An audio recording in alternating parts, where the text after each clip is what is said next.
This must be the place. Professor Oubier's house. Looks pretty creepy.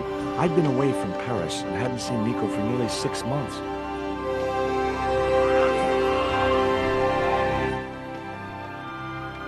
I wanted to celebrate our reunion, but she had other plans. An appointment with an archaeologist. Something to do with a Mayan stone while researching the story. The guy who answered the door didn't look much like an archaeologist to me. I had a bad feeling about this.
There were only 3 things I didn't like about spiders. The way they looked, the way they moved, and the fact that they lived on the same planet as me. This spider was big, mean, and hairy, and definitely not a native of Europe.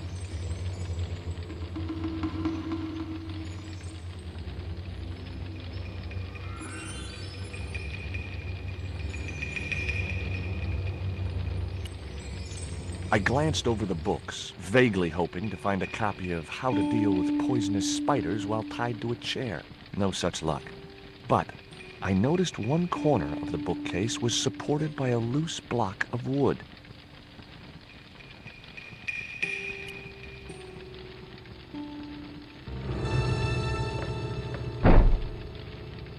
Maybe I'd been a little heavy-handed, but it was a question of survival. Of course, I was still tied to a chair in a burning house with no means of escape.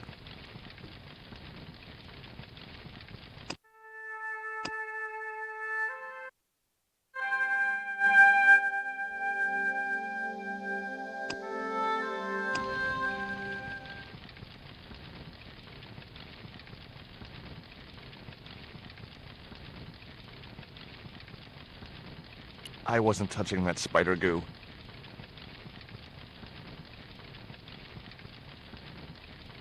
I wasn't touching that spider goo. Yellow pus was seeping from below the bookcase. That spider was very squashed.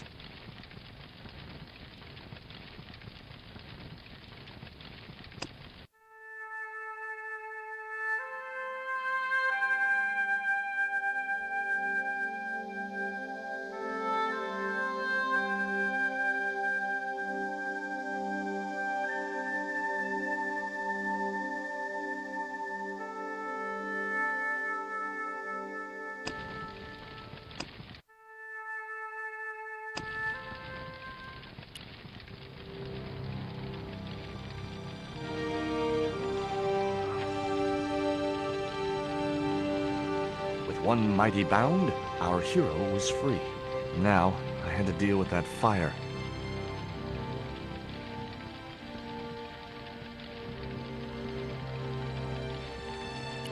It was the chair I'd been tied to. The rope was shredded and no possible use to me. The rope was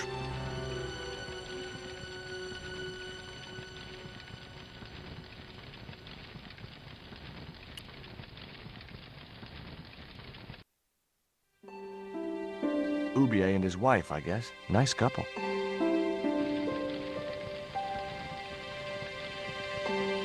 The bureau had a sliding lid. It was a closed drawer. In the drawer was a small decorated pot.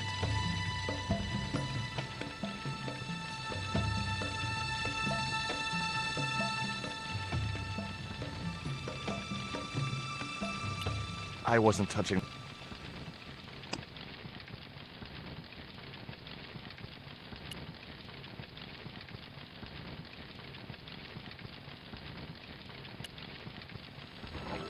Inside, I found a bottle of tequila.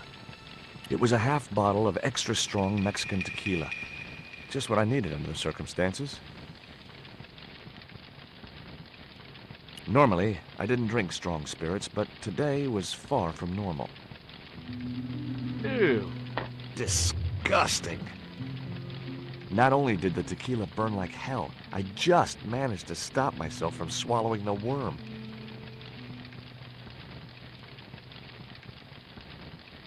What looked like a little shriveled wiener lay on the carpet. Thankfully, it was only the worm from the tequila bottle.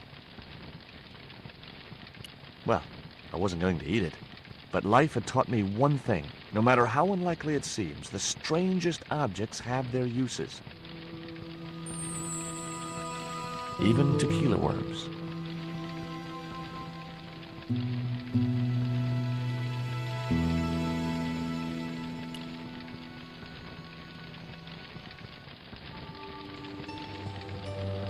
That dart was sharper than a mosquito's business end, but this didn't deter me from getting it anyway.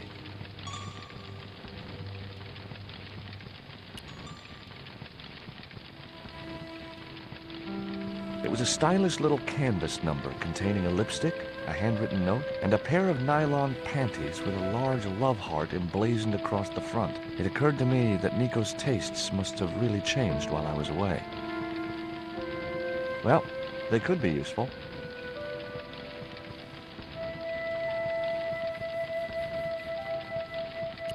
It was Nico's bag. I'd already ransacked Nico's handbag, and besides which, the color didn't suit me.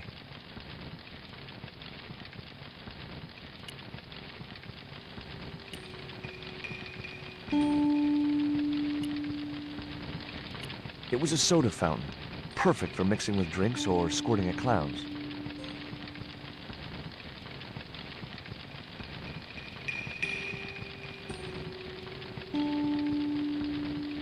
It was the box that spider had crawled from. I wasn't going to touch the box after that spider had been inside it.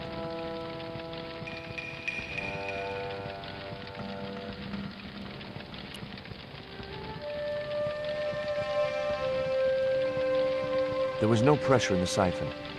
I guess it was out of gas.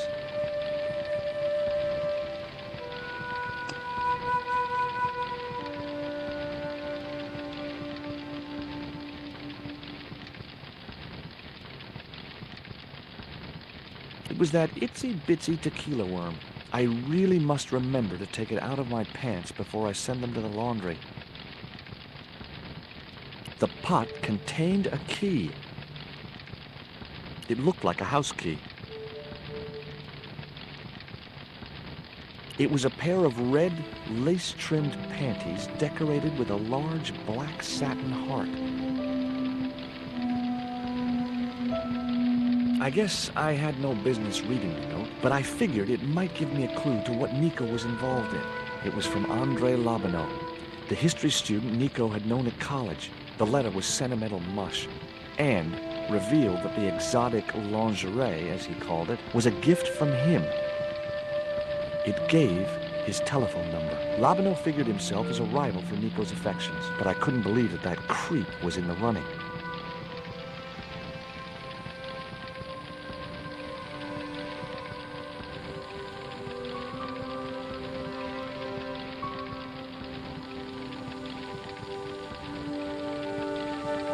It was Nico's lipstick. It wasn't my color, and it reminded me of clowns. It was the poisoned dart which had stunned Nico. I'd never known anything keep her quiet so effectively.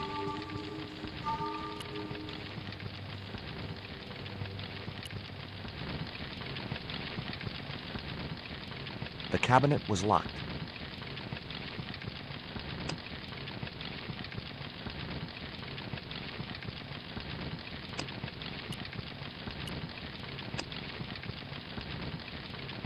The key was way too large to...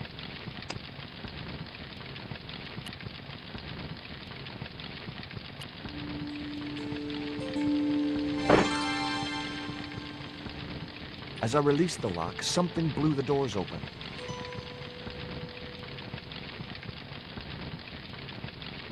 It was a small metal cylinder.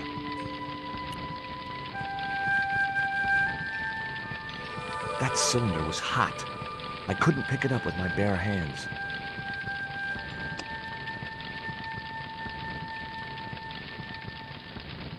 The panties I'd found in Nico's bag were just what I needed to wrap around the hot cylinder.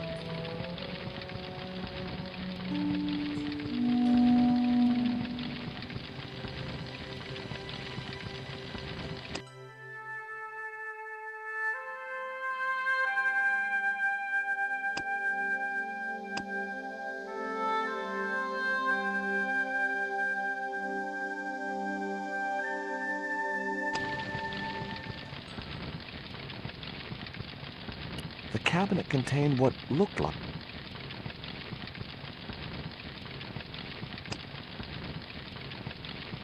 It was a small metal cylinder with a valve at one end.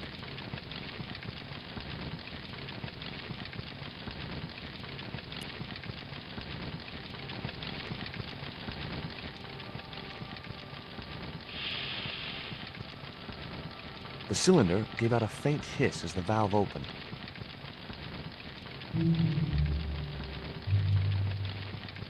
What?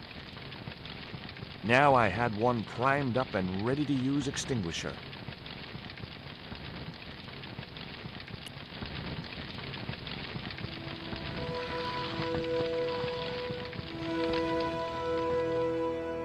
With a well-aimed squirt of his soda fountain, our unshakable hero saved the day.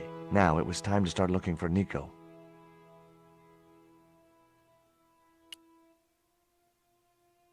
I wasn't going to burn myself on that red-hot doorknob, and it wasn't the time for subtlety.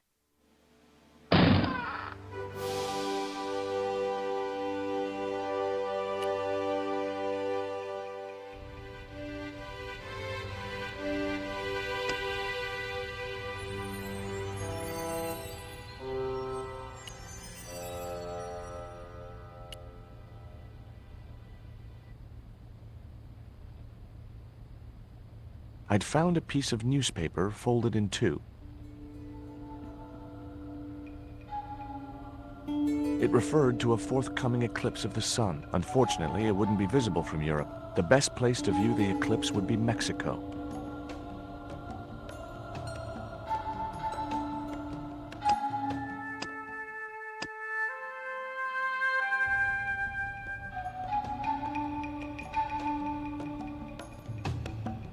Much as I disliked him, Labino might be my only hope of finding Nico.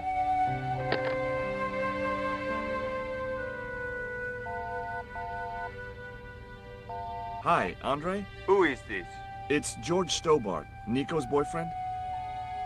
Don't you mean ex-boyfriend? Look, I didn't call you just to pick a fight. I need to talk to you about Nico. Can't you accept she's just not interested in you? Listen, Andre, we need to talk. Nico's life depends on it. Okay. You remember the cafe at Montfaucon? Sure. Andre? You'd better show, you creep. I felt an irrational urge to wipe my ear.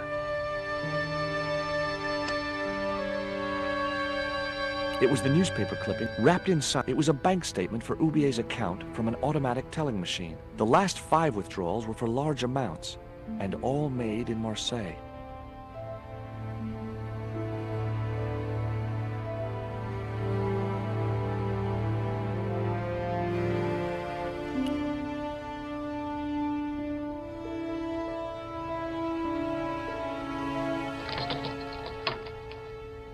The house key didn't fit this lock. It was locked.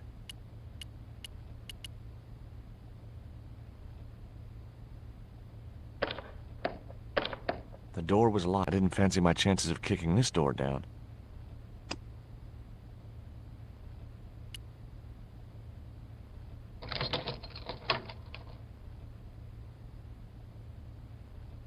I unlocked the door. I wasn't looking forward to meeting Labano again, but he was my only link with Nico.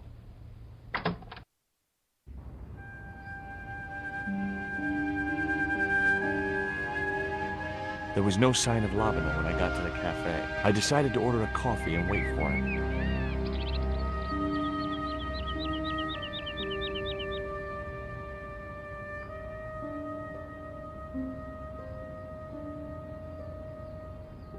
The man at the next table looked somehow familiar. Pardon me, but don't I know you? Huh? You were here the day I found the catacombs.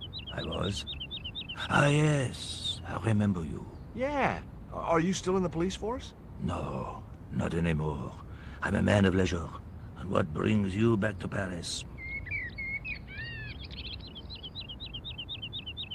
My girlfriend.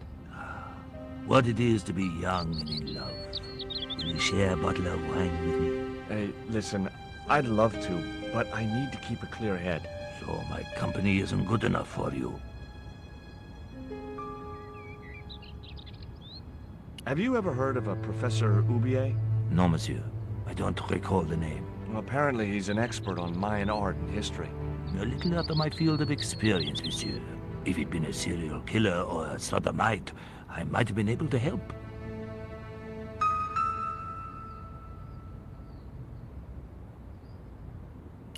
It was a small silver flask from which the man was topping up his glass.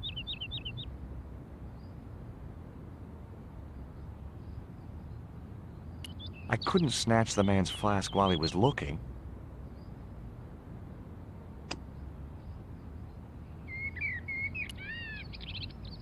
He wouldn't have wanted that.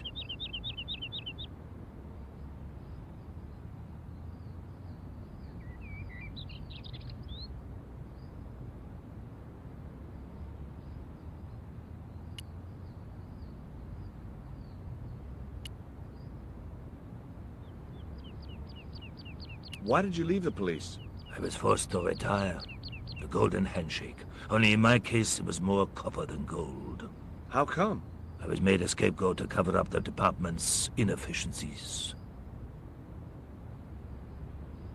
What's that you're drinking? It's wine.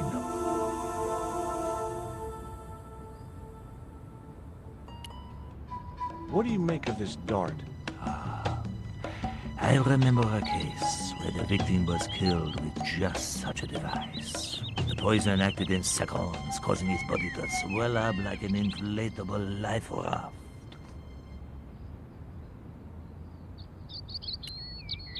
What do you make of this news cutting? Orphanage supplied fast food chain? No, it's the article above that. Oh! Total eclipse of the sun. Well, that's very dull in comparison. I don't know anything about eclipses.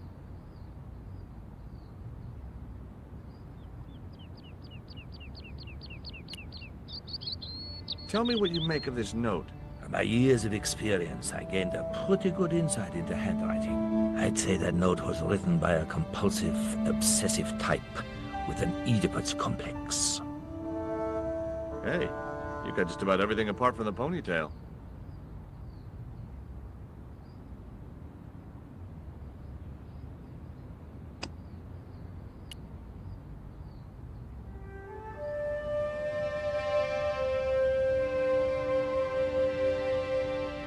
I had no desire to go down into the sewers. The street led back to the center of Paris.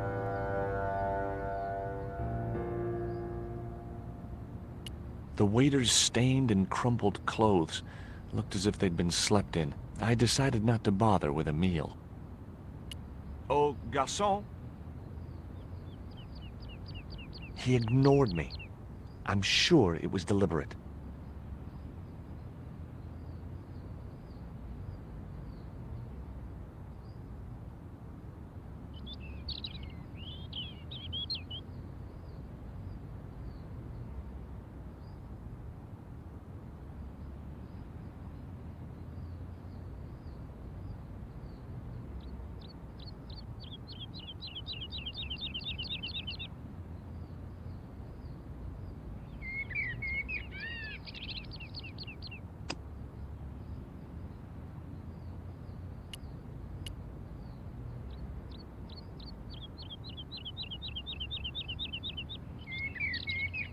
Hey, you.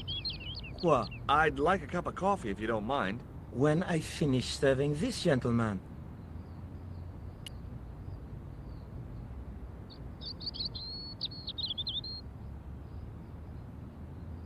It was too hot to sit inside the cafe. Besides, I might miss Labino.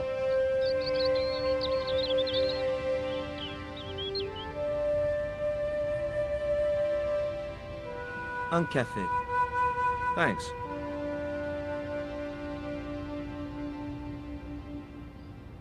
Do you know a guy called André Labino? Oui, I know him. What of it? I'm supposed to meet him here. Did I miss him? No, I have not seen him today. What does that guy keep pouring out of his flask? Absinthe. Absinthe? I thought that was highly dangerous and outlawed in France. It is. Don't look at me, I didn't sell it to him. Have you heard of Professor Oubier? Oui. He married that actress, the little dachshund. They used to come here. The nutty professor and the movie star. If Oubier's wife was a movie star, how come I never heard of her? She was big in France. The world doesn't stop at Hollywood. Her stage name was Carol Climax. She died in suspicious circumstances.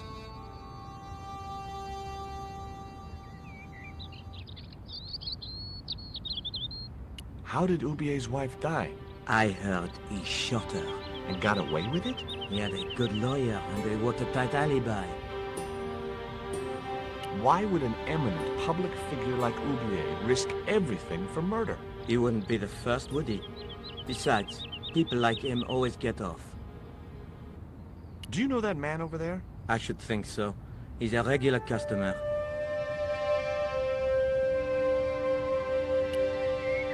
Look at this. A poison dart. Ah oui, sure. It's the real thing. Knocked my girlfriend out cold in a matter of seconds. Romantic. Sounds like a real close relationship you have going. That's all. Thank you.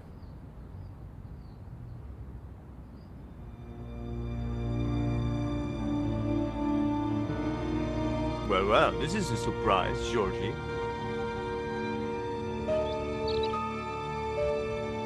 I wouldn't normally call you. But Nico's in trouble, Andre. Deep trouble. You have to help me find her. What? What have you dragged her into this time? It was you that recommended Professor Oubier as an expert on Mayan art. Now his butler's kidnapped her. And he tried to kill me. Every time she gets involved with you, there is trouble. Walking out on her was the best thing you could do. My father was dying, damn it. I had no choice. Well, she soon recovered once she went back to her old friends. Drop it, Andre. Right now, Nico's in danger, and we have to work together. So, how can I help? Nico needed to speak to Oubier about a stone. Oh, you mean this stone?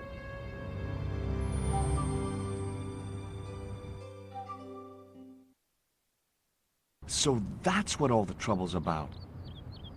Precisely. Nicole told me to guard it with my life. Well, it's worth more than that, surely. Oh, very funny. What's funny is that your life really is on the line. What are you talking about? The stone is a Mayan artifact, dummy. And the guy who kidnapped Nico was from Central America. It was the stone they were after. Oh my god, you mean I could be in danger too?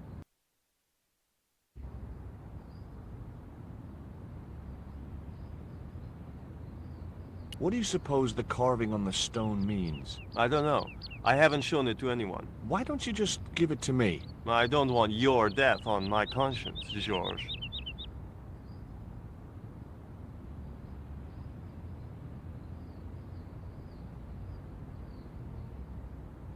Where did Nico get the stone? I'm not sure I should tell you. Oh, you should. It was something to do with smuggling. Why didn't Nico take the stone to Ubier? I don't know. Perhaps she suspected something like this would happen. If she's been hurt, Andre, I'll break every bone in your body. No, that's typical of you. Do you think I don't care what happens to Nicole? It occurred to me that slugs don't have bones to break, but I kept that thought to myself.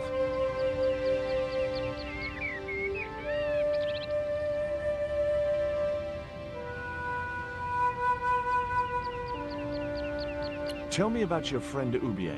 He's more of a professional acquaintance than a friend. I see. So you don't really know him at all? No, I don't.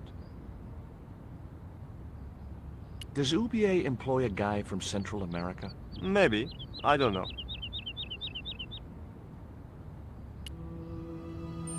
What do you think this is, Andre? I don't know. I'll give you a clue. It's got more backbone than you. You think you're amusing, don't you?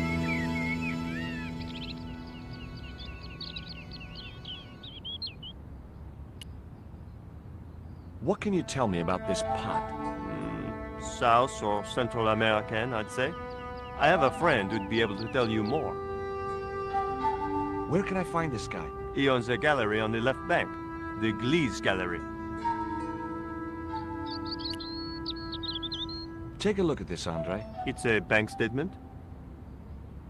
Yeah, Professor Ubier's account. 5 large cash withdrawals in the space of 3 days. All from an automatic teller in Marseille. Suspicious, isn't it? You're even more crazy than you were before. See you later. Goodbye, Georgie.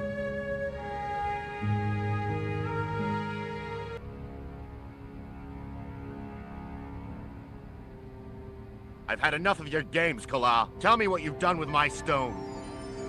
I thought your business was simply smuggling cocaine, Karzak. Why are you so interested in that stone? Either you tell me what I want to know, or Pablo here will make you talk. Okay. Well, I figured someone at the university would be able to help. So I had a word with one of my girlfriends, and she told me her boyfriend was a lecturer. I sent the stone to the Department of Ethnology. You know, I figured it was South American, so... You're not buying this, are you? That's enough! I don't have time to listen to your mindless prattle.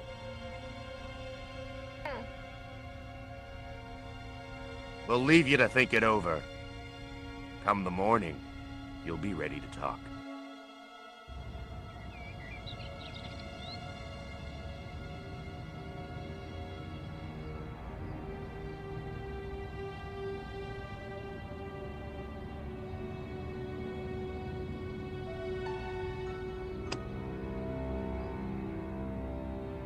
It was that itsy-bitsy tequila worm.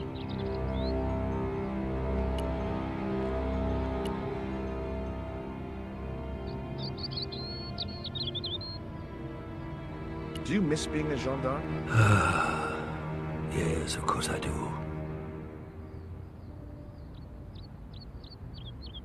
When I wore that uniform, I commanded the respect.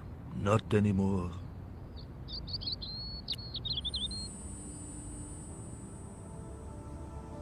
I grabbed the flask and was struck by a powerful smell of absinthe, a highly potent and illegal alcoholic drink. Excuse me. What?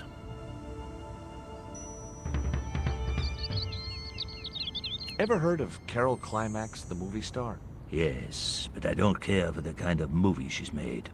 It's smut like that which has caused the moral decline of the Western world. Is it true that Carol Climax was murdered by her husband? First I heard of it, I thought she just retired. Didn't you try to appeal against her dismissal? There was no point.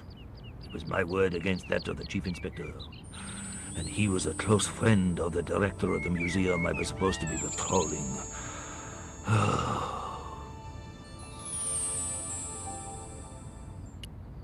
Excuse me. Leave me alone.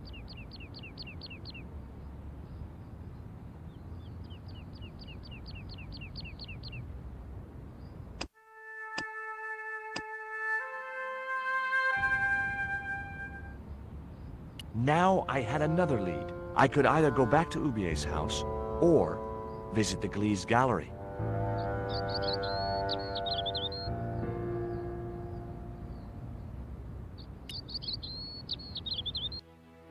The Glee's gallery had style and class, but very few customers.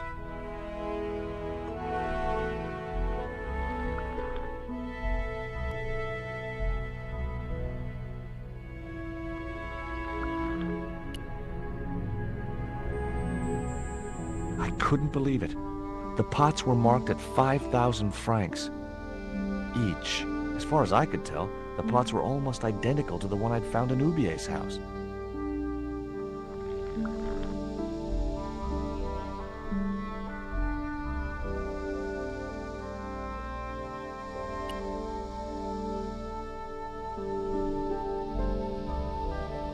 Hi, girls.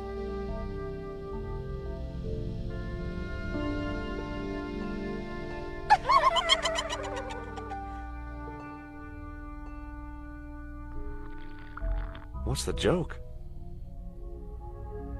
あなたはキレてですね。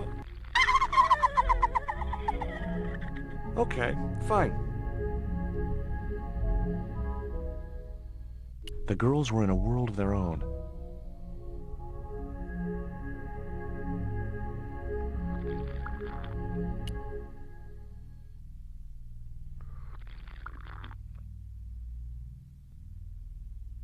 The way that guy was gripping the glass, I'd need a wrench to get away from him.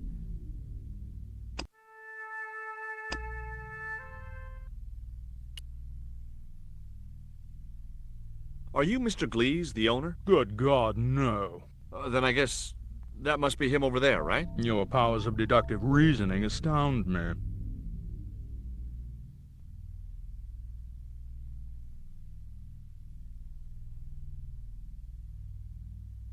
Have you heard of Professor Ubier? Yes, of course. I was at his house earlier. If you're going to drop names, you could at least name one worth dropping. I thought Ubier was a well-respected man. Why, his last book was nothing but pseudo-intellectual claptrap. The demented ramblings of a drug-dependent has-been.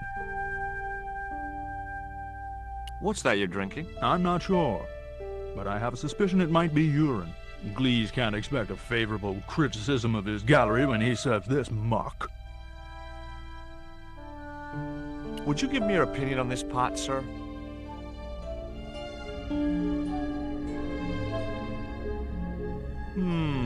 Yes. Very rapouche. Rapouche? Hideous. What the hell do you think you're doing? What's the difference between my pot and all those other pots? Yours is broken. Why, you smug, pompous sloth. Sticks and stones, dear boy, sticks and stones. You smashed my pot. Certainly, it was not only worthless, it was ugly and offensive.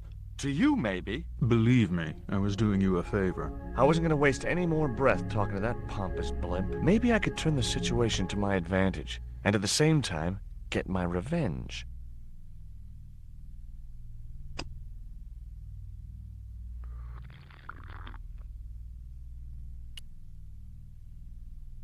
I didn't think he'd be interested.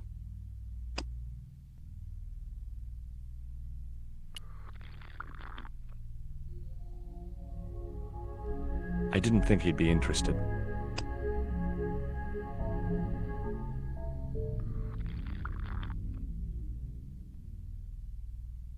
I didn't think he'd be interested.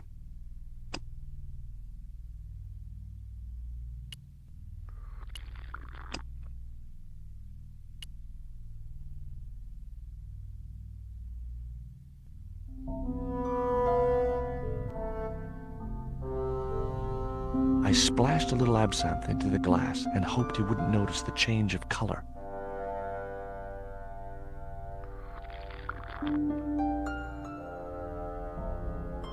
Did you put something in my drink? Yeah, I did. Well, what do you think? Well, it's certainly an improvement over Gleese's wine. In fact, I could grow to like it.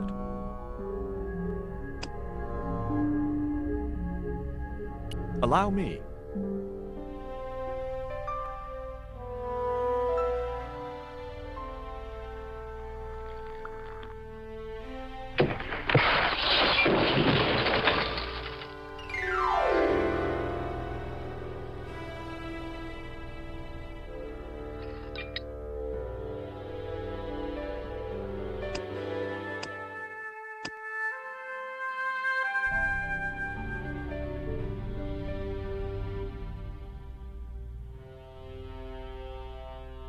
He was out for the count. I wasn't going to waste my breath on that drunkard.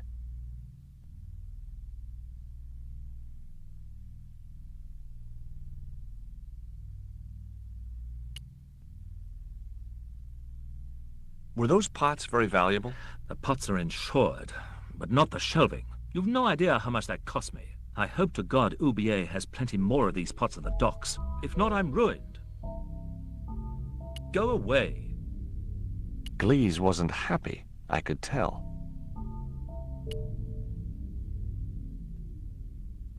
I had no possible use for a credit card reader.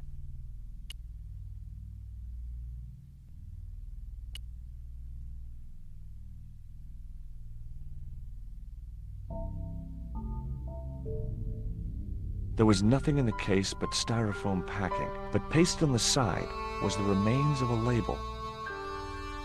It was a sturdy packing case.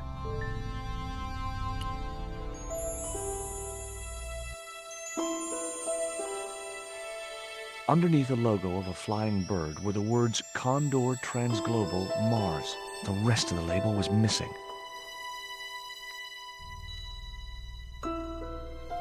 It was beginning to make sense. Oubliette had organized Nico's abduction. Oubliette withdrew money from Marseille. Oubliette was connected with Transglobal, who shipped their goods from a warehouse in Marseille. That's how the torn Transglobal label had once read. Marseille, not Mars. It wasn't much of a lead, but it was all I had. I set off immediately to catch the evening train.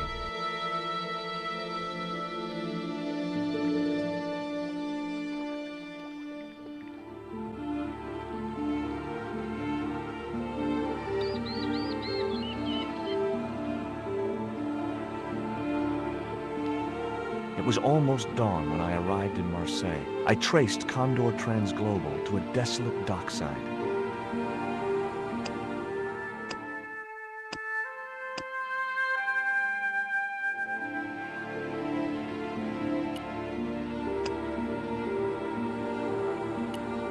It was the label I'd found in the Glees gallery.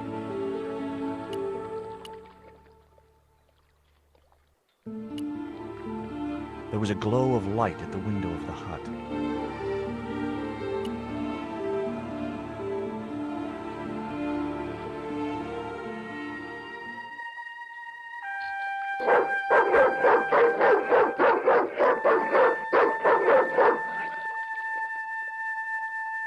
What's the big idea? I don't know. The dog went berserk for no apparent reason. He's trained to do that. The idea is to deter any would-be intruder. Oh, I get it. Okay, I'm sorry. That's okay. Just remember, he's a trained attack dog. A killer.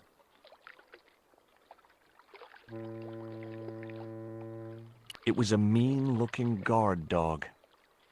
Here, boy.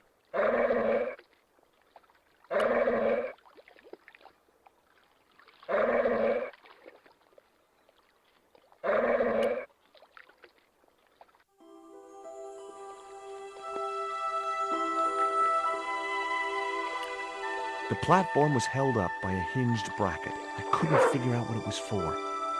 Maybe it was part of a structure which no longer existed. A short stick of wood floated near the edge of the landing stage.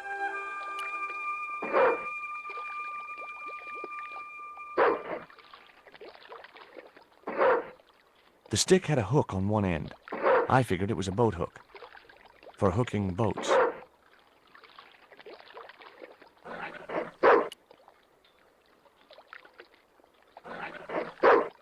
The platform was held.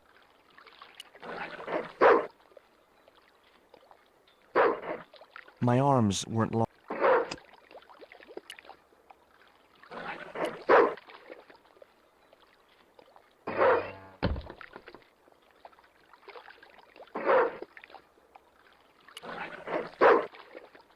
My arms were...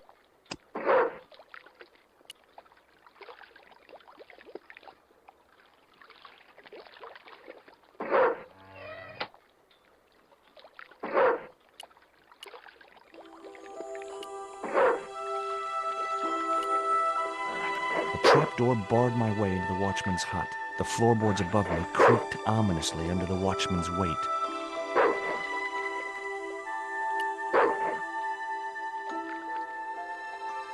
The watchman must have bolted the trap door.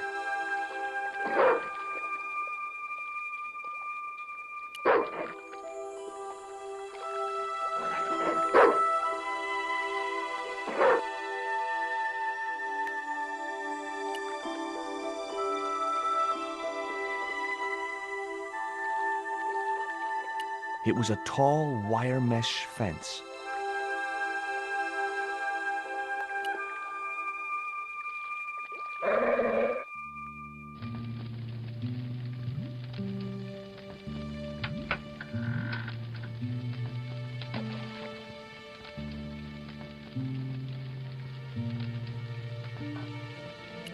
It was a box of blank forms. The box contained nothing but blank forms.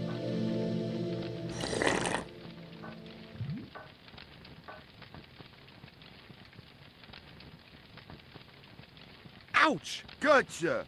That'll learn you to leave things alone.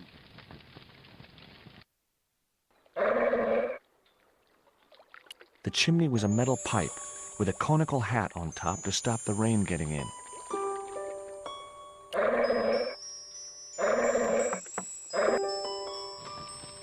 Do you know what time it is? No, I don't wear a watch. As my dad used to say, I'm not into time, man. Well, you're too early.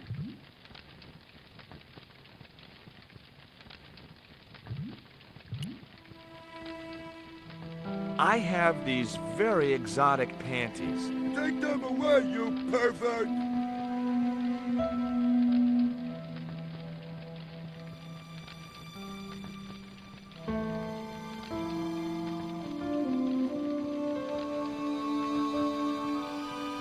I'm looking for a young woman. At the docks? What kind of woman do you have in mind? You don't understand. It's my girlfriend I'm trying to find. Well, I ain't seen her. And you should tell her, the docks ain't no place for a young lady. They're dirty and they're dangerous. Does that dog belong to you? Nah, he comes with the job. I just feed him every now and then. More then than now, I'd say. What's the dog's name? 20. It's unusual for a dog. It's his registration number. Security dog number 20. Does number 20 have rabies? Nah, just a bad attitude. Like I said, he's a trained attack dog. They took him when he was a puppy and messed with his head to make him the way he is. What time is it anyhow? The big hand's on the floor. Why aren't you in bed? I can explain everything. Never mind, I ain't that interested.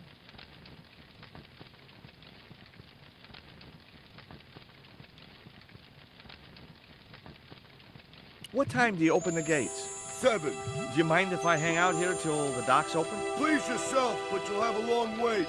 It's Sunday, and tomorrow is the start of the national holiday. Everything is closed for a month. Well, wouldn't you just know it?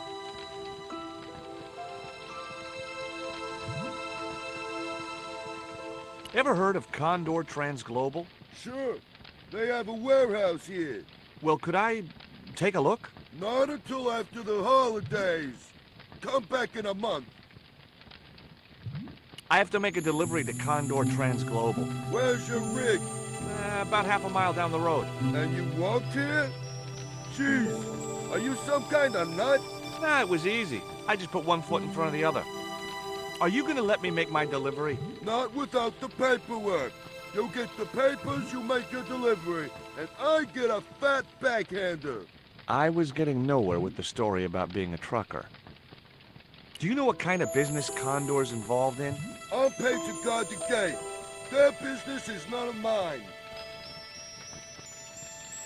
I'm certain my girlfriend was brought here when she was abducted. What? Your girl was kidnapped? Yeah, struck down by an Indian with a poisoned dart. A poison dart, huh? I could tell he didn't believe me. This is the dart that the Indian shot at my girlfriend. Sheesh, that's pretty weird, but I don't see why you'd expect to find her here.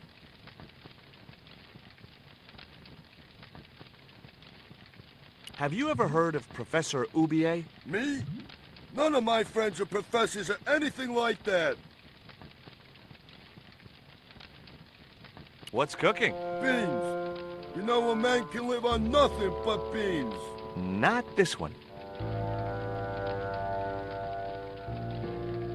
Don't you ever get tired of eating beans? Sure I do. What do you take me for? And what's the alternative? Peas. I can't eat them too often, though. They play hell with my digestion.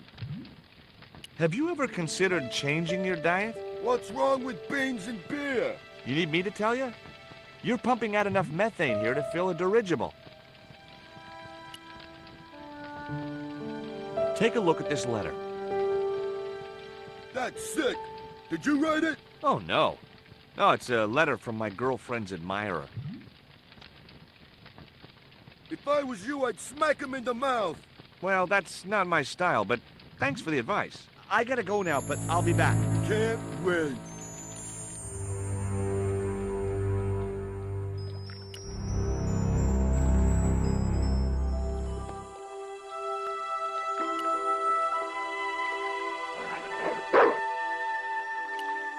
Bobbing up and down in the oily water was the watchman's discarded beer bottle.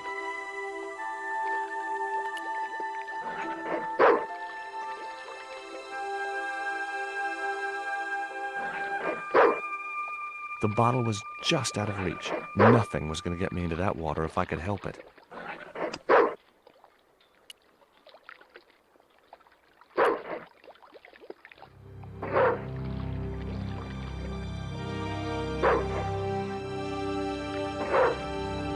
I just knew that boat hook would be useful for something. As for the bottle, even if I couldn't find a use for it, I'd cleaned up the dock a little.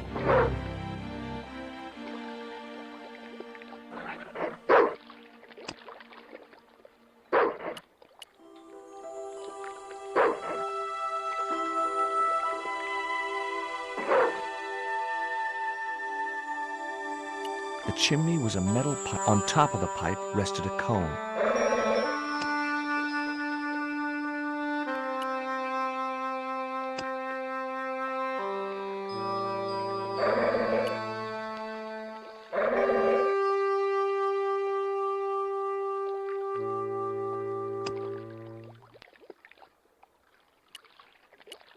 Ouch!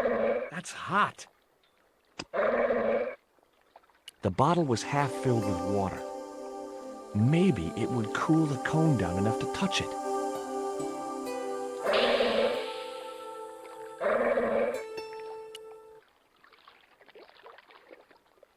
Now I could see into the pipe which formed the chimney.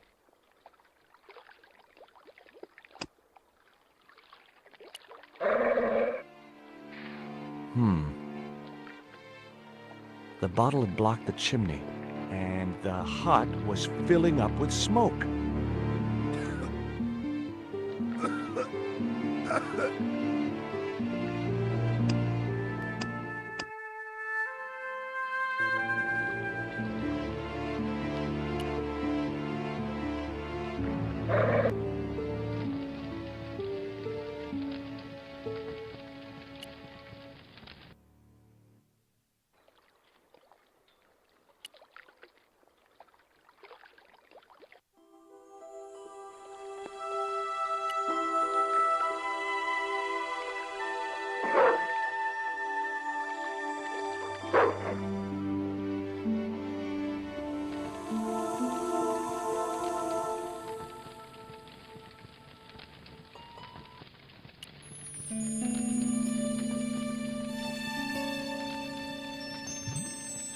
The packet was full of dog biscuits.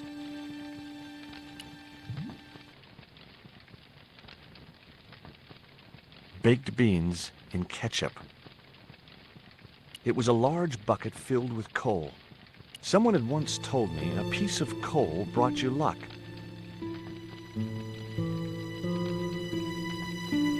Who was I to argue with irrational superstition? That mug was a health risk. I decided to leave it where it was.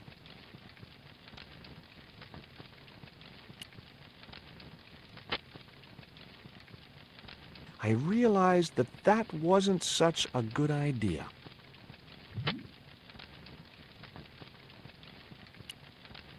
The box contained nothing but blank forms.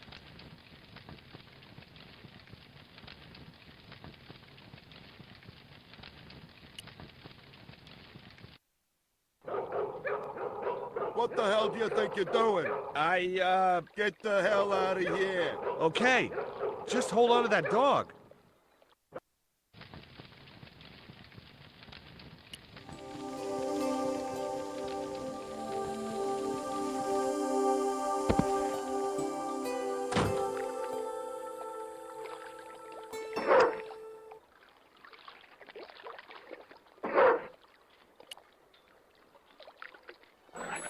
Hey, 20.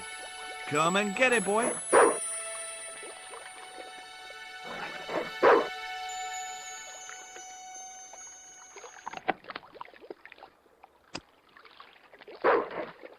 I felt a slight twinge of conscience as I prepared to give the dog a dunking. It soon passed.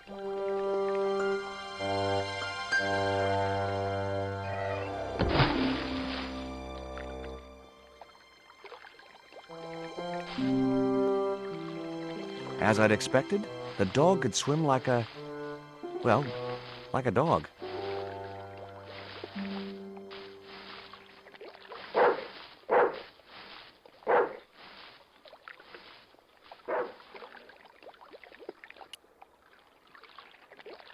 My arms were...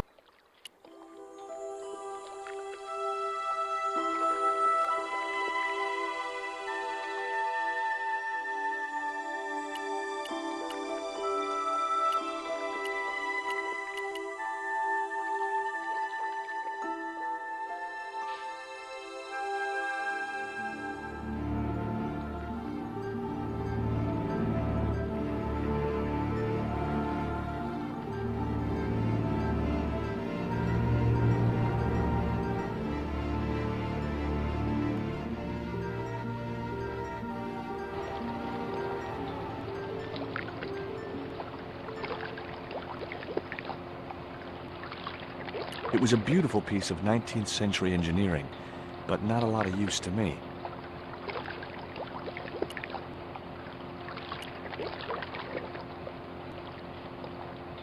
I couldn't reach the wheel and couldn't see any point in climbing up to it. It read Pont de Nord, fine wine producers. I didn't recognize the label. I decided not to tamper with the clamp. Those jaws looked like it could snap shut at any moment.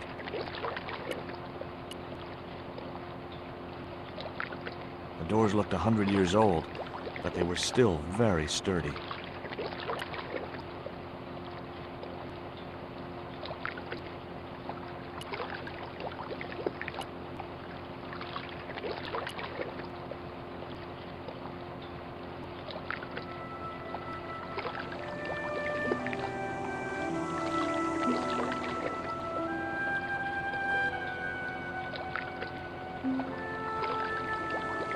It was a duct from a ventilation fan.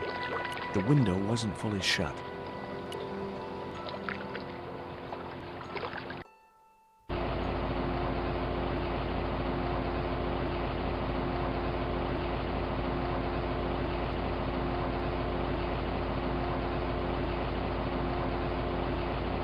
I wouldn't have been hurt over the din of the fan.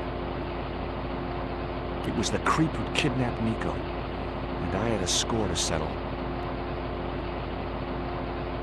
The guy was partly hidden behind a stack of crates. I wouldn't have been hurt over the din of the fan.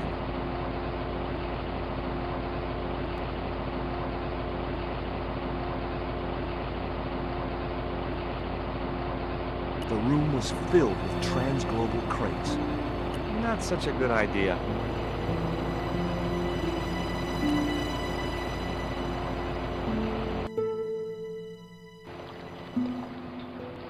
The window looked like it hadn't been opened for many years.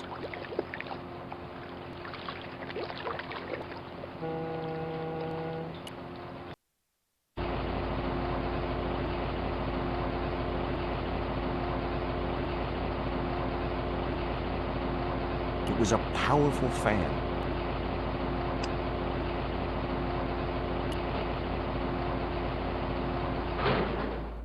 That did the trick. The fan clunked and shorted out as its blades were mashed by the boat hook. Hey, you make any more noise, I break your arms. That bully needed to be taught a lesson. Garzak's already mad because we didn't get the stone. You give me any trouble, I'll tell him it was all your fault. Karzak? That must be his boss.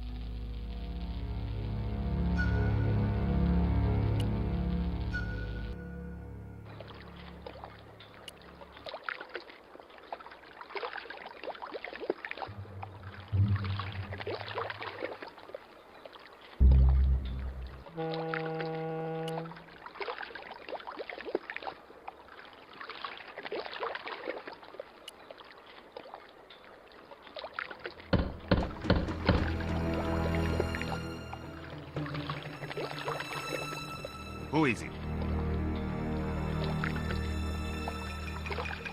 Pizza delivery? I didn't order pizza. No? This is the Condor Transglobal Shipping Company, isn't it? I don't like pizza. Oh, come on. Everyone likes pizza. Maybe he was allergic to mozzarella. The grill opened from the inside.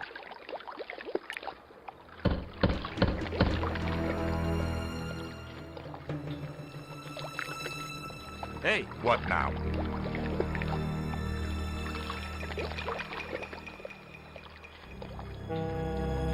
look. This pizza's been paid for. You might as well take it. I told you, I don't like pizza. Not even with extra olives? I hate them. Olives are the devil's butt nuggets.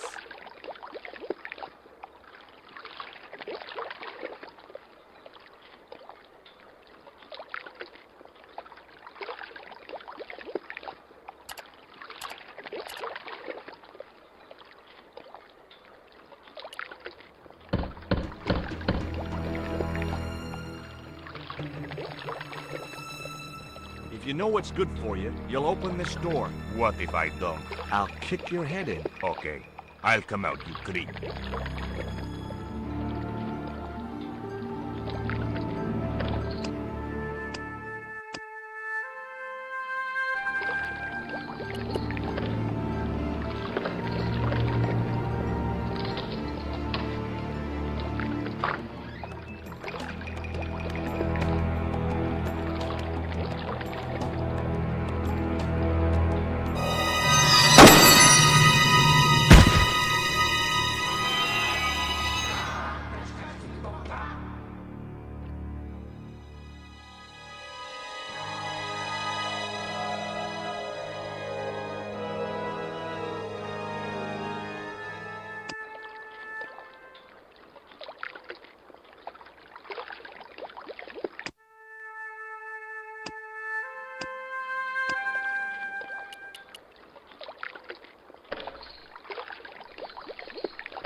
There was a small drawer in the desk. Knowing my luck, it was bound to be locked.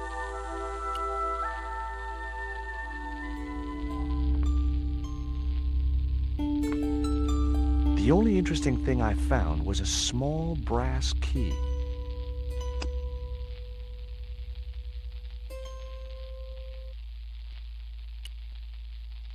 There was a notice board beside the desk with an assortment of paperwork on it.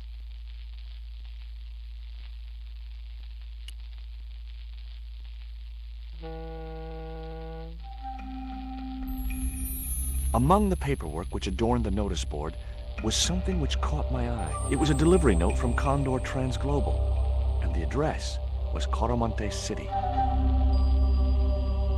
There was nothing else of it. A filing cabinet.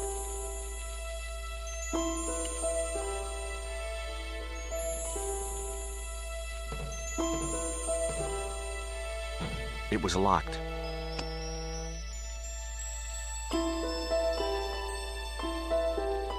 The little brass key didn't fit. The room was filled. All the crates were firmly...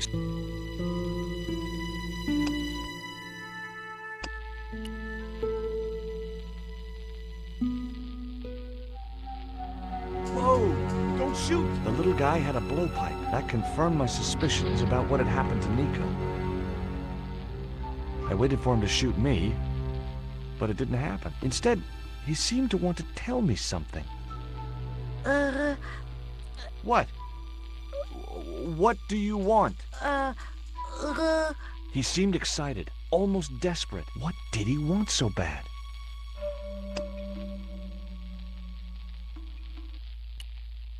Hi. I'm not going to hurt you. Quaramonte! Is that where you're from? Coromante City? Quaramonte! Quaramonte! Okay. I didn't think he'd be interested.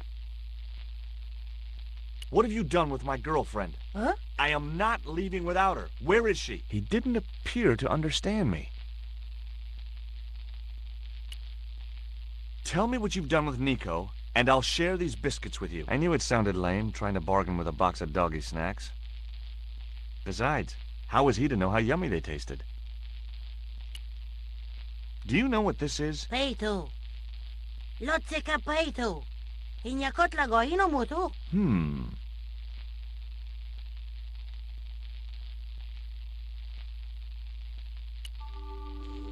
This was the dart you used to knock out my girlfriend. If she's come to any harm, I will count you personally responsible. Lotseka peito fnor.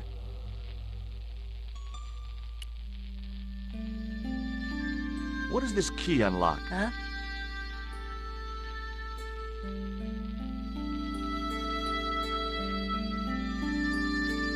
Hey, you're manacled. Who did this? That big thug? I'm gonna set you free, okay?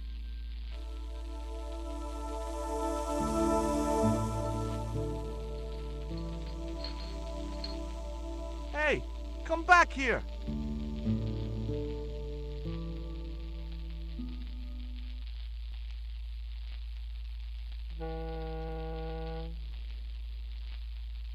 The little guy had gone to ground amongst the stack of crates.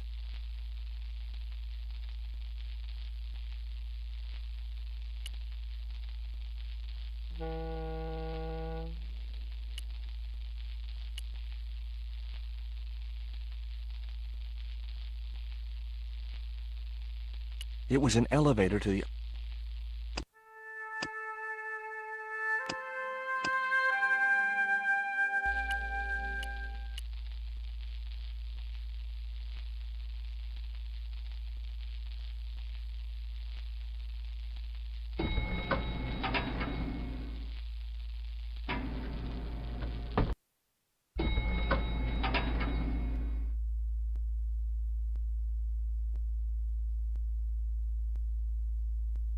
just in time. Interrupting the beam of light kept the doors from closing and stopped anyone from using the elevator. But what now?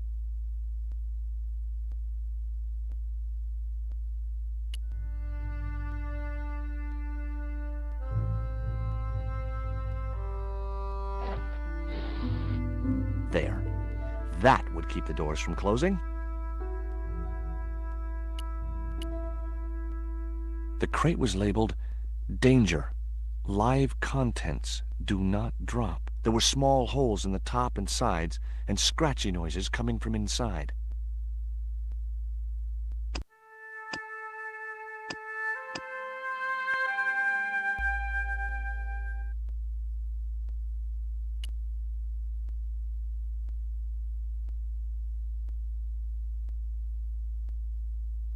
But decided not to risk dropping it and meeting the live contents.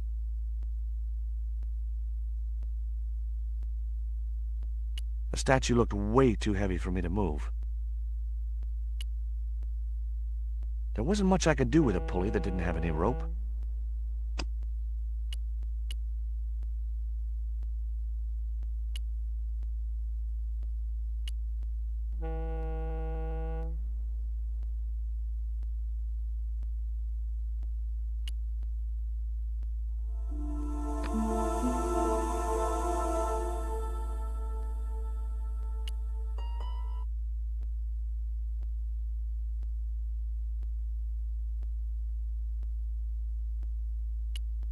I noticed a faint mark on the wooden floor.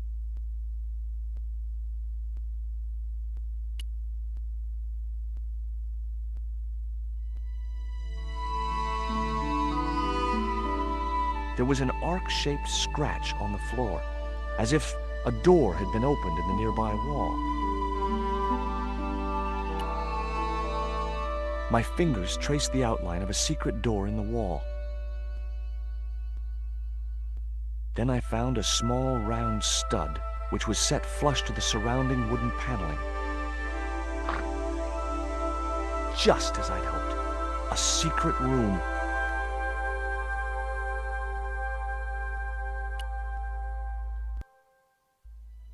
Nico!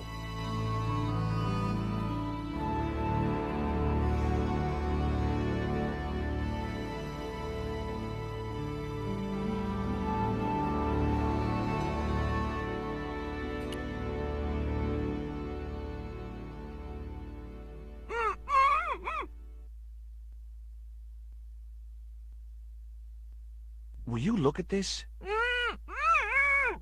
It was a small statue of a kneeling figure in an ornate headdress. The head was hideous, with huge staring eyes set in a decomposing face. Hey, somebody's marketing Labino dolls. It was a short length of rope tied tightly around Nico's slim wrists.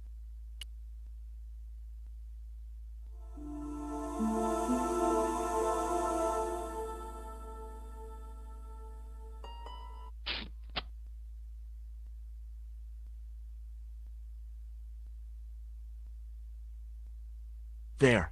How are you feeling? Oh, thanks, George. How on earth did you find me? I knew Oubier had been in Marseille. But never mind about me. How about you tell me exactly what's going on, starting with that Mayan stone? I picked it up from one of Karzak's men in Paris.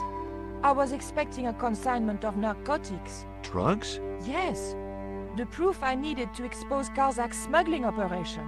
I'd set it up to act as his courier, and once I had the proof, I planned to go straight to Inspector Mou. But instead of the dope I'd expected, they sent me that stone instead. And to find out more, I called Professor Oubier, who invited me to his mansion. At least, I thought it was Oubier. I don't get it. If Karzak's business is drugs, why is he so desperate to get his hands on that stone? Maybe it has some significance to the local people in Central America. It could be Karzak's means of getting them to work for him. Anyway, we've got to get out of here. Nico, wait!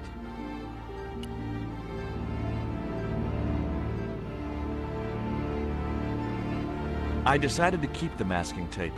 It was bound to be of some use to me.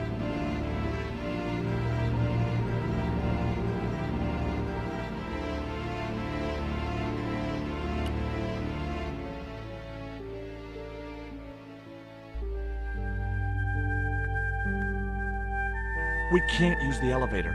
If that thug Pablo's recovered, he'll be waiting for us. We've got to do something. Where does that door lead to? I'm not sure.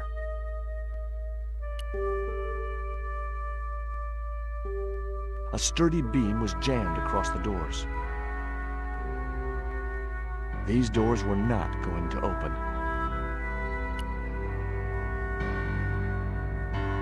There was no way to open that window.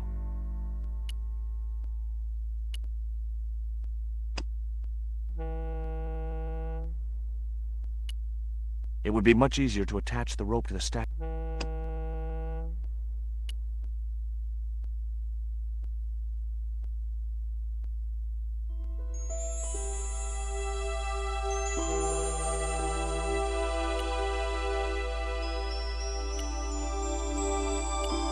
The hidden door led to a secret room. Nico looked well considering her ordeal.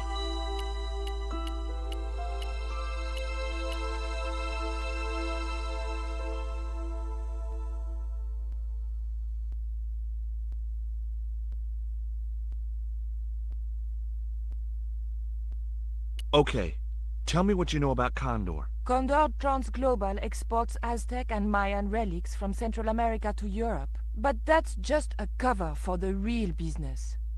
Drug smuggling. What proof do you have? Nothing yet. Do you know where Condor is based? In Central America. A place called Quaramonte. I saw that name on a docket downstairs. Tell me about this Karzak guy. Well, I saw him for only a few minutes. But he frightens me. I got the impression that Pablo was nervous when he was around too. His eyes. They're like a wild animal's. Like a tiger. That's what scared me most about him. He looked so unpredictable and dangerous.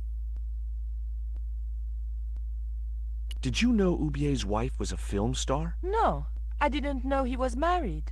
What happened to her? She died. In mysterious circumstances, apparently. How mysterious? I heard she was murdered. Possibly by Ubier himself. A murderer, huh? André said he was something of a celebrity.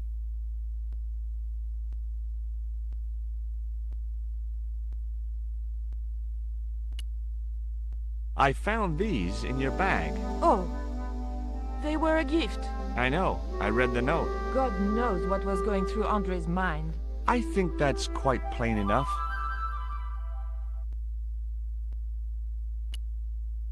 Look, the little guy downstairs was chained up with these. That must have been Pablo's doing. I don't blame him, though. That little guy is dangerous. You're still sore about that poison dart? Of course I'm sore. Do you recognize this? Is that the dart which knocked me out? That's right. I kept it as a souvenir.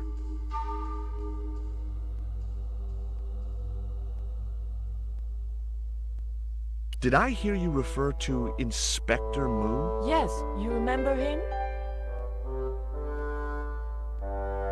Well, of course I do. But I thought he was dead. Oh no, he reappeared after the broken sword case had blown over. When he found out who was in with the Neo-Templars, he went into hiding. Moon knew more than was good for him. Does he know about our involvement with the case? If he does, he's not telling. Still, he got a sudden promotion. Did that Indian guy mistreat you? If you forget about the abduction, verbal threats, and bondage, no. Well, what about the little guy? I don't think he knows where he is or what he's doing here. The big guy, Pablo, he brought Titipoco from the jungle. Titty what? Titipoco. That's what I heard Pablo call the dwarf. Have you any idea who this little statue is supposed to be? I'm not very well acquainted with Mayan deities, George. But whatever his name, he sure is ugly.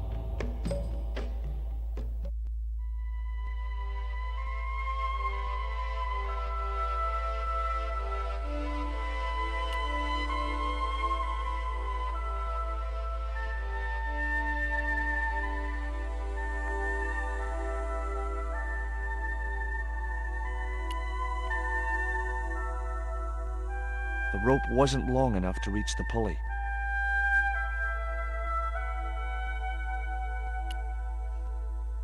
I didn't want to risk dropping the crate and releasing its live.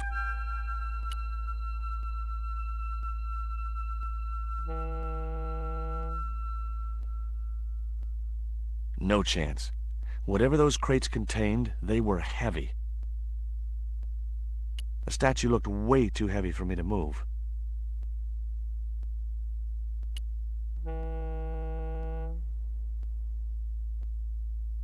There wasn't much I could do with a pulley that didn't have any rope.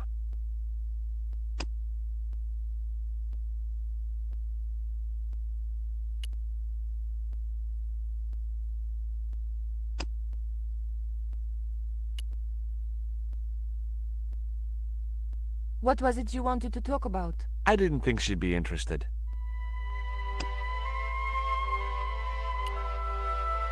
What was it you want? I didn't think...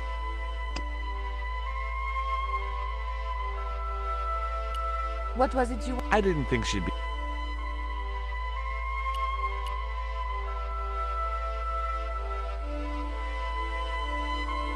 I couldn't move the crate until I'd blocked the light beam with something else.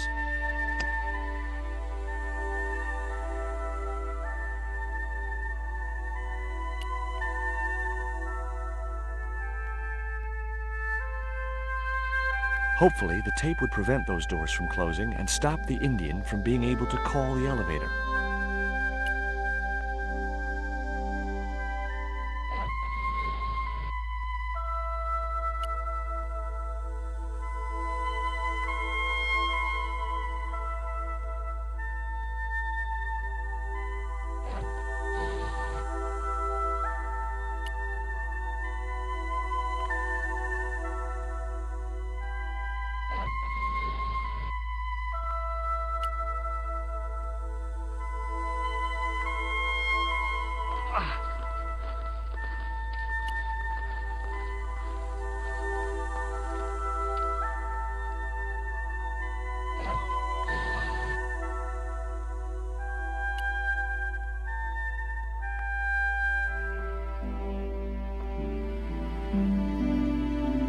The pallet rose about 6 inches off the floor, and I said a silent prayer to whoever had discovered the power of hydraulics. What on earth are you doing? Trying to raise the statue so I can hook it to that pulley. Is that really going to help us? I like to keep myself occupied in times of stress.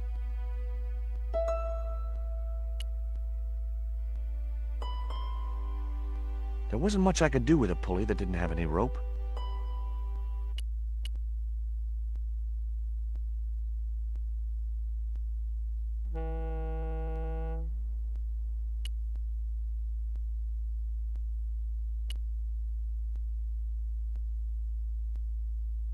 The statue looked way too heavy for me to move.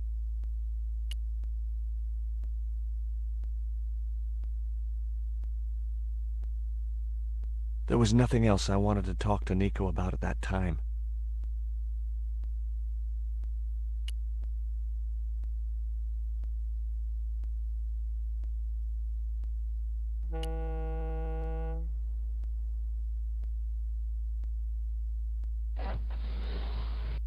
It was too heavy for me to move on my own.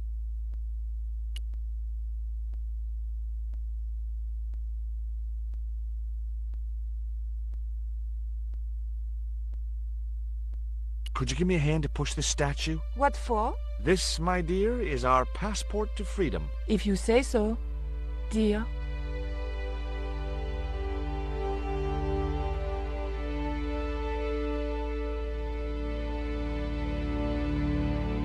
Okay, push!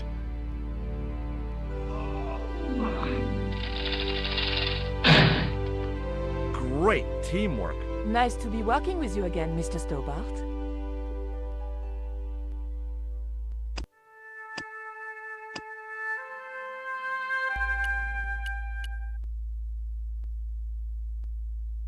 There was nothing else.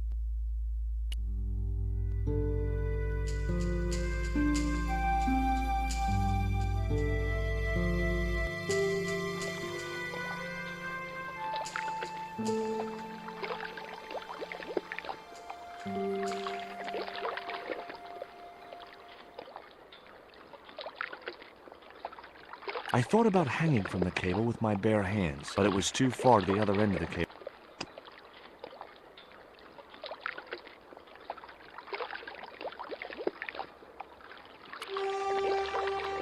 Nico, I have a great idea.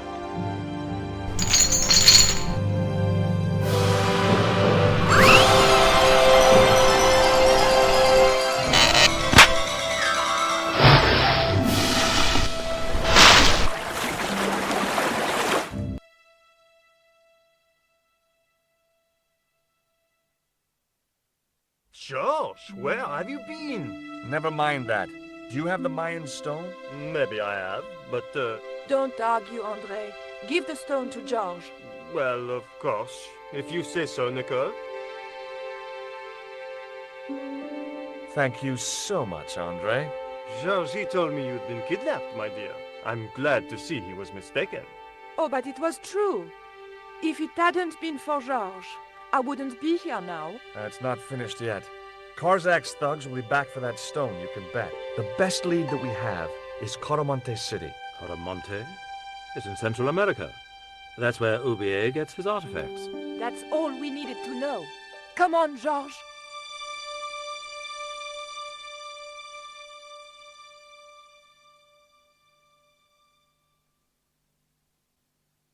Claramonte, the traveler's rear entrance to Central America.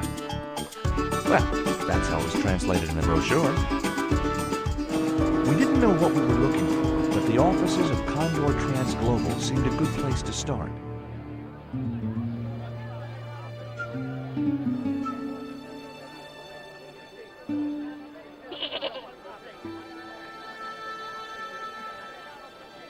Hey, it's market day.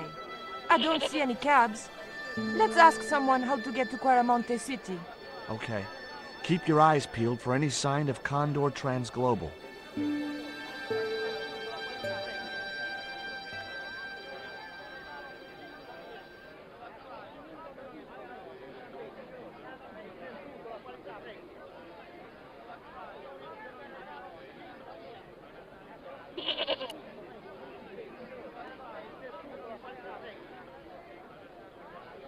Welcome to Quaramonte. Thanks. Can we get a cab to the capital? This is the capital, Quaramonte City.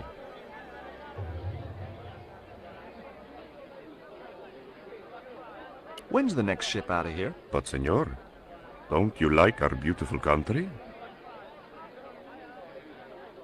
Oh, yeah. It's like a little piece of paradise right here on Earth. Then why you wanna leave? I'm just plain homesick. Like it says in the song. A word of warning, senor. If you feel like bursting into song, bite your tongue. Huh? There are official restrictions on music in Quaramonte.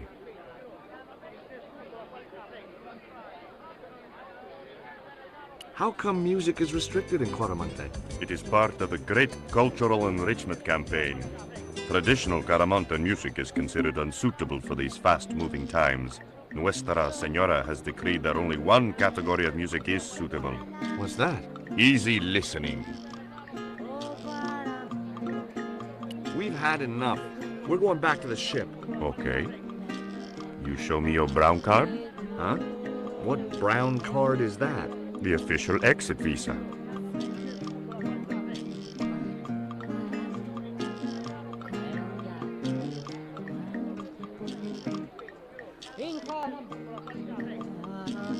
It was an uninteresting little wooden hut with an armed goon outside it.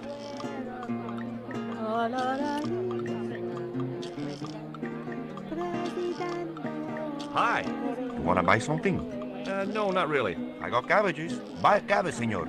I don't think so. I didn't come all this way to buy vegetables. Listen, have you heard of Condor Transglobal? No. Buy a cabbage. I'll give you a discount on bulk purchases. I'm not into cabbages.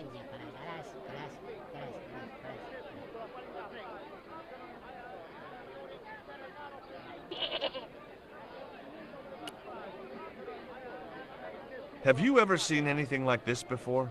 Aye, Tezcatlipoca. Put it away, senor. Tezcatlipoca brings nothing but evil. The poor guy was so freaked, he didn't even mention his cabbages. See ya.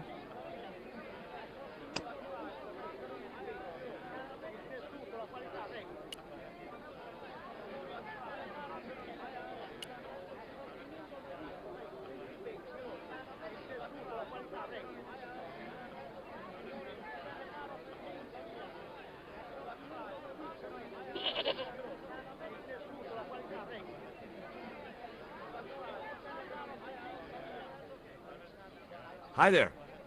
What have you got for sale? ¿Qué? I said, what have you got? Oh, never mind.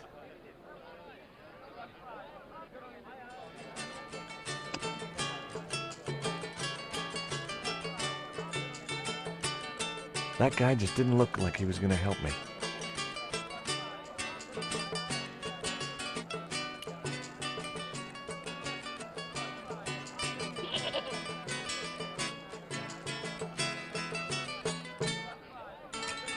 Hi. Lovely bread. ¿Qué? Bread, huh? Sí, pan. Maybe I'll come back later when I'm hungry.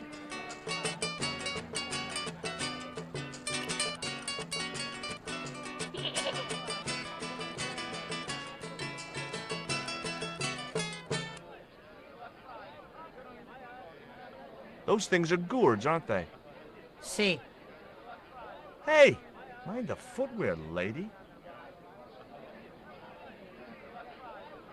The woman had an impressive display of gourds.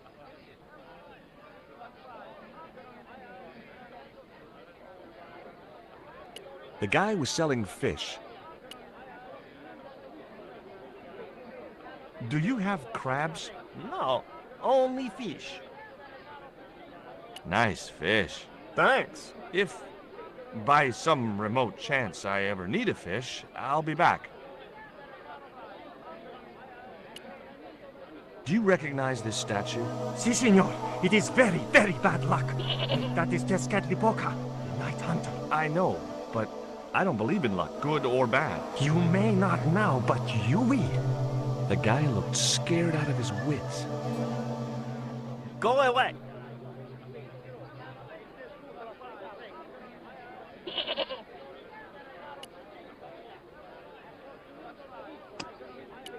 It was my lucky piece of coal.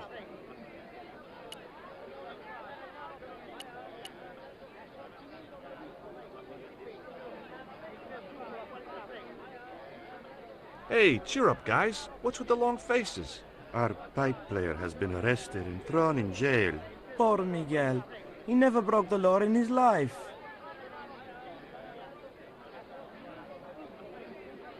Why don't you try playing a tune to cheer yourselves up? No, we should be looking for real jobs. We could earn 10 times as much down the mines. My cousin Ramirez was earning 8 pesos an hour. Before he lost his legs in the accident.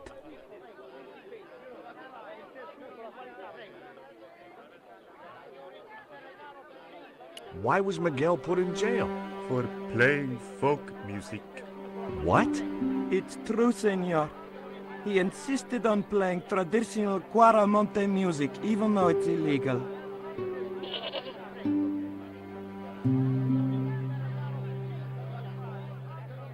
Tell me about the accident at the mine. There was an explosion at Teoculcan. 30 miners were buried alive. They got some of them out, though. 2 of them, including your cousin, and they left half of him behind.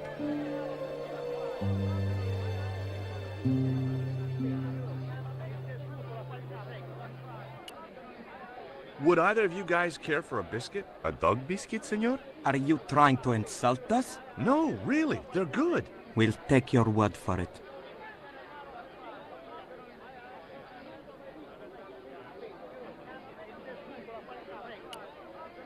Have you any idea what this is? No, senor. Me neither.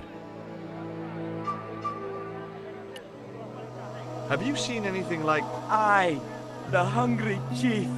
Why are you carrying that thing around with you, senor? Don't you know who it is? Sure, it's Tezcatlipoca. But it's only a little carving. It brings death, senor. Death and destruction.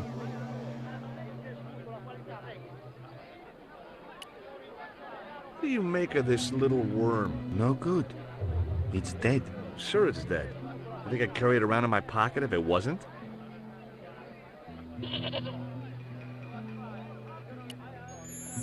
Take a look at the design on this label. I have seen that before. Where? There was a ship flying a flag just like that. When did you see this ship? 3 months ago. It was here, at the docks.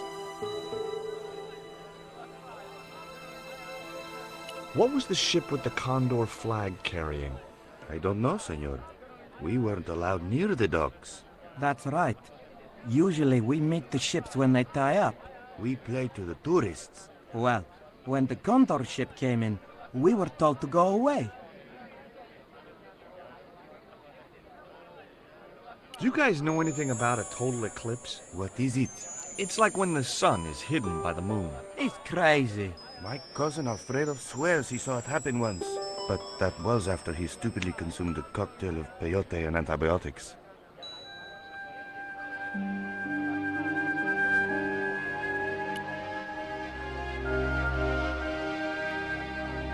George Stobbart, well, of all the... Mrs. Henderson. Boy, this is some coincidence, huh? When you've been married to a fruitcake like Dwayne as long as I have, you stop believing in coincidence. I'd met Pearl and Dwayne on the other side of the globe in Syria. He was an Army veteran who suspected he was working for the CIA, but wasn't sure. She was less obviously deranged.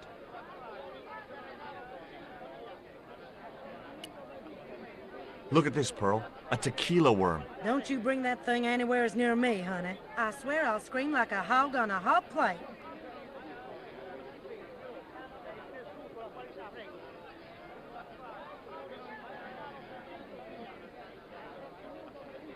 Is Dwayne here with you, Mrs. Henderson? Why, sure, I couldn't leave him home alone. Since Dwayne came back from the war, we couldn't bear to be apart. So, where is he now? We ain't speaking. Why aren't you speaking to Dwayne? Because he's an old spoil sport sourpuss. I want to visit one of those old pyramid places, but Dwayne says he has to stay in town. Right. And you don't want to go on your own? Well, there's no point in going to the pyramid if there's no one around to take my picture. Is Dwayne still working for the CIA? If he is, he doesn't know it. He's what they call a snoozer. Don't you mean a sleeper? No, this is different. He used to think he worked for them, but the psychotherapy cured him of that.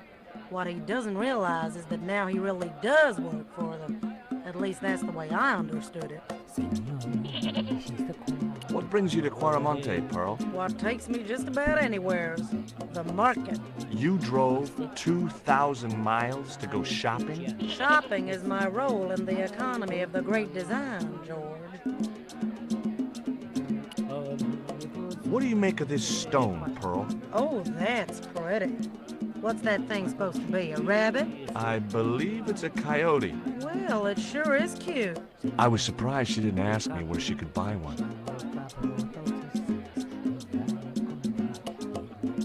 What do you make of this statue, Pearl? Ooh-wee, that's a spitting image of Dwayne's brother Sheridan. A little less body hair, maybe, but it's him all right. What does this mean to you, Pearl? What cute little feathers. Why, if you had two of those, they'd sure make nice earrings. This isn't intended for frivolous personal adornment, Pearl. It's a dart, tipped with a fast-acting, muscle-numbing poison. Pardon me, I stand corrected, honey. Sometimes I get the feeling that communication with Pearl was like sending signals out into space. Maybe, if you waited long enough, you'd get an intelligent answer back. But it was a long shot.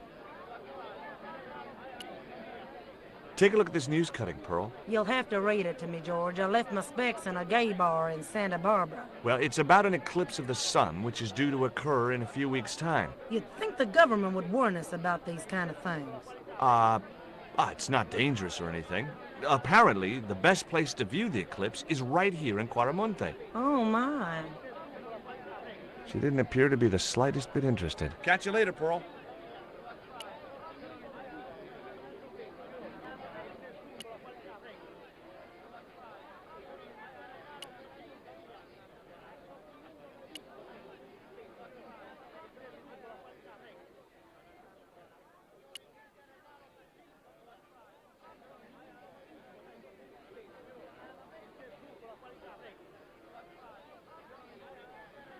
It was Pearl's husband, Dwayne. Hey, Mr. Anderson. Good to see you again. Do I know you, son? George Stobbart, remember? In Syria? I sold you a statue. I remember that. Pearl was mighty vexed when the paint came off. Look, I'm sorry. I'll give you back the $50. No, you suckered me fair and square. Are you still working for... you know who? You know I can't talk about my work, George. That's between me and Uncle Sam. Does the name Karzak mean anything to you? Sounds like a comic book villain to me, son. He's the man behind Condor, and the rat who kidnapped Nico. You know, the first time I met you, I was deeply impressed with your naive simplicity. I said to Pearl, if we ever had kids, I would have wanted a boy like George.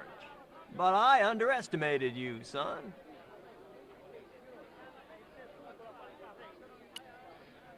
What do you think of these panties, Dwayne? Lord, hot stuff, George. You buy those for your girl? No, a guy we knew in Paris bought them for her. Oh, you're a threesome then. Why are you looking at me like that, George? Forget it.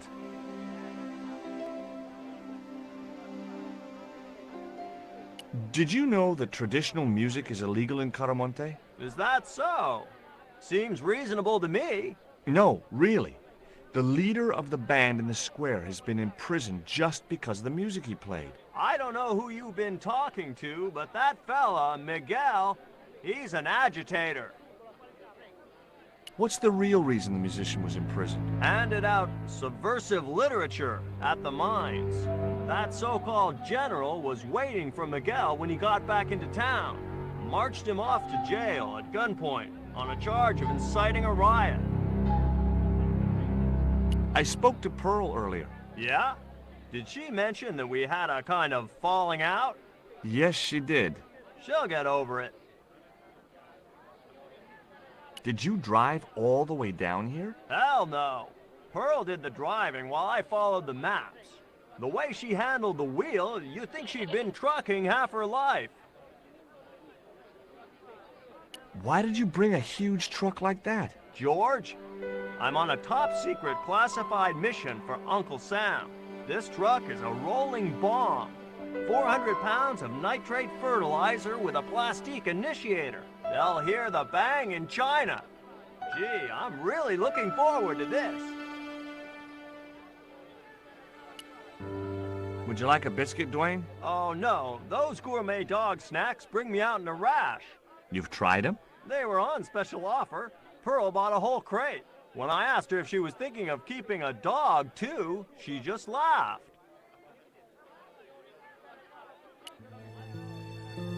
Would you like to borrow my lucky piece of coal, Dwayne? What's so lucky about it? Well, we made it to Cuaramonte in one piece. When you've been here a few days, you won't look on that as luck. Do you know anything about a shipping company called Condor Transglobal? Sure I do. You have to get up pretty early to catch Dwayne with his pants down. What? You beat me to it? Condor Transglobal is all wound up. Seems like my investigations scared them off.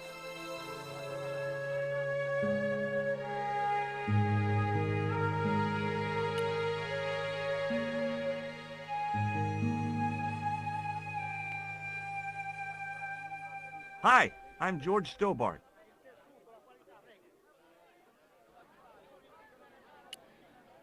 Do you know what this statue represents? Should do. I used to carve things like that to sell to tourists, but it scared people around here, so I stopped.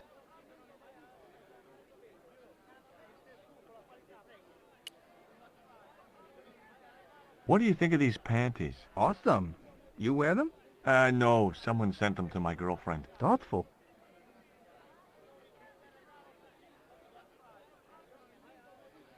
What can you tell me about the mining company? The general closed down one of their mines after the explosion. Lots of folks lost their lives. I was lucky. I only lost my legs. Can you tell me anything about this stone? That's obsidian. It's a volcanic rock which has cooled so fast that... Yeah. Look, I'm not interested in geology. You're not? I suppose you want to know about the carved picture on it. That's right. Then the guy you should talk to is the professor. He was here a while ago. Do you recognize the design on this label? Why, sure. That's the Condor Transglobal Shipping Company logo. Do they have an office in Claramonte? No, but they ship out from here. That's what I thought. Did you see the ship with the Condor flag? No. But the dock is just the other side of the square. Might as well be the other side of the moon. Have you heard about the eclipse of the sun? Sure, I'm having a party to celebrate it. Drop by. Really? Sure. Plenty of food, plenty of wine, and everyone's invited, except the general.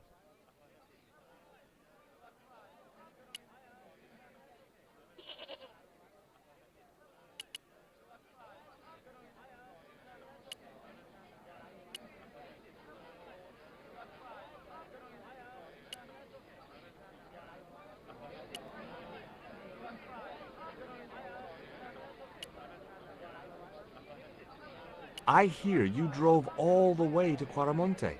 In a truck. That's right. You would not believe the state of some of those roads. Makes me downright sad to think there's still some places you can't reach in an automobile. In this day and age, you'd think there'd be decent highways just about anywhere folk choose to go. Did you know that the truck was full of explosives? Whatever gave you that idea, as if I couldn't guess? Your husband. He was exaggerating, wasn't he? Sometimes I wonder how I'm gonna cope with Dwayne's over-fertile imagination. Catch you later, Pearl.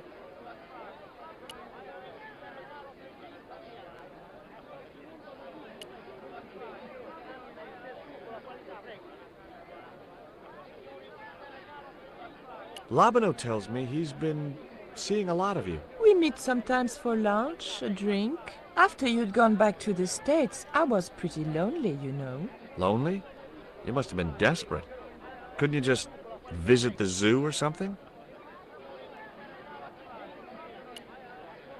Would you like a biscuit? Gourmet dog? Have you been eating those things, George? Sure, they're great.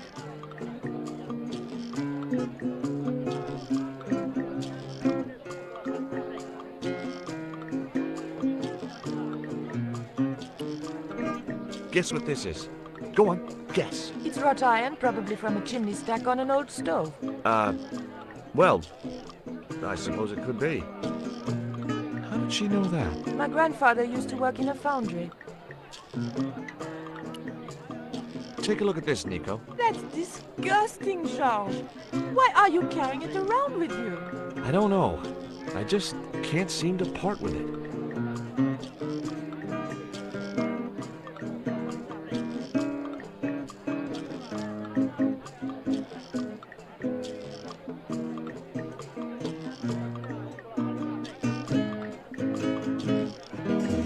Take a look at this. An eclipse of the sun. Why the sudden interest in astronomy? I found the cutting in Ubier's house. Apparently, it's only visible from Central America. Take a look at this. Mon Dieu! Where did you get that kind of money? It's not mine. I found that statement at Ubier's house.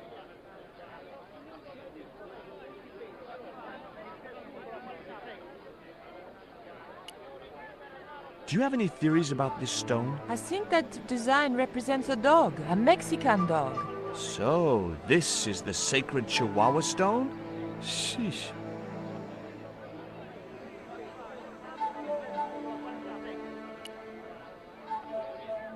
It looked to me like an early portrait of Orson Welles.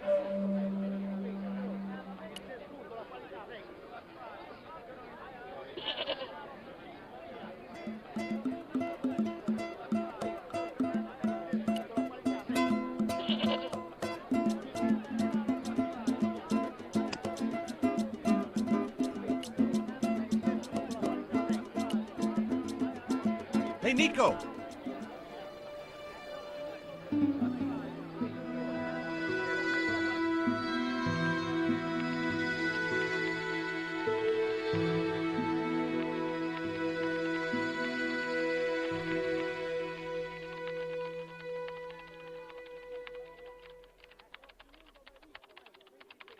Hola, señora. Hi. We were wondering...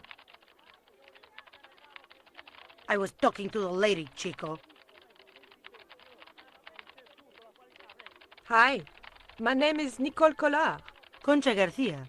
How can I help you, sister? The corporation I represent is considering a major investment in Quaramonte. Your advice, as the head of an obviously successful concern, is precisely what I'm after. My assistant, Mr. Stobbart, has a few questions he'd like to ask you.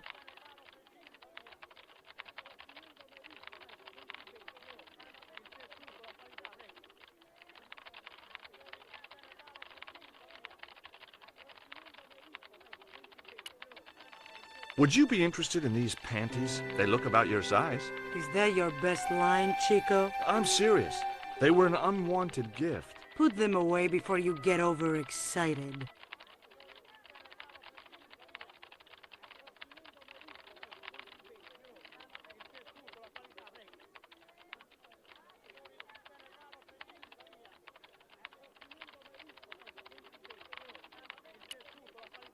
Would you like a dog biscuit? Would you like a smack in the mouth, Chico? Can you tell me about the accident at the mine? Accident? It was sabotage. Somebody wanted my mine closed down for good.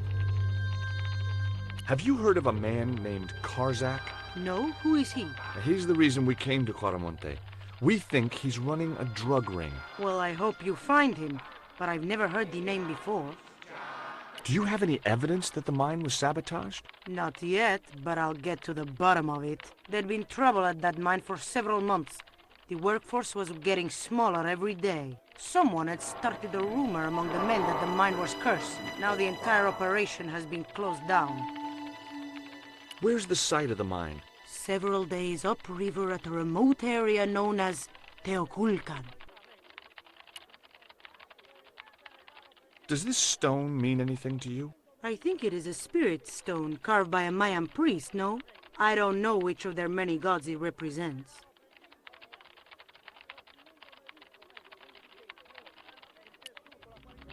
Can you tell me anything about this statue? It is Tezcatlipoca, the god of death and pestilence. That fetish would be considered by many to be a bad omen. You see this? It's my lucky piece of coal. What's so lucky about it? I'm not sure yet.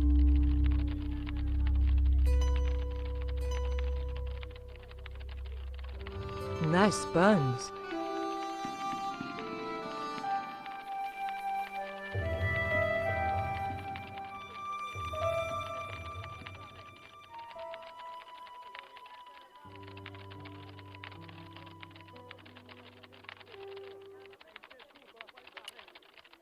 Do you recognize the icon on this label? Condor Transglobal. Did the company operate here in Quaramonte? Yes, they ran an old container ship, the Mayan Princess.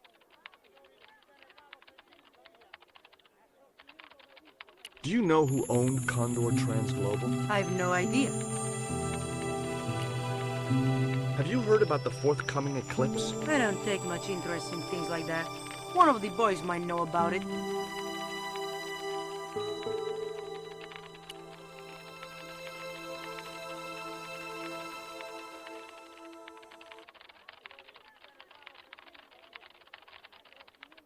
Hi, good afternoon, and welcome to Consolidated Mining. If you are planning to stay in Quaramonte City, may I recommend the Consolidated Mining Experience, an interactive hands-on tour of one of our deepest mines, with talking tour guides available in 3 different languages. A tour of a mine. Well, this is a mining company.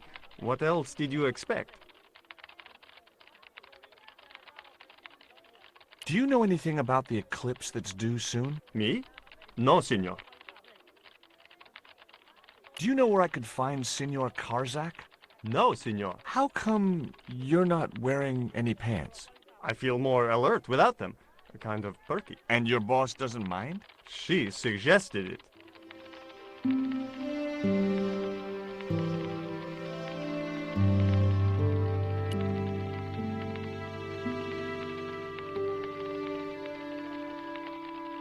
Keep out of there. That's where the explosives are stored.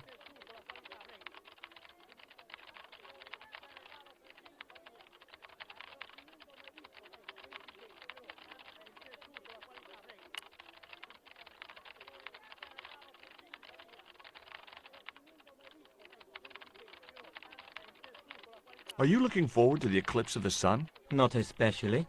Are you? I don't know. I've never seen one. All I know about eclipses is that you shouldn't try to view them with the naked eye. Please, go away and let me get on with my work. Ever heard of a guy called Karzak? Can't you see I'm busy? If I don't finish this stock report, the boss will be mad as hell.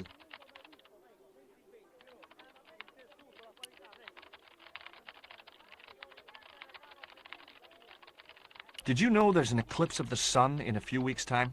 Yeah, Joe told me about it. He's having a party and we're all invited. Me and the boys are dressing up as evil monks. Yeah? Cool.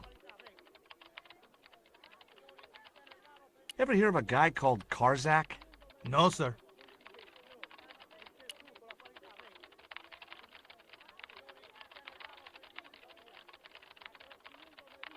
Do you know anything about the eclipse? Yes, and I'm really looking forward to seeing it. I heard it's going to be pretty spectacular. It's in a few weeks' time, isn't it? 9 days. Thanks. Ever heard of a guy called Karzak? No.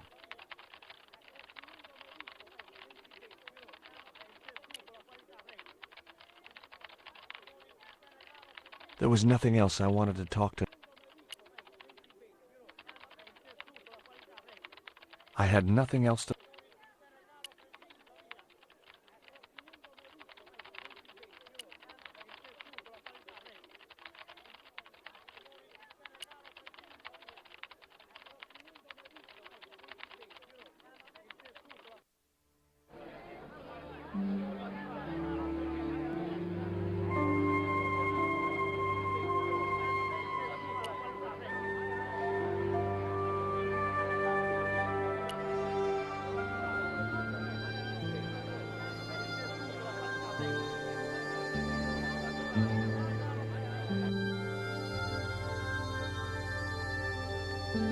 I have done just as I have been instructed, Professor.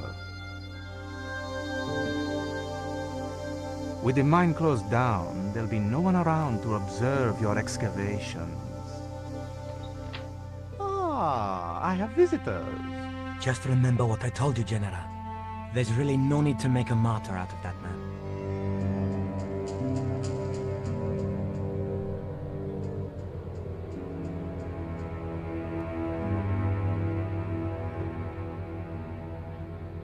I'm sorry to keep you waiting, Senor. Welcome to Quarmonte. Thanks. My name's George Stobbart from California. But what is this? An angel come down to earth. Nicole Collard. Enchantée, mon général. Pardon me, senorita, but I couldn't help myself. Look, we'd like to ask you a few questions. You've come to the right place, senor. Tourist information. General Graciento, at your service.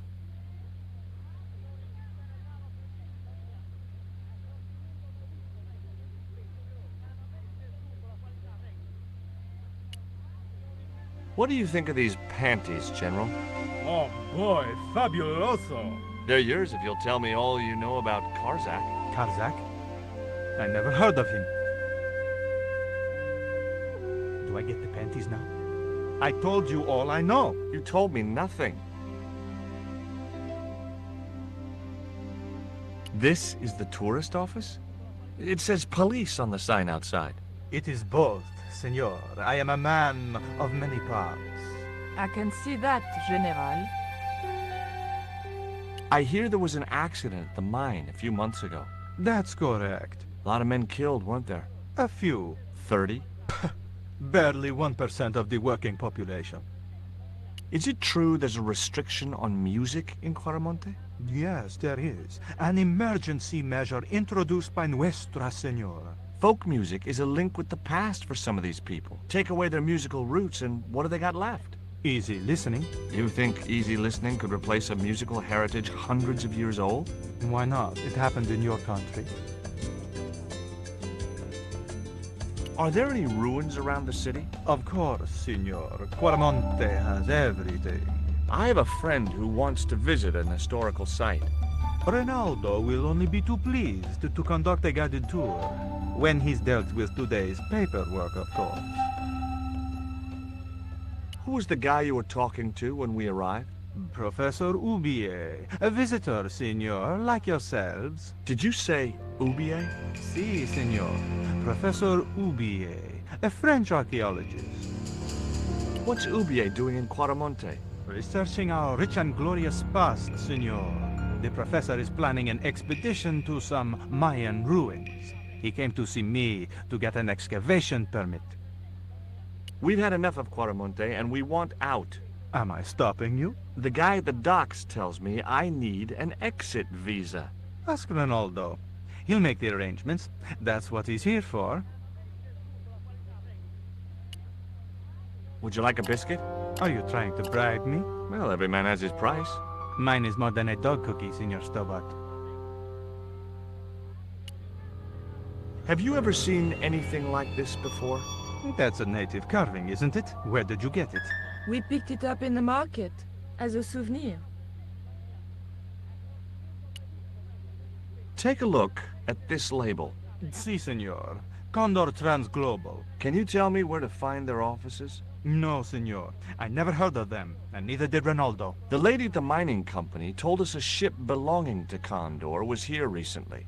Conchita Garcia is crazy. If there had been a ship, do you think I wouldn't have noticed? Are you sure you never heard of Condor? Oh, yes. The company is registered here, in Quaramonte City. You are mistaken, senorita. The musicians out in the square say that a ship flying the Condor flag was birthed here. They are simple peasants. They will go along with anything you say in the hopes of parting you from your money. Condor is run by Karzak, isn't it? Wrong again, senor. Karzak has nothing to do with anything called Condor. Whoever he is. Do you keep a record of companies registered in Quaramonte? Of course, senorita. Unfortunately, all the records were destroyed by a flash flood. Do you know anything about the forthcoming eclipse, General? Such things do not interest me, senor. I'll be back. I wasn't going to try investigating the passage while the General was sat there.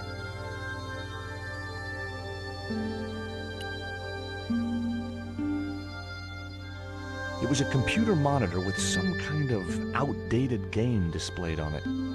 I didn't have time to get sidetracked by playing computer games.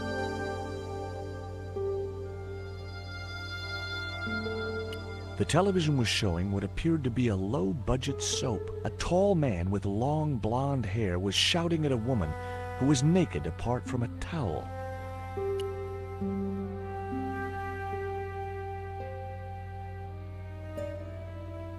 I decided to leave the television switched on.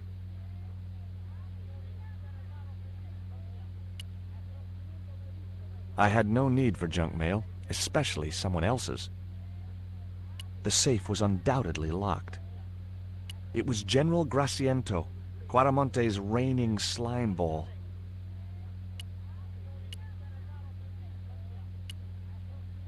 Hi, I'm George Stobbart. Hello, senor. How can I help you? I'd like to visit your prisoner. Condemned prisoners aren't allowed visitors. Condemned? To death. He is to be executed. Knowing my luck, I will probably have to shoot him myself. Amnesty International's gonna hear about this. I thought Miguel was arrested for playing the wrong kind of music. Si, senor, he was. And that carries the death penalty? No. You think we're crazy? While being questioned, he confessed to being an anti-government agent. Are there any ancient pyramids near Quaramonte? Si, senor. But it's not very impressive. It's in ruins. That's perfect. Would you be willing to give a guided tour of the ruins? I can't. The General would have a fit if I left all this paperwork.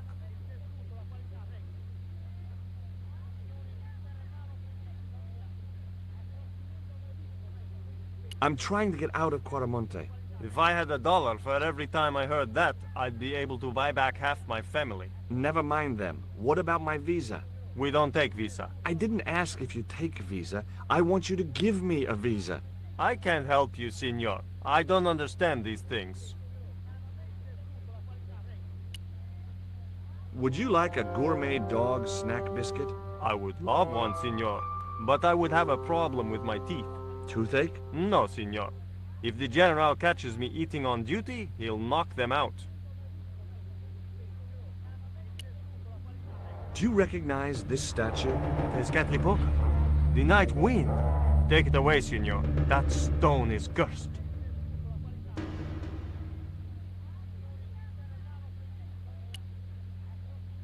You know anything about this eclipse? No, senor. El General keeps me in the dark about most things. So long.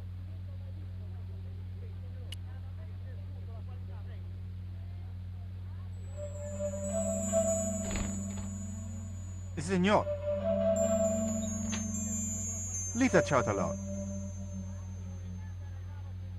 I wasn't going to...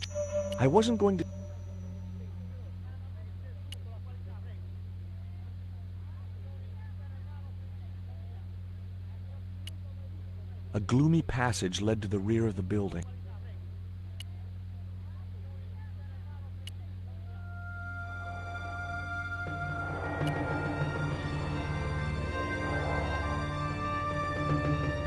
That man we saw talking to the general was Ubier. Didn't you recognize him? I never met him, remember?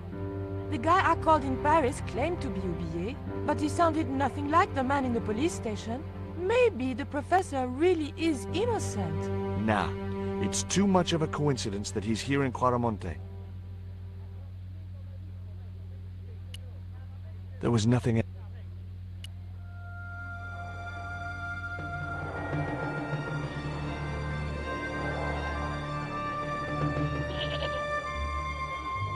Why did you show him the stone? I thought maybe he might know something about it. Well, he does now, for sure. He knows we have it. Did you notice that chart on the police station wall? Yes. It looked like a map to me, but I couldn't make out the details. Whatever it was, the general didn't want us to see it. You came on a little strong with the general. I was merely flattering his ego, George. Every man has his Achilles heel. Maybe, but that guy's weakness isn't in his foot. There was nothing else I wanted to talk to Nico about at that time.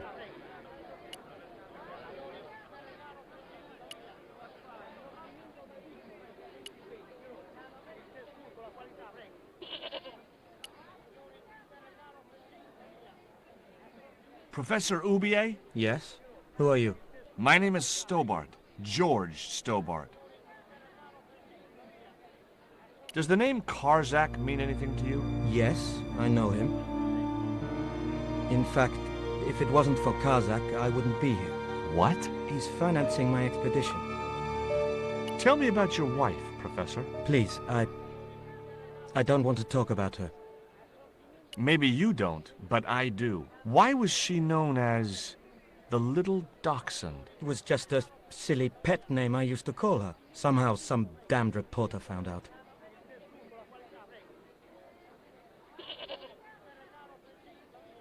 What do you know about my girlfriend's abduction? I don't know what you're talking about. She was invited to your mansion in Paris. Not by me, she wasn't. I haven't been home for nearly 7 months. Have you ever employed a Central American butler or servant? I've never employed any kind of servant, monsieur. Would you like a biscuit? No, thank you. You should, they're good. I can't get enough of these things. Can you tell me anything about this stone? Where did you get that? That's my business. How much do you want for it? It's not for sale. Can you identify this statue, Professor? Oh, yes. Tezcatlipoca, the Lord of Darkness. A Central American god, right? A supreme deity. Tezcatlipoca means, literally, smoking mirror. There. You see the mirror shield in his left hand? The Mayans believed he could look into the mirror and see into the hearts of men. He was the wind which came howling in the night in search of victims, and victims they gave him by the thousand. Human sacrifices? Men, women, children, animals, anything that bled. The steps of his temple ran red with the blood of sacrifices. The Mayans have a legend that says he'll return one day. I hope I'm not around to see it. Do you see this label? Yes. It refers to a company named Condor. What of it? I traced that company here, to Quaramonte. Do you know where I can find the offices of Condor Transglobal? The company no longer exists. They went bankrupt recently. I have proof that you are directly involved with Condor. I used them as shippers to transport artifacts to a gallery in Paris. Beyond that, I have no connection with the company, which, as I said, no longer exists. Do you know anything about this eclipse, Professor? Of course. It's not the reason I'm here in Quaramonte, but I'm looking forward to seeing it all the same. What's your interest in the eclipse, Professor? Oh, it's purely a layman's curiosity. History is my subject, not astronomy. But I've been fascinated by the movements of the heavenly bodies since I was a child. I wouldn't miss a total eclipse for the world. Does the eclipse have some special significance for you? For me? No. For the ancient Mayans, it marked the end of the Fifth Age. Perhaps we should be celebrating. Ah, no. The end of each age heralds destruction on a global scale. The Fifth is the final age, ending in the total destruction of the Earth.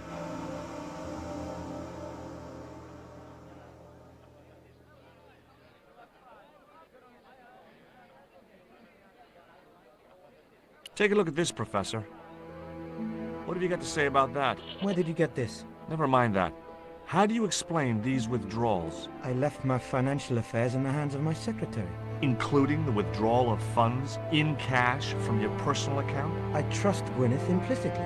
And why Marseille? Why the very place my girlfriend was taken? That's obvious, Stobbart. We are both the victims of the same devious plot. What plot? I have no idea.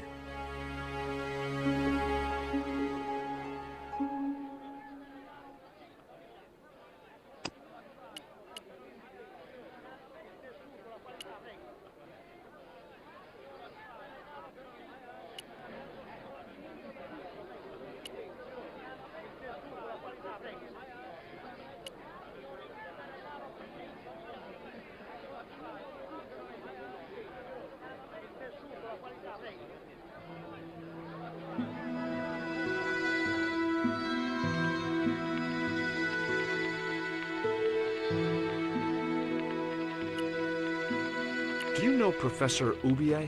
Yes. I understand he is about to embark on an archaeological expedition. He hired some equipment from me earlier today. I overheard him talking to the General. I think they're working together. What? If I'd known that, I wouldn't have hired out the equipment. Now, why would the General be interested in an archaeologist? I had nothing else to talk about.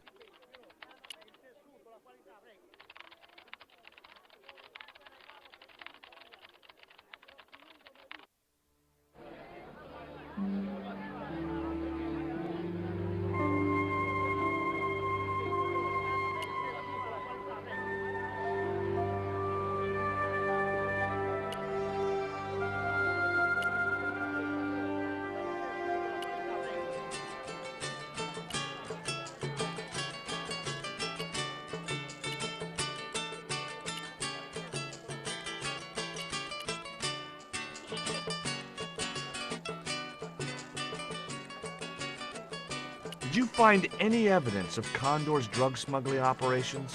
Drugs? Hell no! Condor was a cover for the illegal export of Mayan artifacts. So who was behind Condor Transglobal? It was registered in the name of Edan. Did you get the guy? I don't think he ever existed. Edan backwards spells native, Spanish for nobody. Do you think the General was involved with Condor? Hell no. And if he's a general, I'm a Buddhist. No, that fella's just a mouthpiece for the real power in Quaramonte. So the general is nothing but a puppet? He's like Pinocchio before he met the Blue Rinse Fairy. Strictly strings and wood. Who's pulling the strings? His mother. Better known as La Presidenta, the dictator. Is Miguel the reason you're here? Pretty smart, George. I was supposed to make contact with him.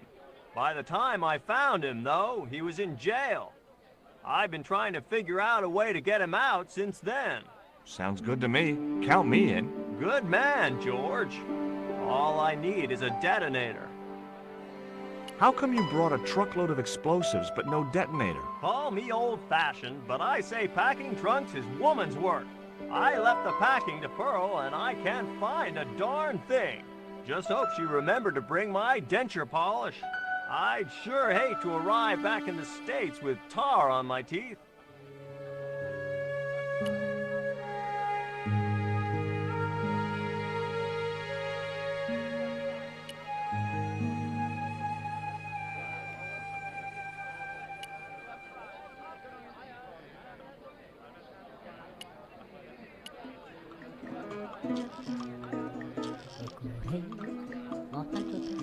Do you know where I could buy a detonator? Did Dwayne put you up to this by any chance? Oh, I get it. This is to detonate the truckload of explosives, right? Hey, come on, I was kidding. Did you think I was serious? I know what you boys are like when you get together and make plans. Dwayne says he could solve all the world's problems if he had enough missiles. Have you met the guy who calls himself the General? No, I haven't. Is he a real general? I guess so. He wears a lot of medals on his chest. The wrong side of his chest. At least for any army I'd ever seen. Catch you later, Pearl.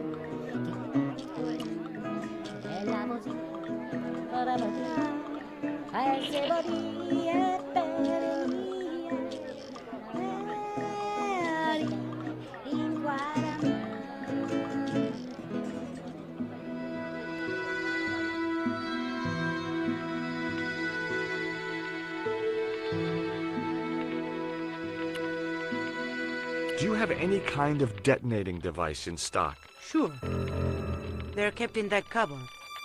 I don't suppose you have one spare? I can't simply give you a device like that, no without a damn good reason. The General has a chart in his office, which he was discussing with Ubier. Perhaps that chart will tell us where they're heading. Maybe, but I can't get anywhere near it while the General and his sidekick are there.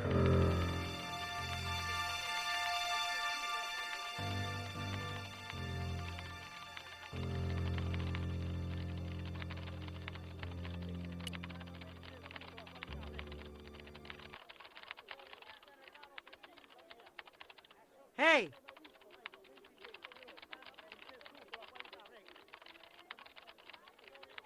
Stay out of that cupboard.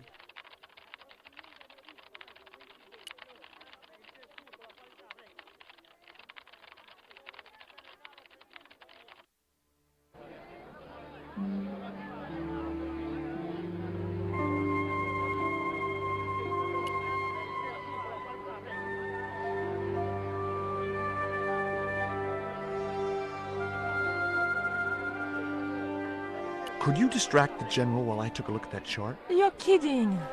Did you see the way he was leering at me? Yeah, you'd make a great snake charmer. Come on, 5 minutes is all I need. Well, maybe. But it's your harebrained scheme. You do the talking.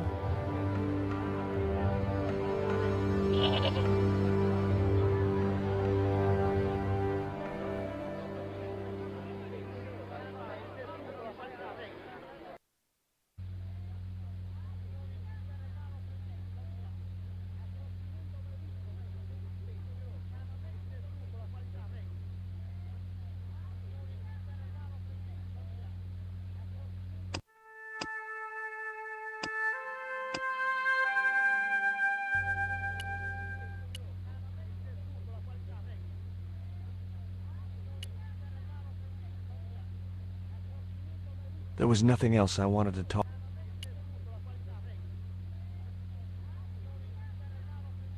Do you have a map of Quaramonte? A map? I'm sorry, senor, but I don't. Well, what about the one on the wall? Ah, that is an archaeological survey map, senor. Not suitable for tourists. My girlfriend has a favor she wants to ask you, General. For you, my dear. Anything.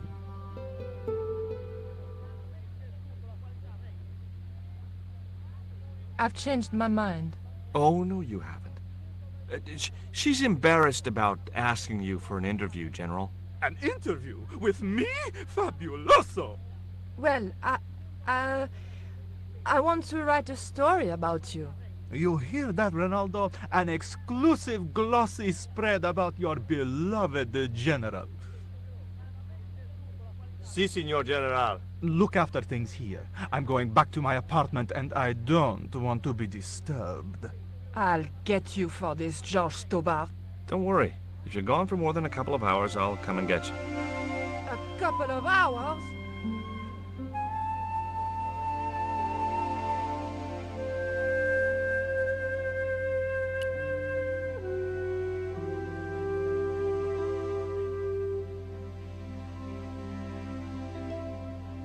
No, no, no, Signor. The General said nobody must see that chart. He won't know unless you tell him. You don't know him, Signor. He will worm it out of me as easily as he de-waxes his ear. Okay.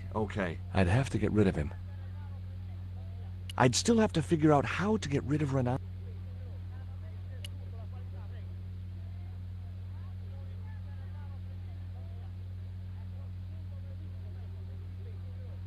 Would you take my friend to the ruins now the General's gone? I'd be honored, Signor. Thanks. I'll go get her.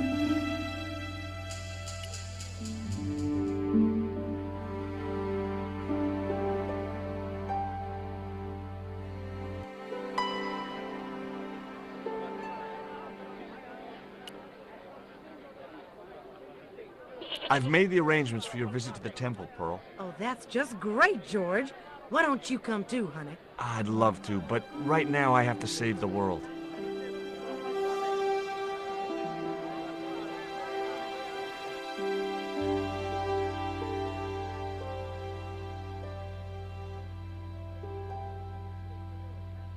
Listen, sweetie. I'm looking for an official guide to take me to the old pyramid. For a lovely lady, I would go to the ends of the earth. For you, I will go as far as the pyramid and back. But what about your husband? What he doesn't know won't hurt him. Let's go, Beanpole.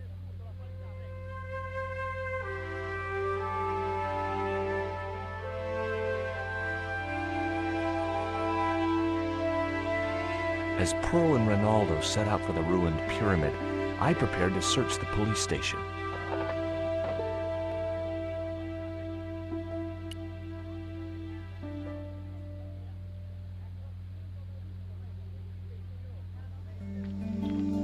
It looked like a geological survey map showing the land to the southeast of Cuaramonte City.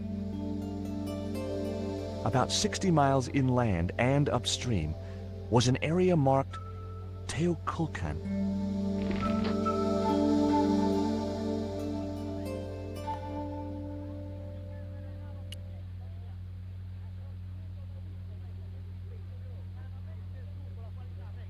I had no need for...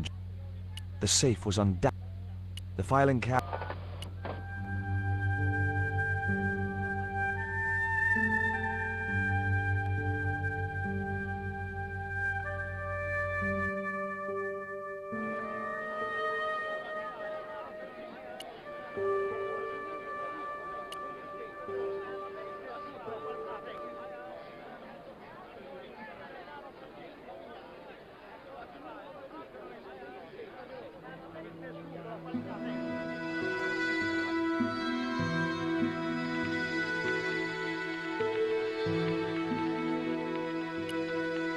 I got a good look at that chart in the police station. It's a map of Cuaramonte. Does it tell us where Ubier is heading? Yeah, a place called Teoculcan. That's the site of the mine. I wonder why they're being so secretive about Ubier's plans. One thing's for sure. If the general's involved, they're up to no good. I'd like to talk to that musician Miguel. Take the detonator and get him out of that jail.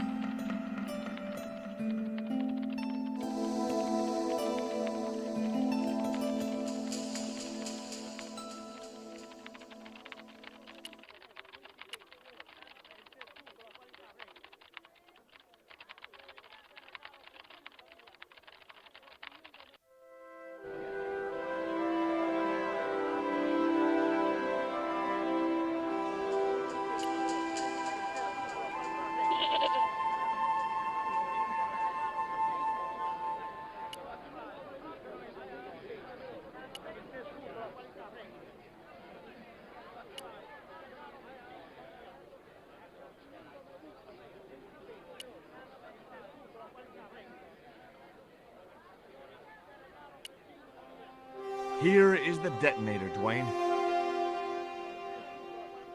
Keep your voice down, George. You want everyone to know. You'd best go and warn Miguel that the U.S. cavalry's on the way. Okay.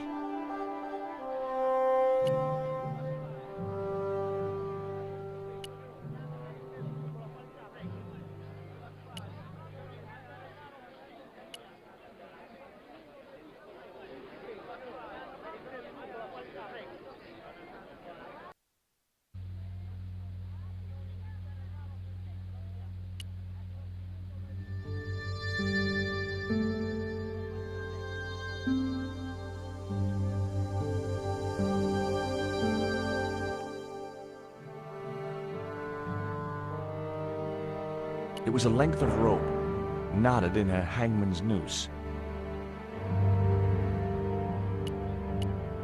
I couldn't reach the noose. Hey, Miguel! What is it? What is happening? We're getting out of here.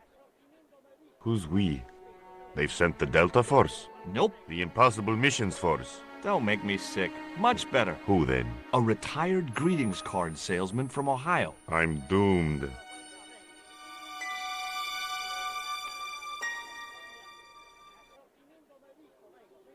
You're not the only one. I should have known you'd be trouble the moment I saw you. Look, I can explain everything. Get in that cell, now. And what if I refuse? He'll shoot you. Okay, here I am, going quietly into the cell. Very wise, North Americano scum. One of the reasons I hate guns so much is the way they make people so damned impolite.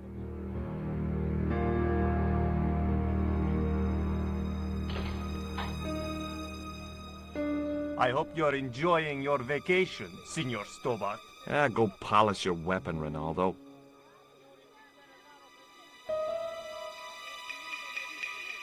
This was part of your plan, right? Well, in a manner of speaking, no. I was all out of ideas. It was up to Nico now. So, here we are. You've changed. I thought I would slip into something more comfortable. The stench of cheap cologne rolled over me like tear gas. So, what do you want to know about me? Ask and I will answer. I will deny you nothing.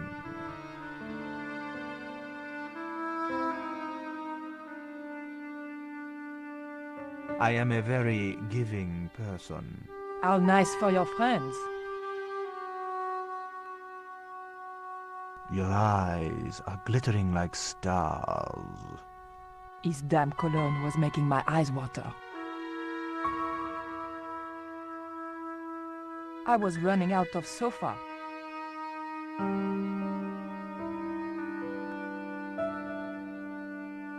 As spirited as you are beautiful, I admire that. As long as he admired it from afar.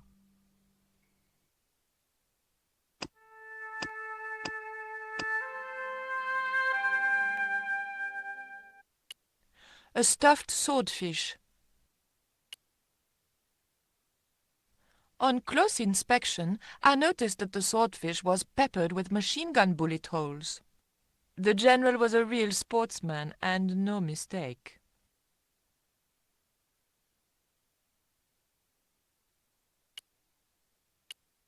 A tiger skin lay on the floor.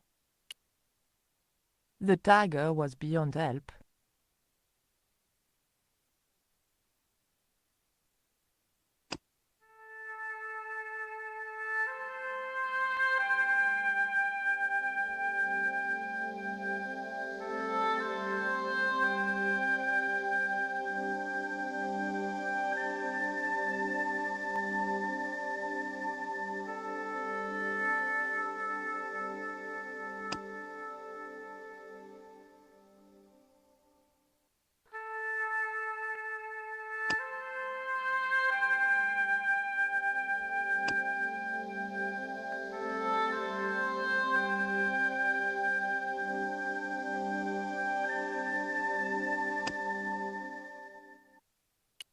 It was a portrait of some thug in a uniform.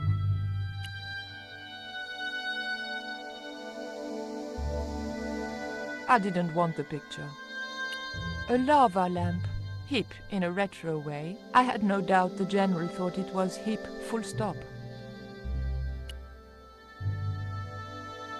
I didn't want the lava lamp.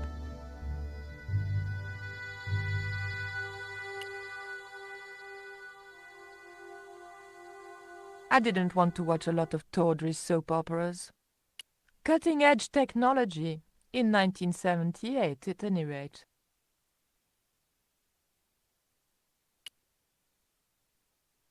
Is that a lava lamp? Sure, it's more impressive in the dark. I'll close the blinds. No, don't do that. Not on such a beautiful day.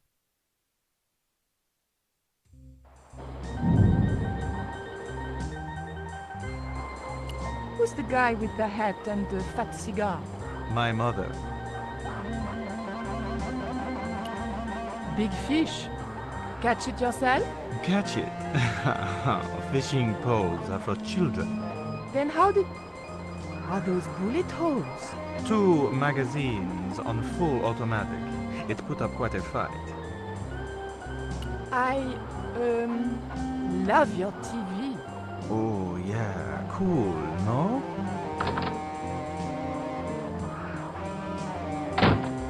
Mom! What is going on here? Nothing, Mom. I was... I'm in uniform. And when I'm in uniform, it's... Madame la Presidente, sorry, Madame la Presidenta. Now, what is going on here? Nothing, Madame la Presidenta. I was just showing my friend Nico some of the cool stuff I've got. Hi. Good afternoon, señorita. And just what are your intentions toward my son? Intentions?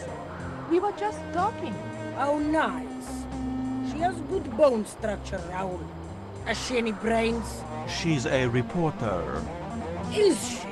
And what sort of questions has she been asking? I'm a freelance photojournalist. I do lifestyle features. For what sort of magazines? It looked safest to play dumb, with good bone structure. Haya, lifestyle of the super rich and vainglorious, Envy magazine, Excellent!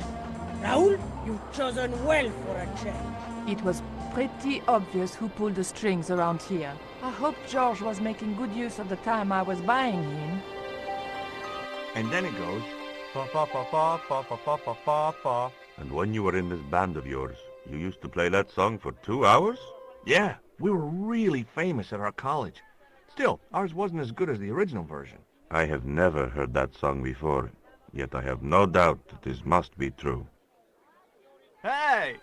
Psst! Hey, George! Dwayne Henderson. Boy, am I ever glad to see you. Get to the American consul and tell him I've been imprisoned without charge. Get real, George. He was the previous occupant of that cell you're in. We're gonna have to use good old American know-how to get you out of there. Uh-oh. That, and this truck full of explosives I've got here. Dwayne, listen to me. You'll kill all of us. You're such a naysayer, George. It'll go like clockwork. Negative to negative, it's positive to you gotta get the bare copper wire here. Let me just, damn. All right, I'll just hook that up. All right, there we go. Okay, just a minute. I've got to get to a safe distance. Quick, Miguel, hit the mattress. You have strange customs up north. Here we go. Too late.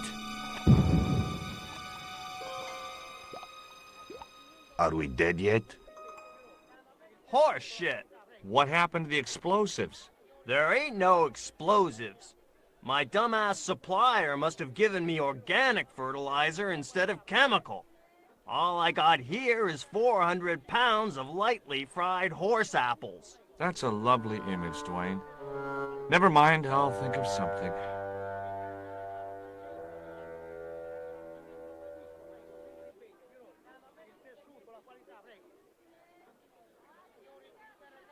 It was a length of rope. I couldn't reach the noose. I can't believe that punk jailed me for no reason at all. So? It happens. But I'm a U.S. citizen. See? That's true. They dare not execute you. Yeah? Well, that's something. They'll have to arrange an accident for you instead. Have you heard of a guy called Karzak? Yes.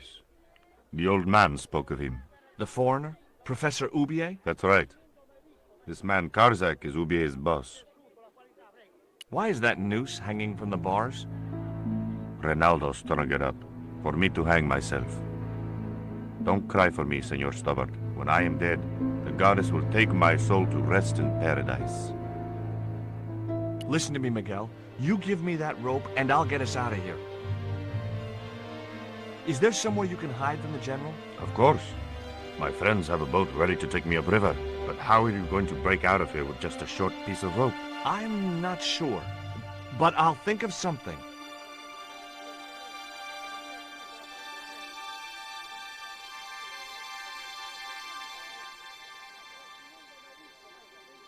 If your plan doesn't work, will you let me hang myself in peace? My very own slop bucket. Already I was feeling institutionalized.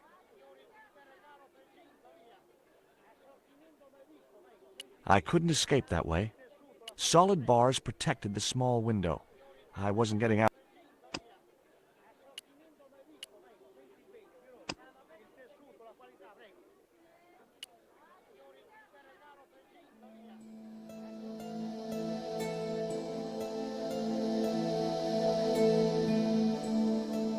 I had nothing else to ask him.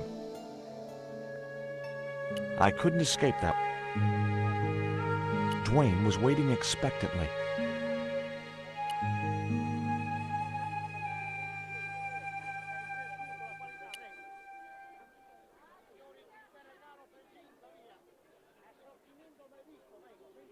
The door was locked.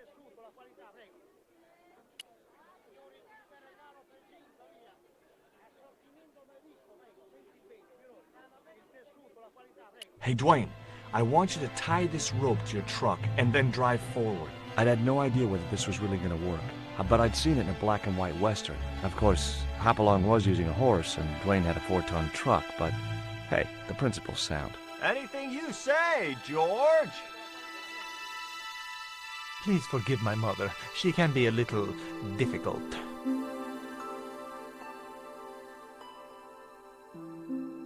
Oh, my feet, Raoul! Propose, you idiot! Don't mind her. She just wants grandchildren. Don't think I can't hear you, Raoul. I want the worthy successor, and you're not it. Propose now, or I'll do it for you. Look, Nico, we haven't known each other very long, but... What the hell was that? I didn't know what was going on, but George had to be involved in it somewhere.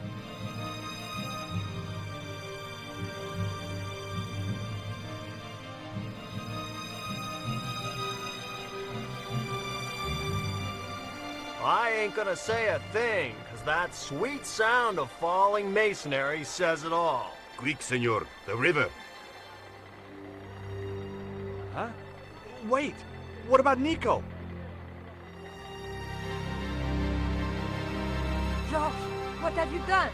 You only had to sneak a look at the chart, and it's turned into World War III. No time to explain. Come on.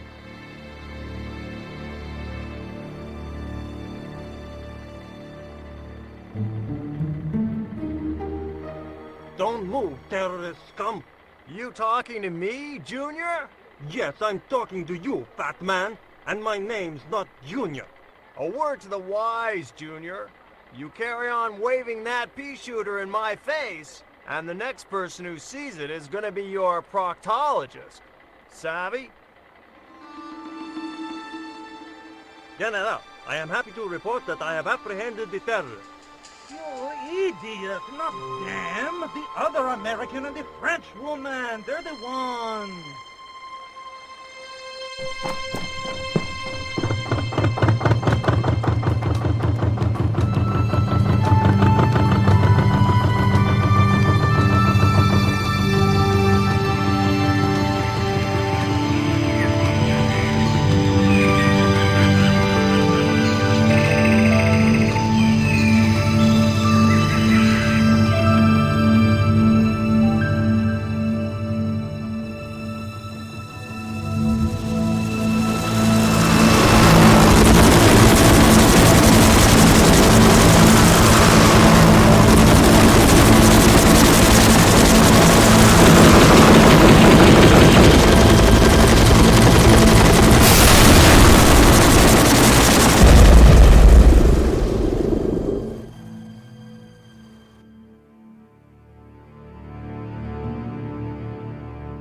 recovered consciousness, I was alone, washed up on the riverbank. My head was aching fiercely, and my mouth tasted like a swamp. At first, I thought the music I heard was in my head. Just my luck to wind up in paradise with a migraine.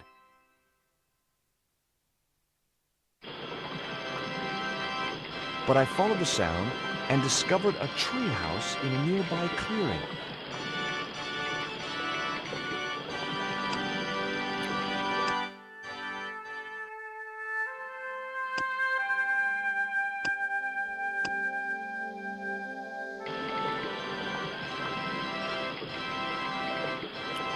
Interwoven vines made up what looked like a drive belt.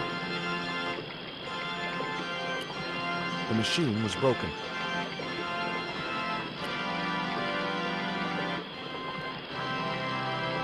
That vine rope could be useful.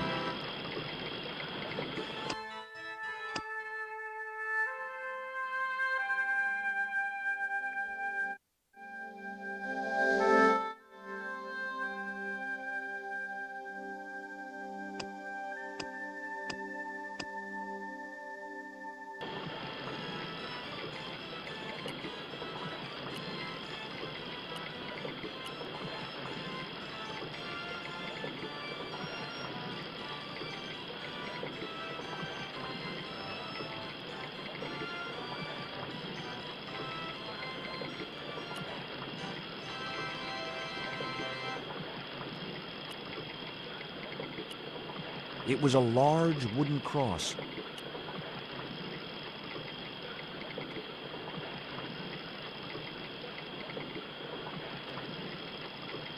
It was heavy. I guess that was intentional.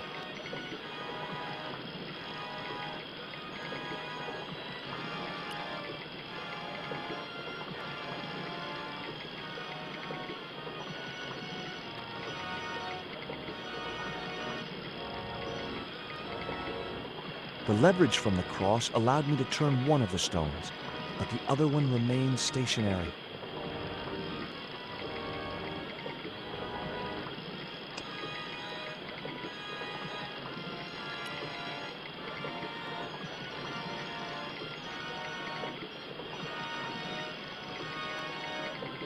The vine provided a drive belt to connect the two stones.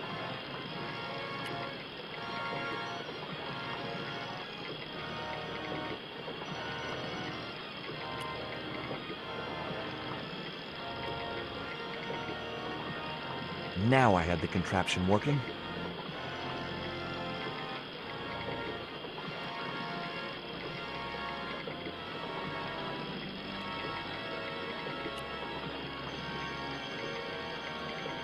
The stones were too heavy to turn by hand.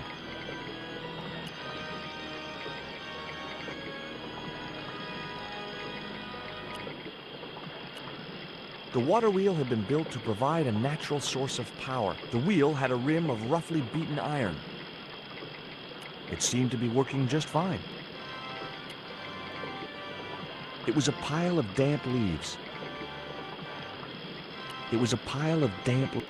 It was a pile of...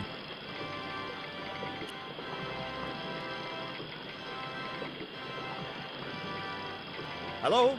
Anyone home?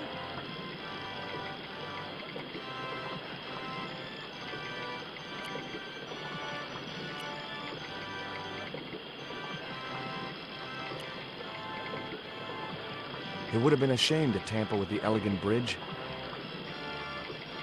Perfect for a game of poo sticks. It was a water wheel.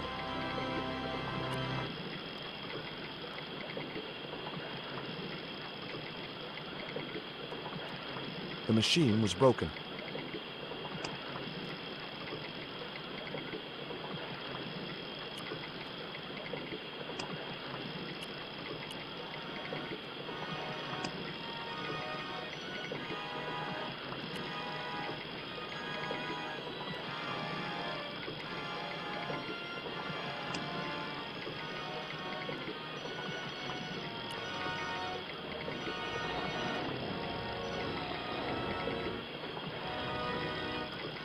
As I held the fetish to the iron rim of the wheel, a shower of sparks cascaded onto the leaves.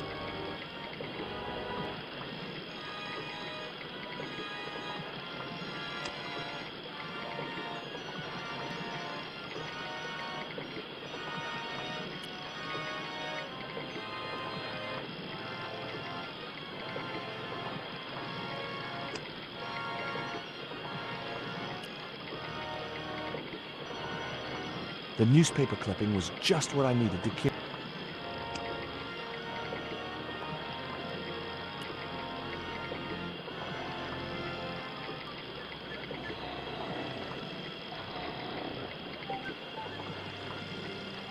As I held the fetish to the iron rim of the wheel, a shower of sparks cascaded onto the leaves.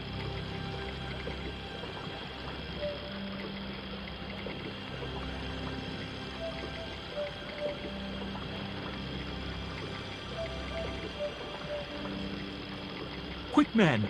Put out that fire! I've got a sick woman up here! Sorry, Father, but I needed to attract your attention.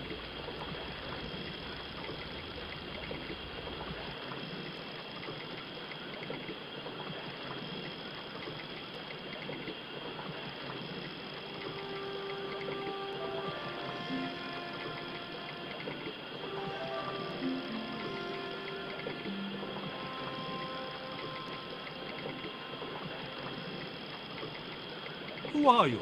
And what do you want? My name is Stobbart, George Stobbart. I'm Father Hubert. I don't suppose you speak French. Huh? Why do you want to know that? I found a young woman with a fever by the river this morning. The poor girl is close to death. And there's nothing I can do for her but pray. I don't understand her, but I think she's speaking French. Hang on. That must be Nico. That's my girlfriend you've got in your treehouse. What's the matter with her? She's been bitten by a venomous river snake. But can't you do something for her? There's a cure, isn't there? I ran out of penicillin and morphine years ago, but the local people speak of a root which they believe will counteract the poison.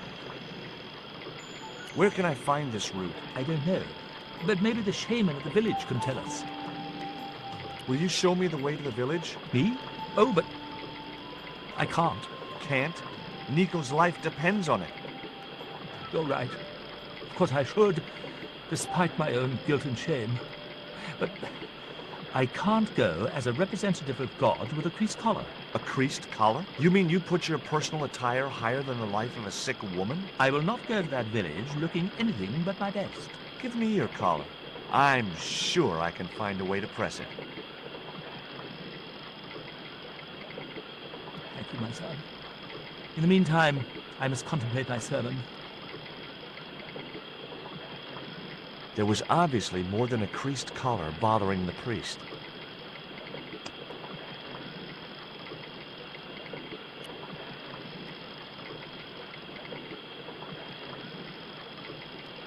So there I was, hundreds of miles from civilization, doing the housework for a priest. It's a strange world.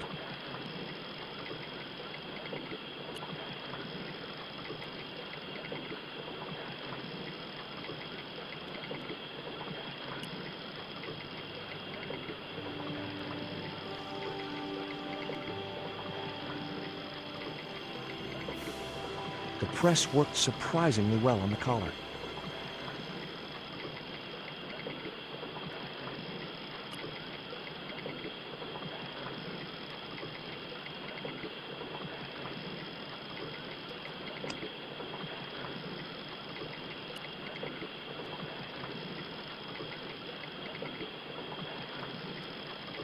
Here's your collar, Father.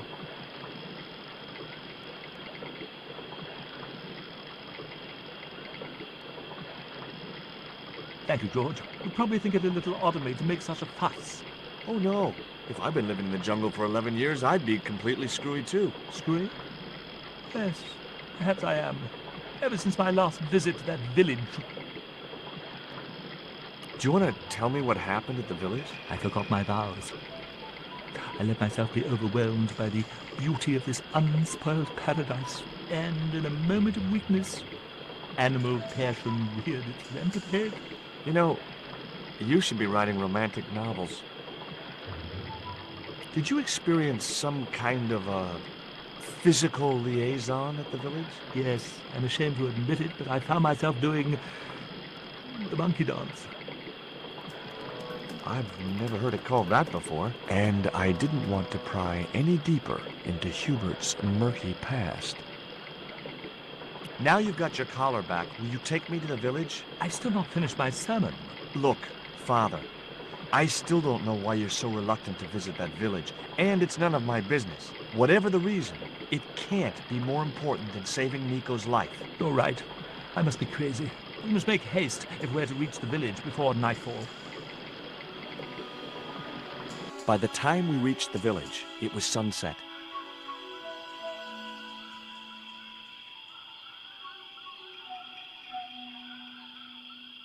Hello, boys. Glad to see you're still wearing the underpants. What? They're the best Christmas present we ever had, Father. Mine are too tight. Well, we all have our cross to bear. This is George. He has a request to make. I'm afraid I can't stay. Good luck, George.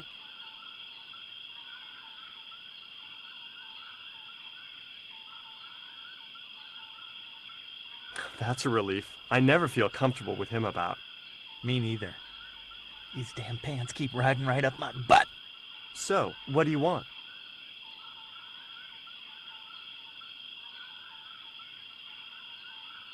My girlfriend has been bitten by a snake. So, everyone in my family has been bitten by snakes. I was bitten by a dormouse once. She's real sick. I hoped your wise man might have medicine. Wise man? You must have the wrong village. Father Hubert said there was a wise man in the village who could help me. Ooh, he must mean the old man, the shaman. Are you going to stand by and let my girlfriend die? Of course not. What do you think we are, savages? We'll start the preparations for a cremation feast. I'd like to see the shaman, please. You can't just go walking in there and demand to speak to the shaman. Why not? You have to observe the protocol. The shaman demands tribute. Tribute? You mean like a gift? That's right. The eternal question. What do you give a man who has everything? Here, he'll like these biscuits. If you say so.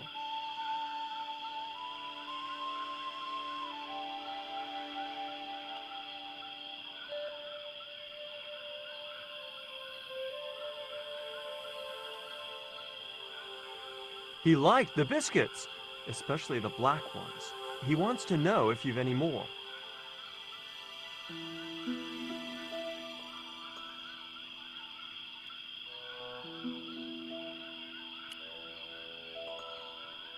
Stop! This is a private village.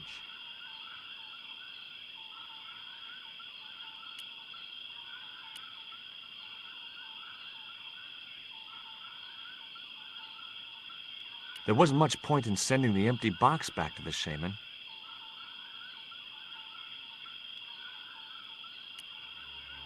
This stone is what brought me here. That's a spirit stone. I wouldn't touch it if I was you. You're right. It could be cursed.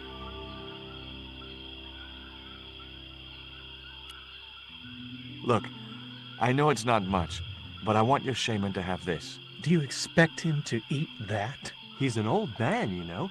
He might choke.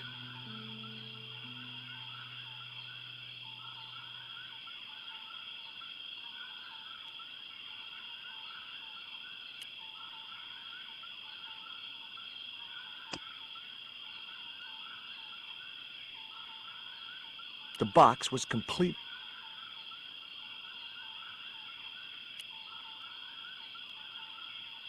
I tucked the bright red panties in the empty box. The box contained those awful panties Labino had sent to Nico. Here, I found some more of those biscuits for the shaman. I'll give them to him.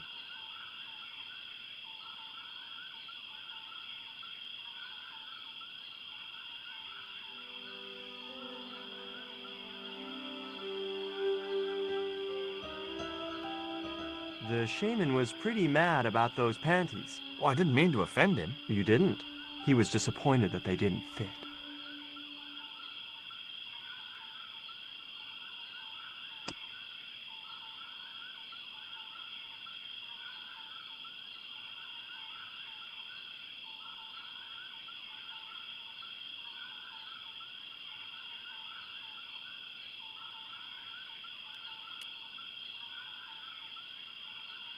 I put my lucky piece of coal in the empty box.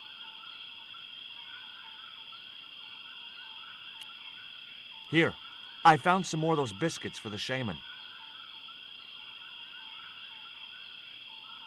I'll give them to him.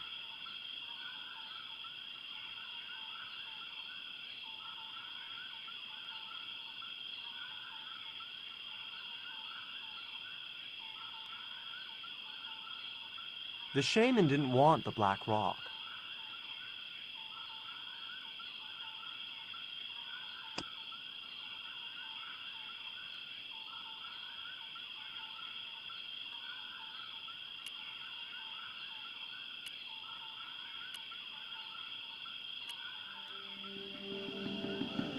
I put the Mayan stone in the empty box.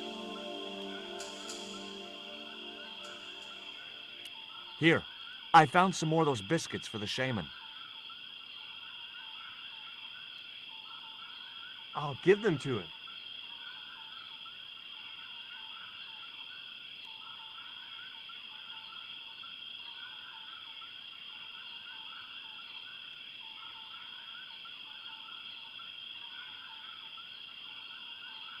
The shaman wants to talk to you. I hoped he would. Well, it's been nice to talk to you guys.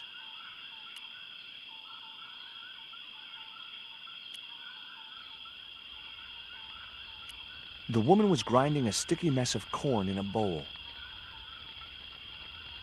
It was a basket full of rocks. I couldn't think of any reason to steal the villagers' rock collection.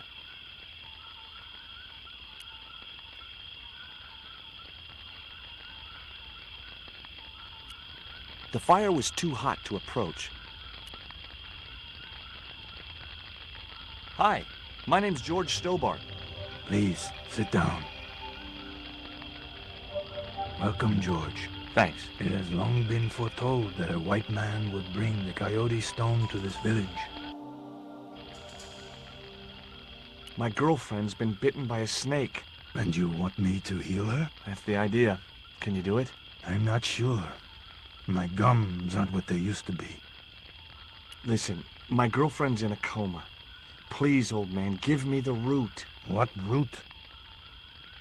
Father Hubert told me of a root which could cure the bite of the river snake. There's nothing sacred with these people.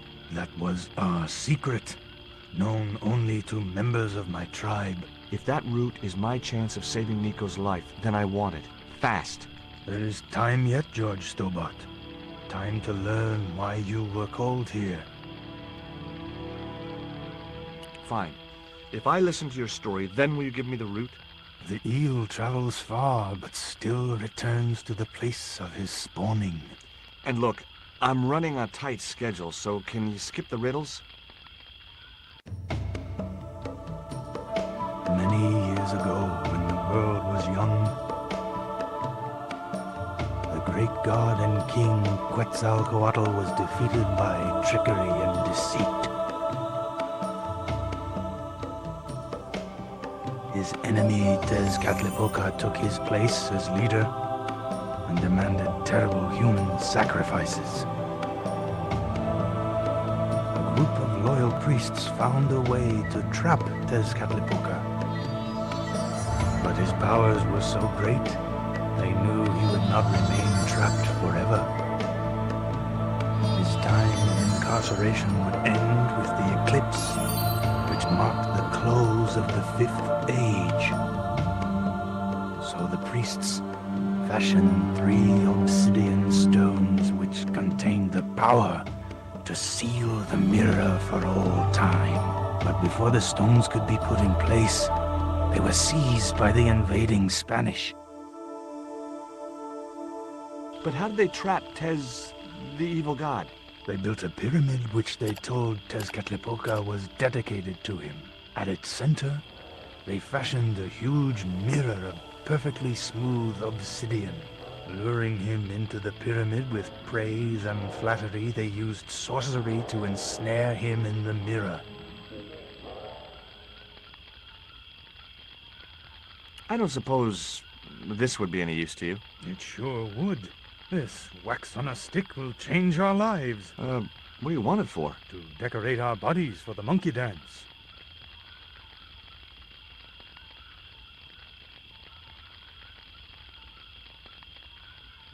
Why is Father Hubert so reluctant to visit the village?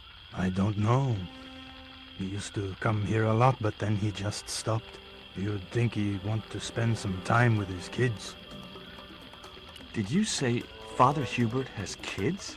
3 girls and 5 boys by my reckoning, all conceived in the same week at the Feast of the Monkey Dance. There's an eclipse of the sun due very soon, isn't there? Correct. The eclipse which marks the ending of the 5th Age will come before the next full moon. Less than 2 weeks. I didn't really believe that Tezcatlipoca would return, but I figured Karzak's plans were in some way connected. What happened to the stones? They were taken by the Spanish to the coastal town that is now called Cuaramonte City. Only 1 stone reached Spain.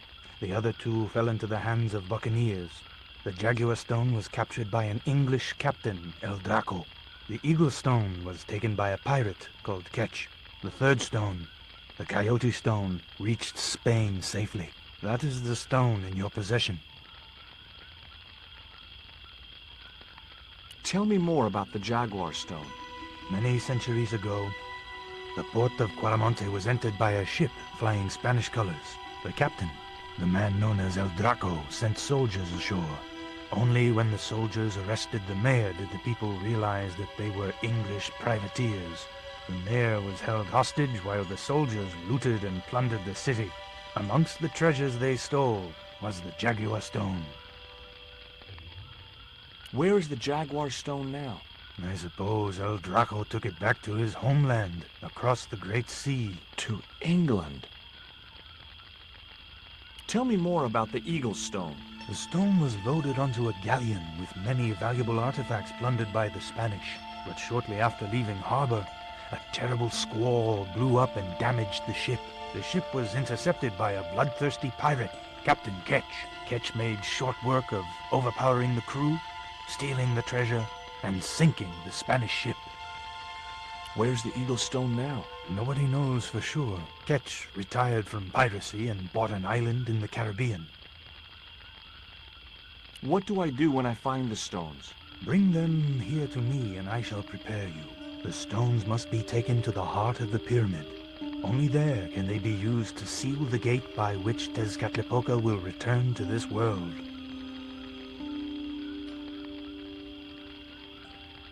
Now do I get the root?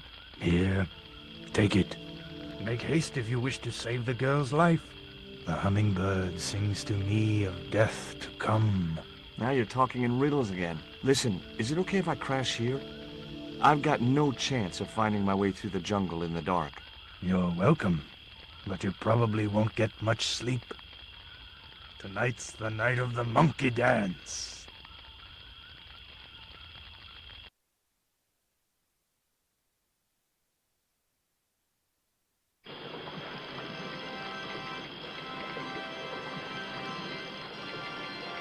I left the village at dawn and stumbled back through the jungle in a post-party daze. It was just like sneaking back to my parents' house when I was younger. Except Oakland didn't have monkeys or parrots.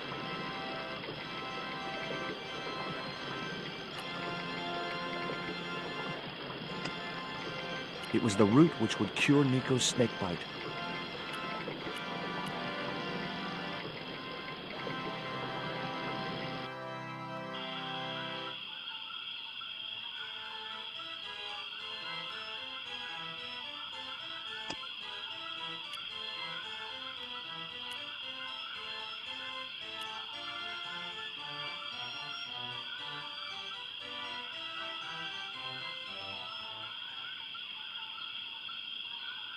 I've got the route, Hubert. So what are you waiting for? Give it to the gal. Right. The shaman thinks you should go visit your kids. So, he told you? Look, Hubert, having an extended family is nothing to be ashamed of. If I was you, I'd be ashamed of not being there for them. It's that damned monkey dance that led me astray. Yeah. A sight like that must be difficult to forget.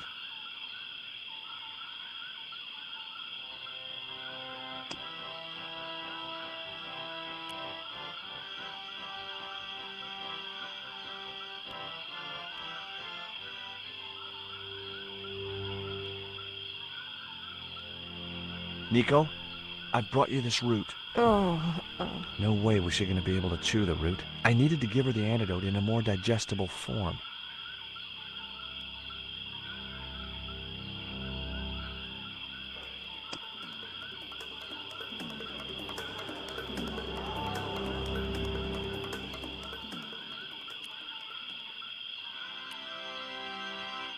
I didn't have any use for Hubert's cat.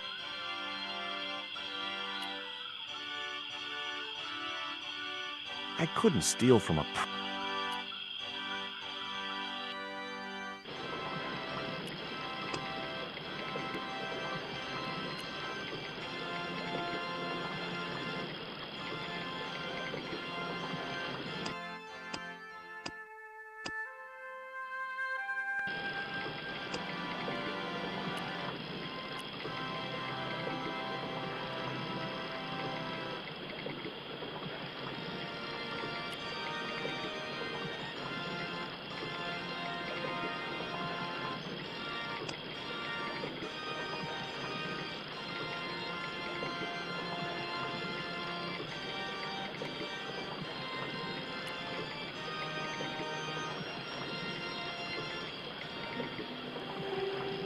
The cone was ideal as a makeshift container.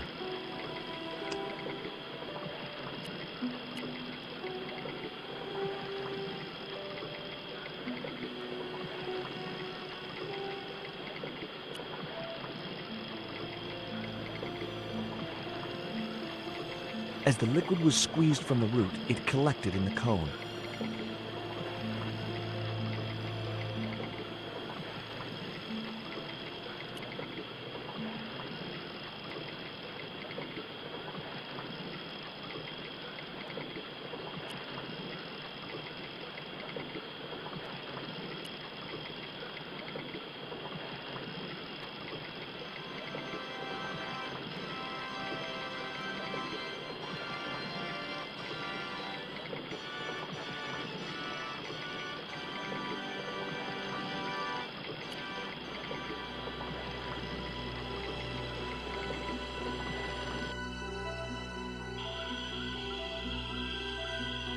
Look, Hubert, the antidote. Well, what are you waiting for?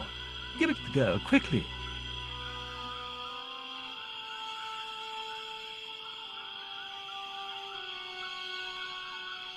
Nico. Here, drink this. Oh, George, it's horrible. Just swallow it down. Okay, try and rest now, darling. You'll need all your strength when we go after the other 2 stones. Other stones?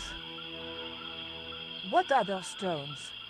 What have you gotten me into now, George Stobbart? Well, the patient is sounding more like her old self already.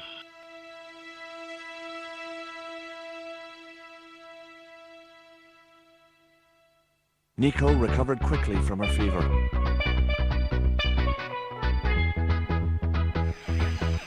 To save time, we decided to split up and look for each stone independently.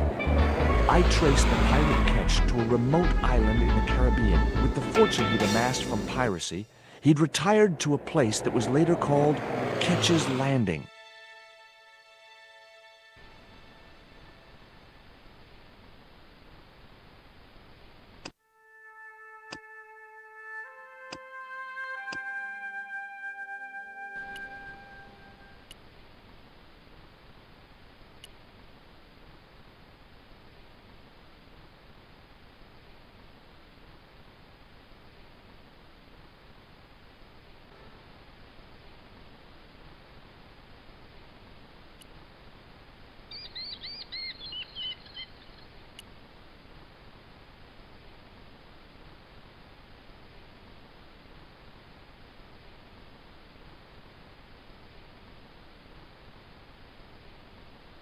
Hi.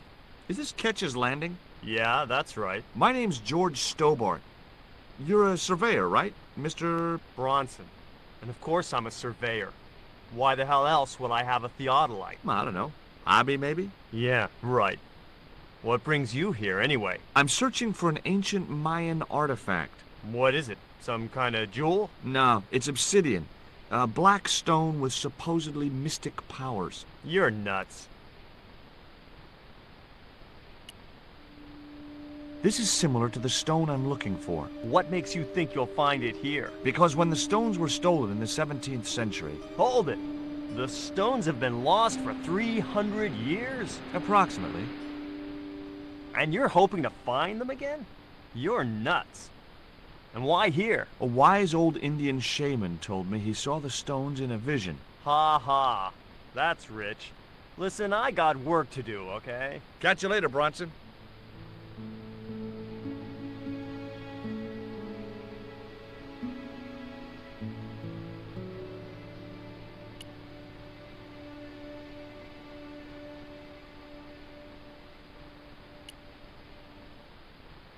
I just had to sneak a look at those plans.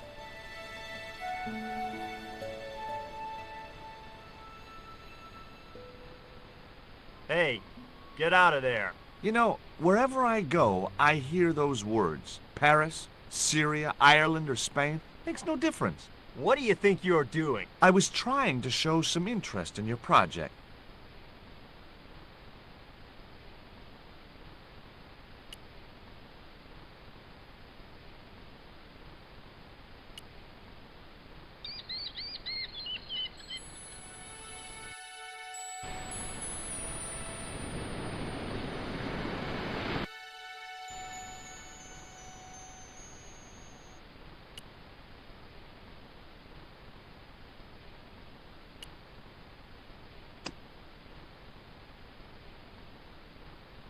I didn't want a fishing net.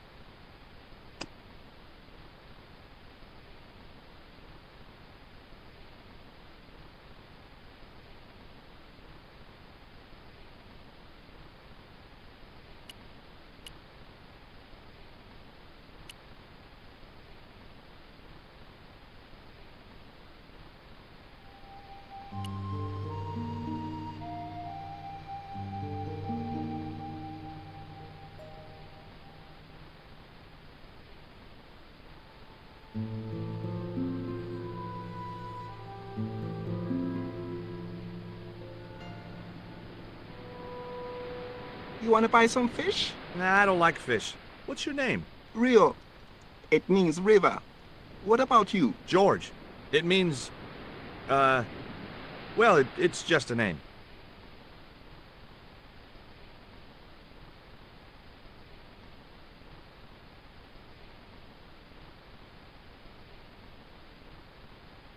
No school today? No, sir. What about your education? I can fish, sail, and swim. I've been looking after myself since I was 6, and I'm bilingual. Aren't you a little overqualified for a beach bum? Well, you know, there's a lot of competition.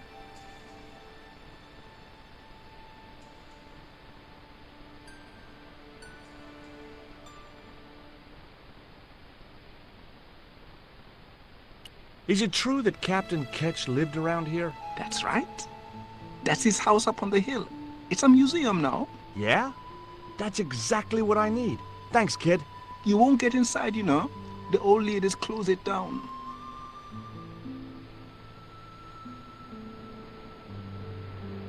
Who are these old ladies you mentioned? Miss Frost and Miss Mina Ketch. How come the old ladies closed the museum? It's Bronson's doing. Him have the plans for redeveloping the museum. They kind of regret it, you know. The man's a crook.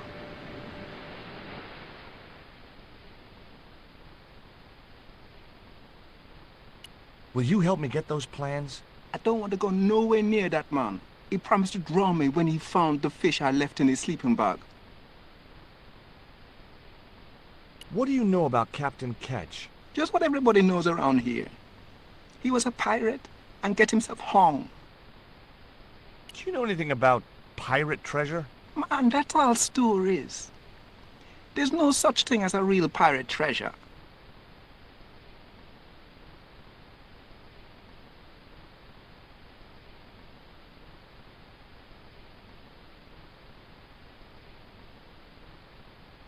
It was a seaworthy little craft, in bad need of a coat of paint, but spotlessly clean and maintained.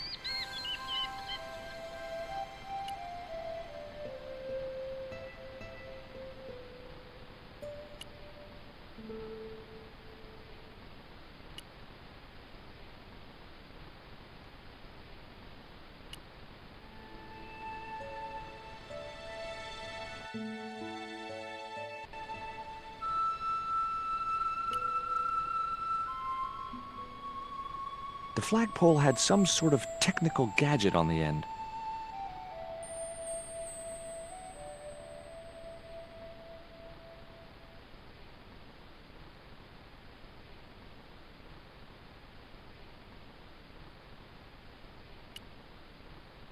Hi, Puss. Wanna play?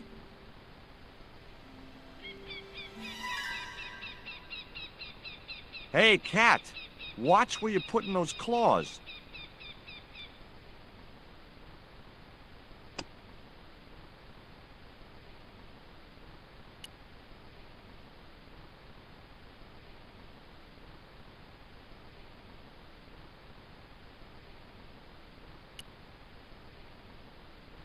Hi, my name's George Stobbart. Good afternoon, Mr. Stobbart. Would you care for tea? No, thank you, ma'am. I don't like tea. Is that your cat? Yes, it is. That's Ruddles. Do you like cats, Mr. Stobbart?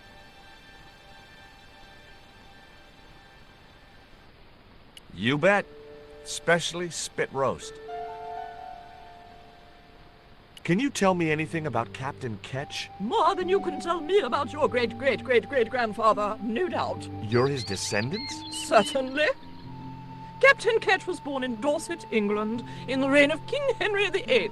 His family were undistinguished farmers, but young Frederick Ketch decided to go to sea. We have plenty of seamen in our family, Mr. Stobbart. Are you interested in history, Mr. Stobbart?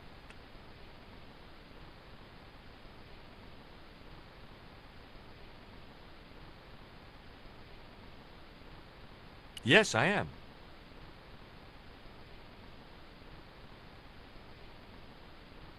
Is it true Frederick Ketch was a pirate?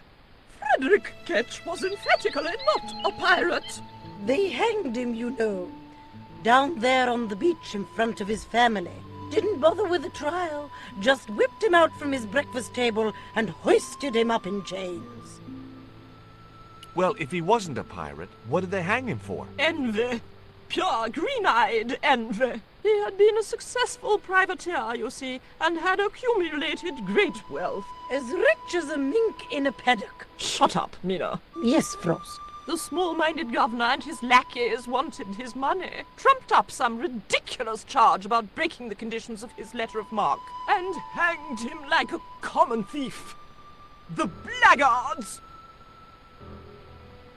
Letter of marque? The document that permitted him to engage and destroy the enemies of the crown. The difference between a lawful privateer and a pirate. Yoo-hoo! Sorry, Frost. Well, why didn't Ketch just say, take a hike, guys, I've got a pirating license? Frederick Ketch was not a pirate! But he did show them his letter of marque. But they destroyed it and hanged him anyway. You were telling me about Captain Ketch. Do go on. Oh, yes. He sailed under Hawkins. Jim Hawkins? John Hawkins, one of the great traders of the Elizabethan age. In 1568, Frederick Ketch was a young man serving aboard the Jesus, Hawkins' flagship. They sailed from England to Africa and across the wide Atlantic to these islands. Ketch was never to see the shores of England again. How come Ketch never made it home? Because the Spaniards sank the Jesus in an act of treachery. You said Hawkins' fleet traded between Africa and the Indies. What was it they were trading? Black men with no shirts. You have to understand, Mr. Stobbart, that this was the 16th century. But that doesn't alter the fact that Hawkins and Ketch were slavers and pirates. Would it surprise you to learn that Hawkins was also a devoutly religious man? He transported slaves in a ship named after Jesus Christ. In my book, That makes him a hypocrite.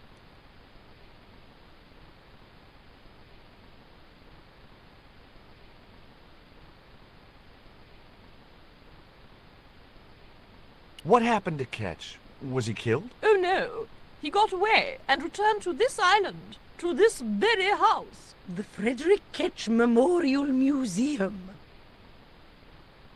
I've been talking to Rio, the little fisher boy. I'll thank you not to mention that little wretch in my presence. Dirty little whelk. Nasty fishy boy. That will do, Mina. I gather you don't have much time for the little boy. That child is a delinquent, Mr. Stobbart. Yeah, well, he's only, what, 11, maybe? A knave with one hand on the tops. What is it about Rio that you don't like, Miss Frost? Well, once upon a time, he and Emily... Be quiet this instant, Mina. What can you tell me about Emily? Emily? What business can she be of yours? Her parents were killed in a typhoon. We, as her only living relatives, took it upon ourselves to raise the child. It's good to know Charity isn't dead. Oh, but she is. Washed overboard in the typhoon. Mr. Stobbart wasn't talking about Emily's mother. He was being sarcastic. What else can you tell me about Emily? How dare you pry into our family in this way? I refuse to answer any more of your impertinent questions.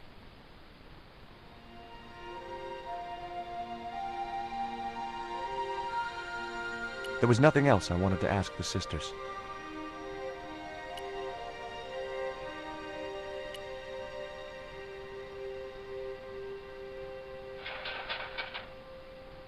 The ladder extended easily.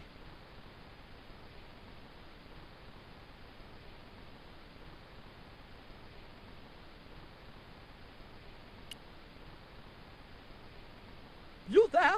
What are you doing?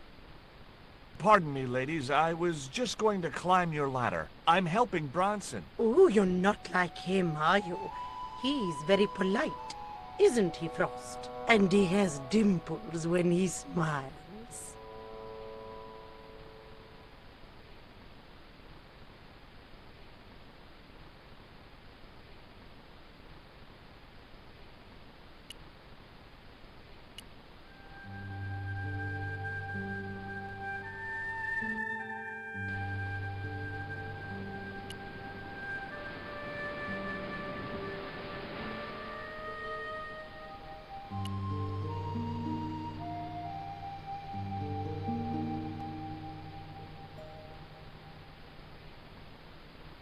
Tell me about your friend Emily. Why are you so interested in Emily Ketch? Emily Ketch? A descendant of Captain Ketch, the pirate? Yeah. What, doesn't bother you? Why should it? We don't responsible for our ancestors.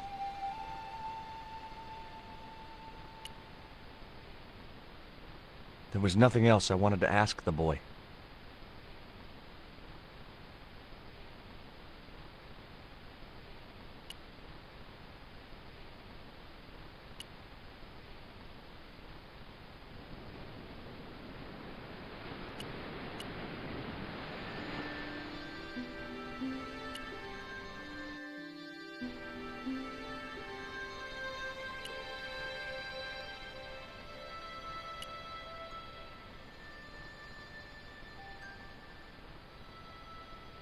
It was locked.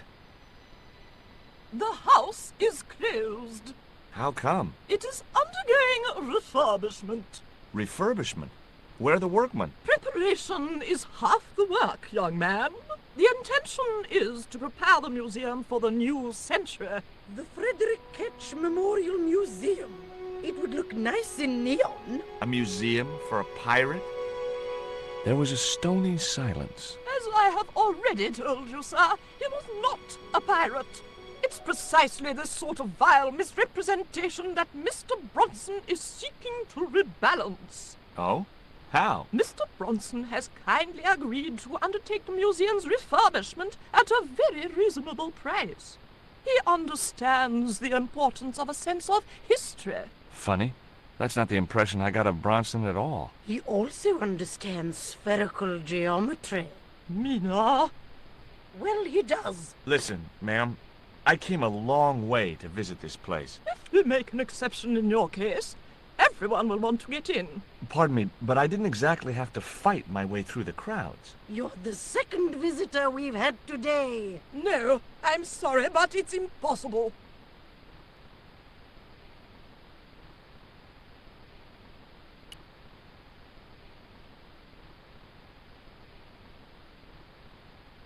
You're really fond of that cat, aren't you? He is our companion and our solace. I thought about catnapping the little monster until they let me in, but it wasn't my style. Maybe there was some other way I could use their affection for the cat to get me into the house.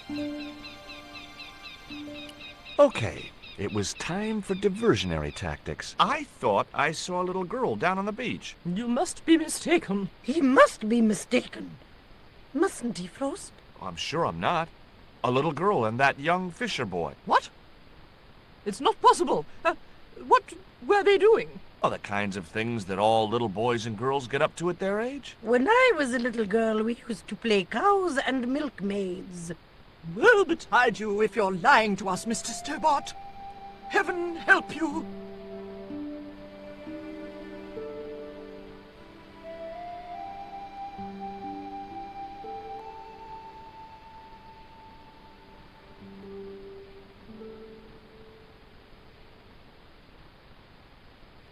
With a creak of ancient corsetry, the sisters sailed majestically over the distant horizon.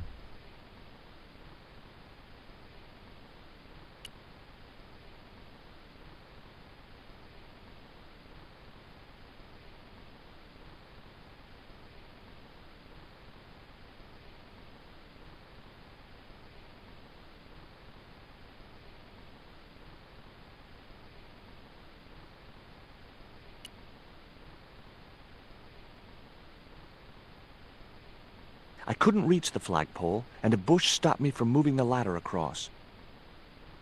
I didn't have a flag on me, so the flagpole would have to stay bare. The flagpole had some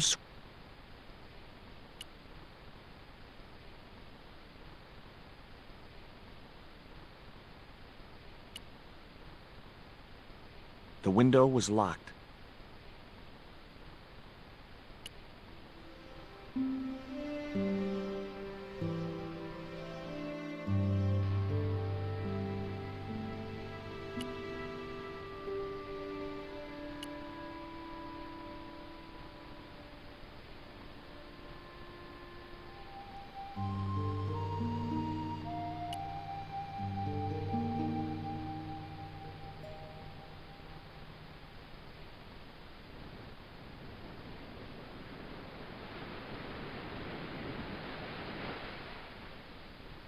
How come the old ladies closed the museum? It's Bronson's doing. Him have the plans for redeveloping the museum. Oh, I know all about Mr. Bronson's plans.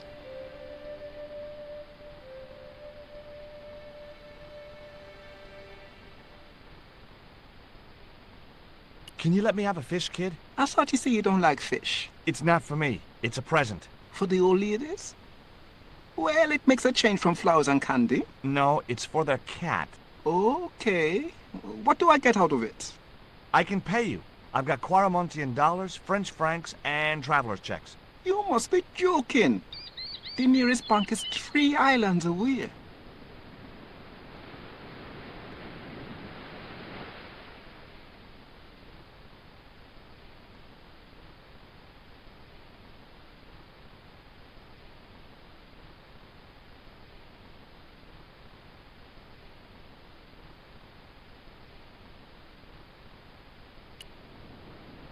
Will you give me a fish if I give you these, Rio, are these ugly, tasteless nylon panties worth a fish?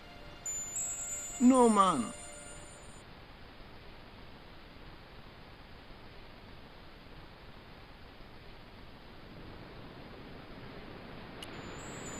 Is this worm worth a fish? Could be good bait.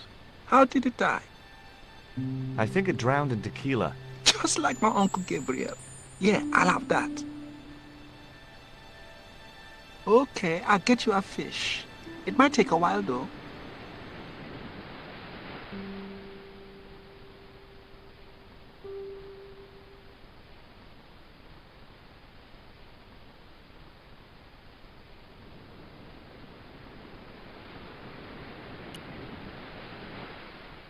Did you see the weird sisters come by here? Did I? They look madder than usual, so I hide until they're gone by. Just as well. They thought you were playing with Emily. Boy, were they steamed. Emily? You're madder than them. There was nothing else I wanted to ask the boy.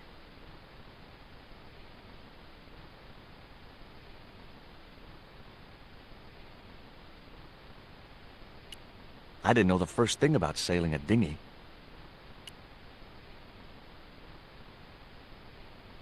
No luck with a fish? No, man. They don't want bite. That's 'cause they know there's a storm brewing. Storm? I don't think so. Hey! I caught a bite! You have? It's a big one! A real big one! Reel him in, Rio. Jeez, it must be a whale or something.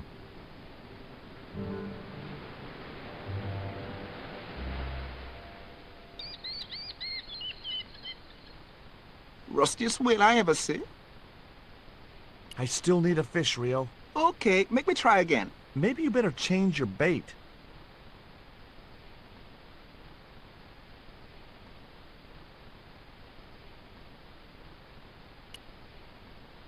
The only serviceable part of the bicycle's wreck was a rubber inner tube. You just never know when you're going to need stuff like that.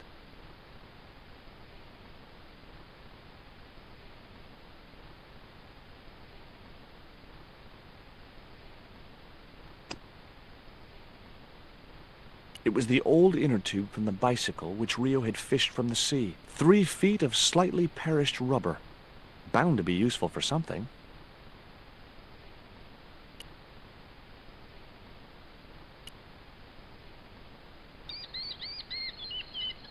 There's a fish, my man. I can't put it in my pocket while it's flapping about like that. No problem.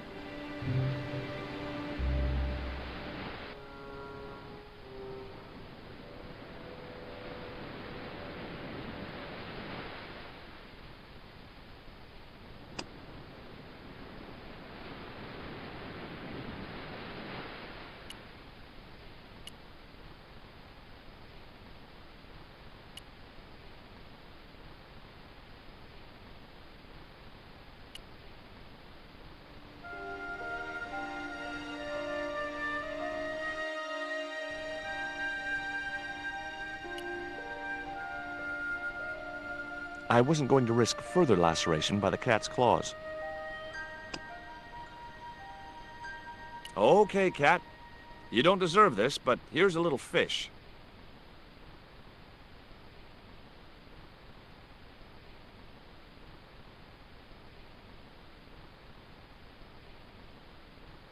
The little monster ate the fish, but never strayed far from the ball.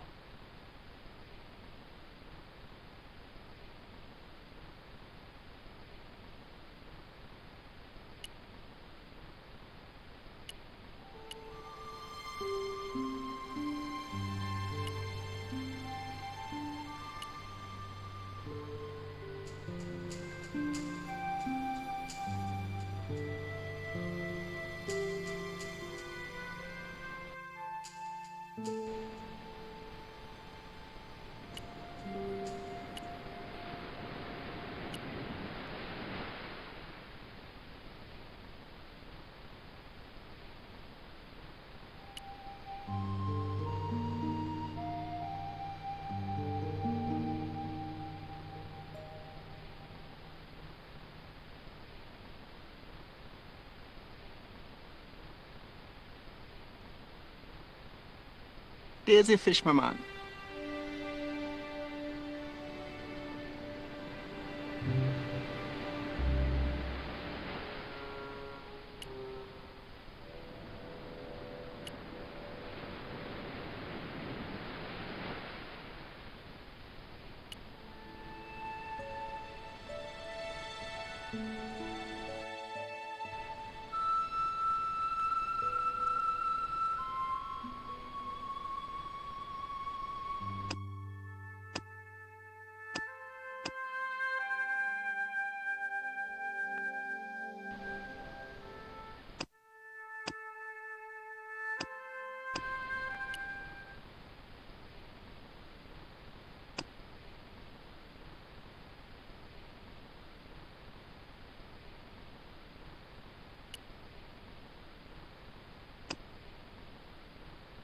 I'd better think this through. I'd better think this through.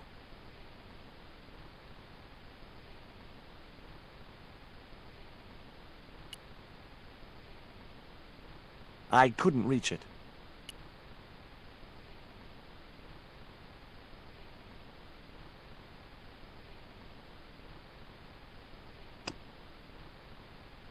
That isn't it at all.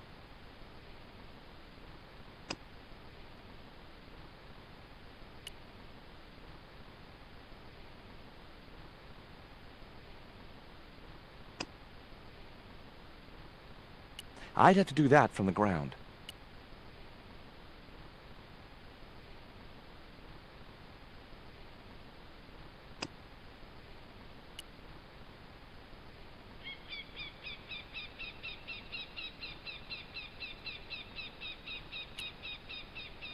Maybe I had a future as a surrealist artist.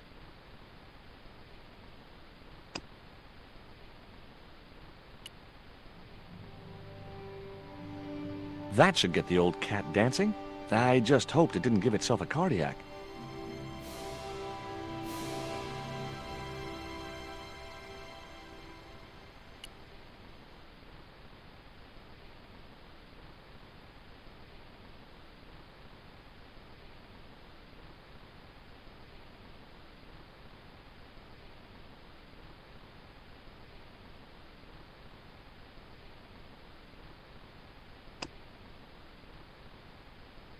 It was the ball I stole from the cat.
I couldn't think of any reason to climb the tree.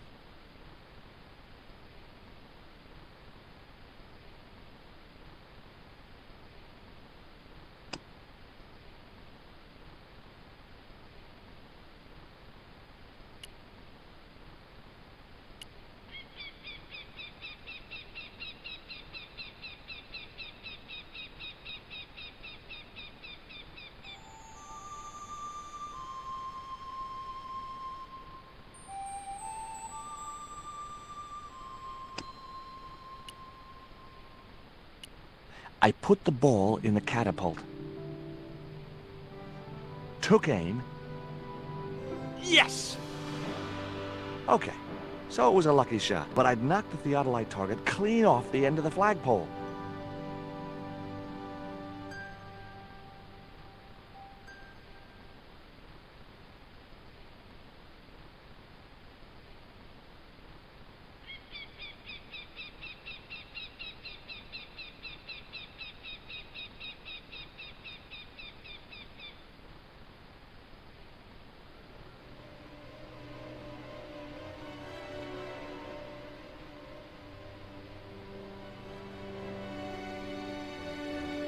What the hell's going on here? Hi, Bronson. Nice to see you, too. You again. Have you been screwing around with my theodolite target? Where is it? I had to climb out of the window to put that one on. Damn it, I'm gonna have to go through all that again. Not this time. The house is locked up and the sisters aren't here. Hell's teeth!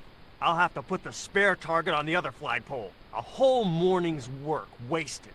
I'm gonna fix all this and then I'm gonna fix you, you hear? Yeah? Fine. I'll be waiting.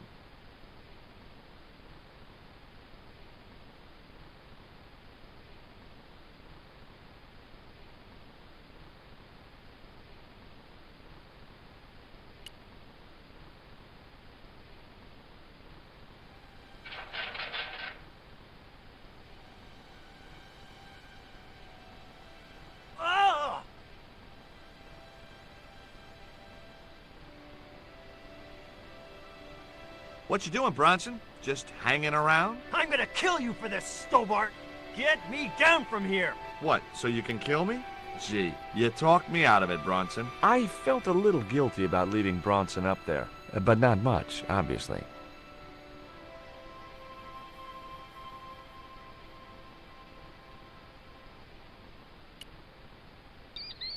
The marker was a bright, shiny thing, and I have a weakness for bright, shiny things. It wasn't going to be much use without the theodolite, though.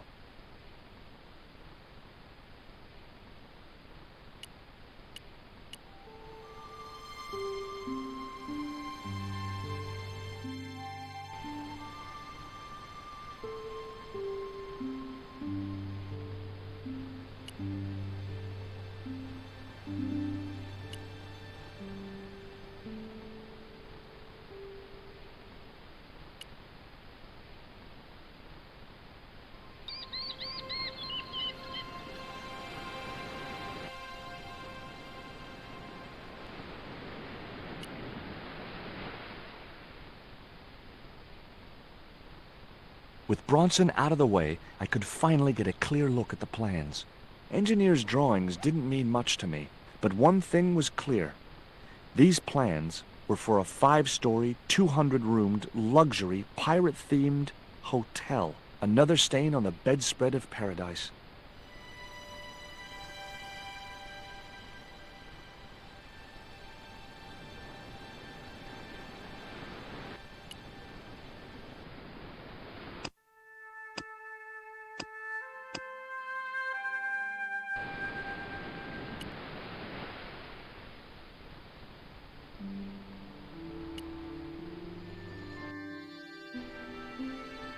You there! Why is Mr. Bronson hanging from that flagpole? He climbed up there of his own accord. Then help him, you stupid man! Quickly, before he falls!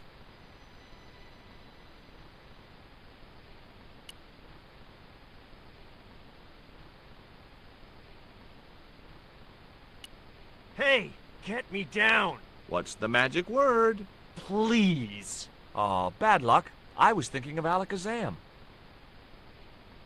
I've got your plans, Bronson. I know about the hotel. So what? This is between me and the dames. Those sweet old ladies trusted you. This isn't what they wanted. Oh, people like them don't know what they want. Instead of wasting their money on this mausoleum, I can turn it to profit. But you should have discussed it with them first. If I was to let you down, will you promise to come clean about your plan? Sure I will. And you'll come to a tasteful compromise with Miss Frost and Miss Mina? Taste? What's taste got to do with architecture? Oh, dear. You'll have to stay where you are until you see sense. You rat. Catch you later, Bronson.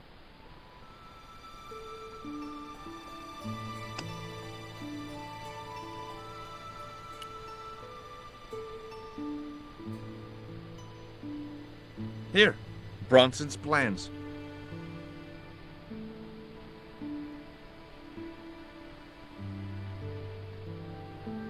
This means nothing to me. She's not wearing her reading glasses. Ah, wait.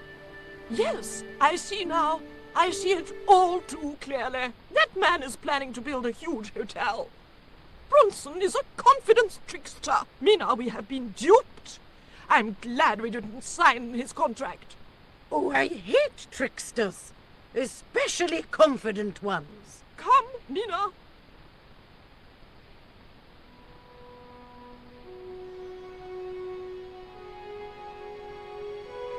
Mr. Bronson, you may consider yourself persona non grata.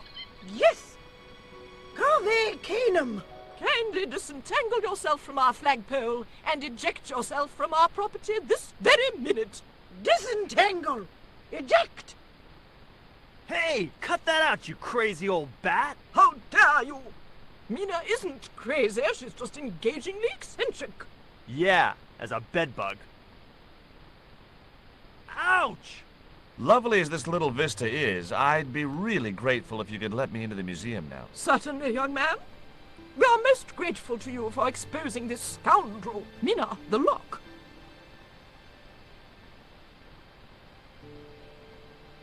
Thanks, ladies. Stobbart, be a pal. Get these harpies off me.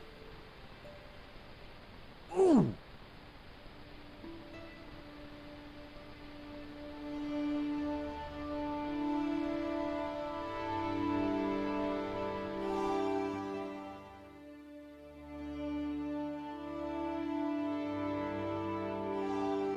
While George was basking in the sun-drenched Caribbean, I went to the Jaguar.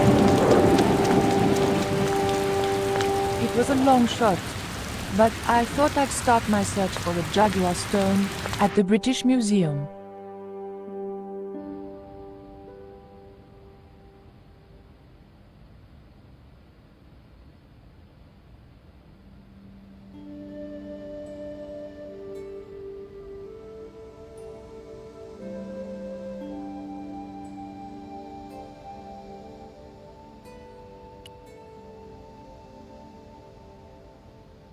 Can I help you, miss? Have you ever heard of an English sea captain called El Draco? El Draco? Not a very English name. I think that's what the Spanish would have called him. It was about the time of the conquistadors. 16th century. Oh, I know. That's what the Spanish called Sir Francis Drake. Francis Drake? Have you got anything here that belonged to him? Indeed, miss. We have a couple of artifacts he brought back from one of his journeys. Thank you. You've been most helpful.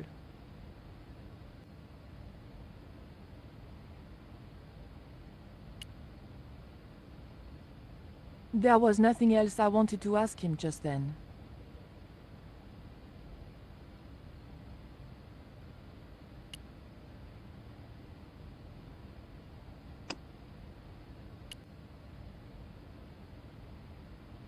There was nothing very useful in my bag, just a single hair clip.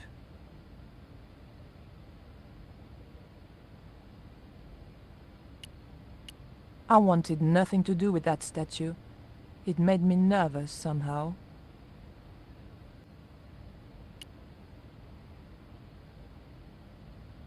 It was a small, flat square of polished obsidian. Nothing like the one I was looking for. According to the caption, this was the scrying mirror given to Dr. John Dee by Sir Francis Drake. There was nothing I wanted to do with the statue except find out where he bought his hat. Très chic.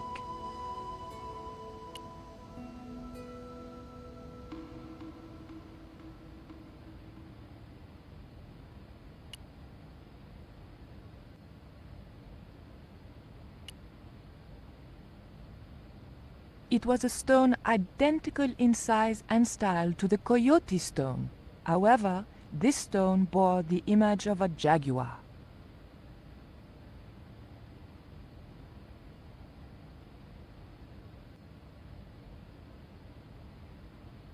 It was an obsidian. The cabinet was locked. That's the kind of thing Georges would do. Not me.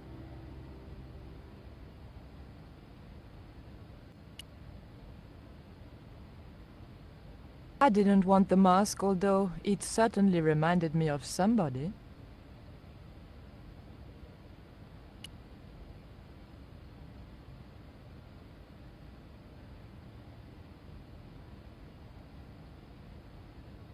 Excuse me, miss. Please don't touch the exhibits.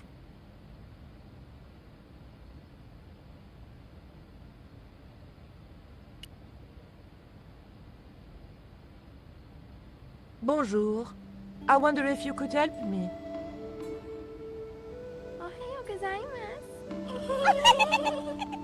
What's so funny? Oh, never mind. I doubted the girls would be any help to me.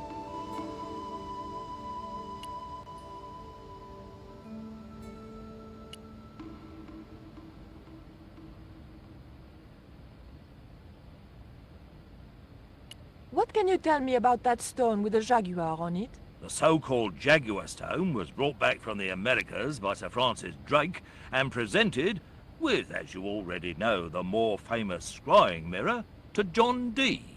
What's this scrying mirror? It's a little square of polished obsidian. Mine it is. And what does it do? Well, it's a bit like a crystal ball, except flat and black. You can't see anything in it. Old man Dee had a psychic who reckoned he could speak to the angels through it. I think he was taking Dee for a ride myself. The old loony didn't like the stone, though. Reckoned it was tainted by the devil. Come along, miss. I'll show you the mirror. I've already... Oh, never mind. There. John Dee's famous scrying mirror, given to him by Francis Drake. Do you know if this mirror has any relevance to Tezcatlipoca? Who?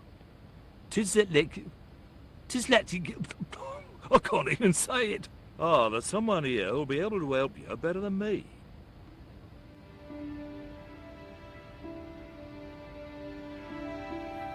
This young lady has some questions to ask, Professor.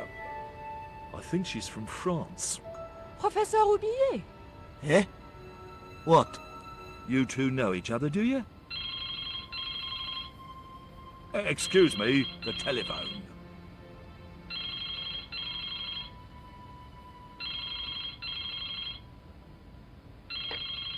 We meet again. Mademoiselle, France, eh? Yes, I believe that's where you live, Professor. I have a house there, on the outskirts of Paris, but I haven't been back for many months. What can you tell me about the Jaguar Stone, Professor? It's obsidian, from the Chichen Itza region.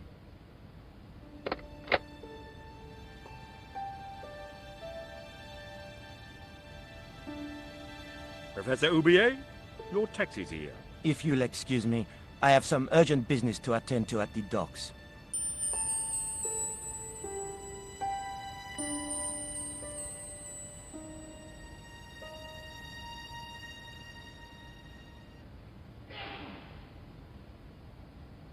Can you answer me some questions about the Jaguar Stone? Certainly, miss. If you just step this way.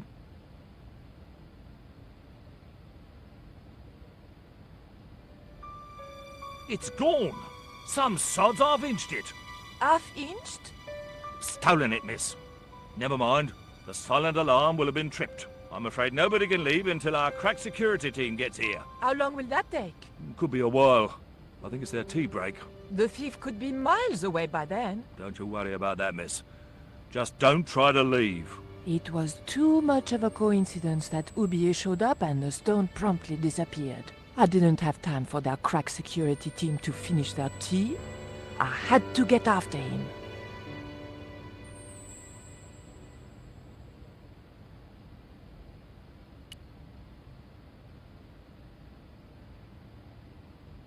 I didn't think the museum attendant would be interested in a hair grip. Not even a cute one like this. I didn't steal the stone. I was nowhere near it. So who do you suppose did steal it?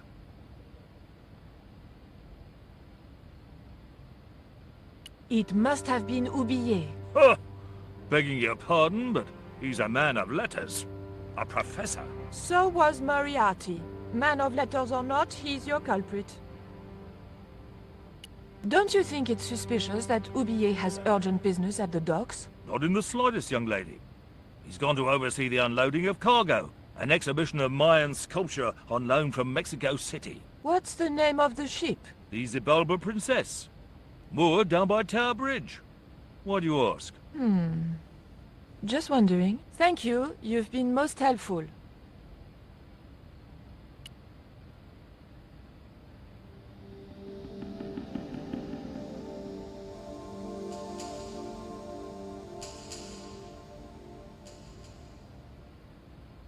It would probably be less suspicious if I kept away from the empty case.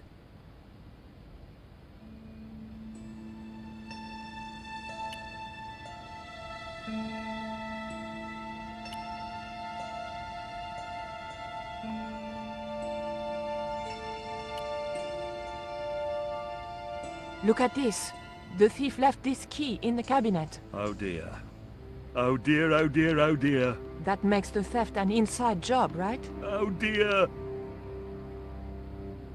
In other words, the thief was Professor Oublié. Well, let's leave that for the police to decide, shall we? I better phone them right away.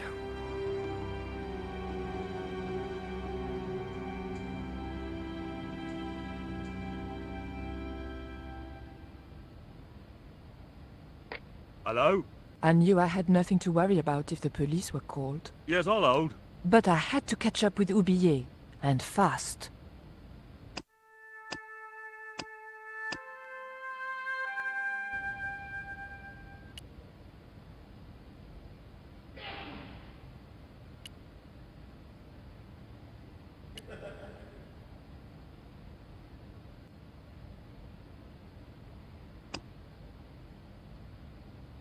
That's the kind of thing George...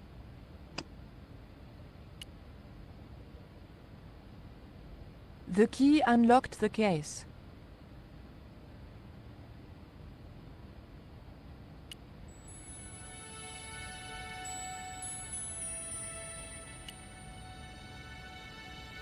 I locked the case again and took the key.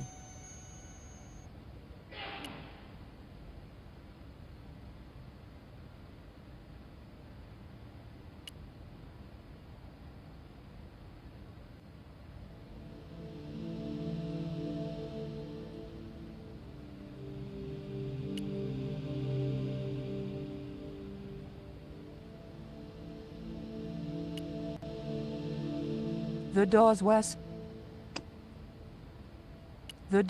secure. The doors were securely locked.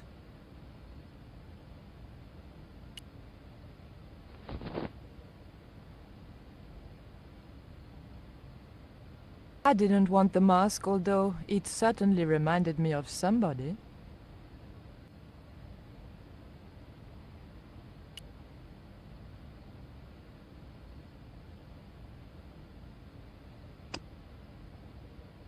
The doors were...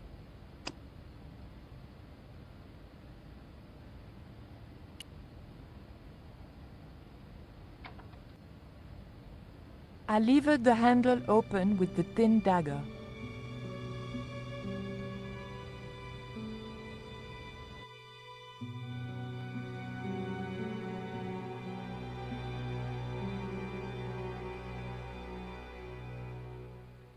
The room had been decorated to resemble the interior of a sailing ship. It was disturbingly effective.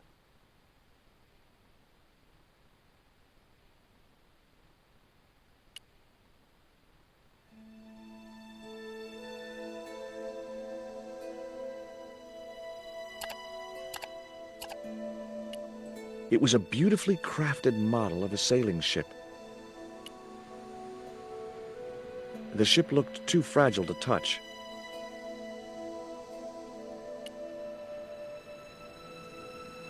Holding that lantern, I felt kinda biblical. Like Jesus or Florence Nightingale.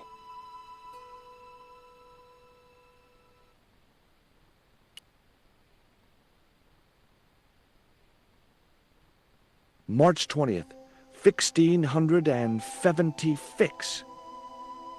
Engaged frigate off Fan Salvador? It was garbage. Huh. I guess being a pirate didn't require too many academic qualifications.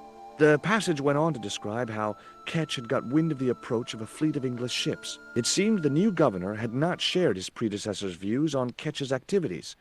They were out for his blood. Sailed to that place where I made secure my fortune. I returned safe in the knowledge that the governor shall not discover that which I had hidden. For is it not writ that 'tis easier for a camel to pass through the eye of a needle?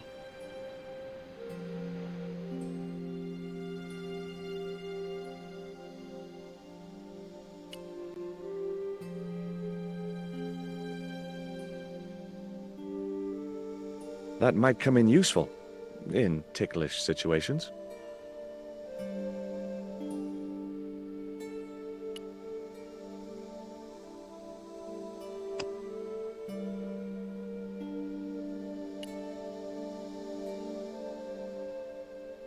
That looked like that's where it was supposed to be, so I left it there.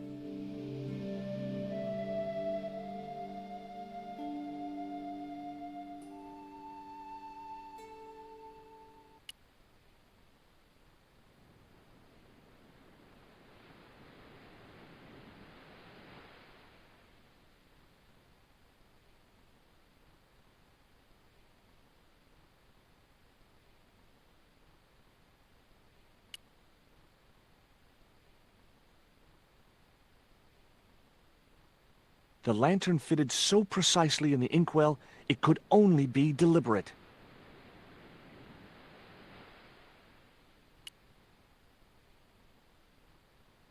That looked like that's where it was supposed to be, so I left it there.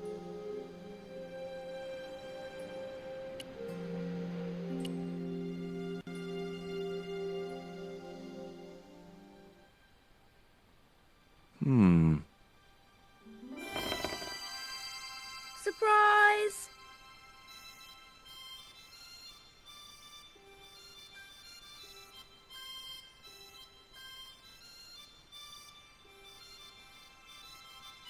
What the? Who are you? I'm Emily. What were you doing in there, Emily? Hiding. What are you doing here? Grown-up stuff. Grown-ups? Pfft, I'm never gonna grow up, I'm not. You shouldn't be here. What's your name? I'm George. Pleased to meet you, Jaws. George. Jaws? Jeez. Make your mind up. Why don't you go play with Rio? I'm not allowed. How come? 'Cause Aunt Frost says I'm not allowed out of the house. That's why, Mr. Nosy Beak. Too bad. Why don't you ask your other aunt if you can play with Rio? Aunt Mina's cuckoo. Aunt Frost says so. She says when the Lord handed out common sense, Aunt Mina was off getting double portions of chin. That Rio's a smart kid. He helped me outwit Bronson. Rio is clever. He can spit ever so far.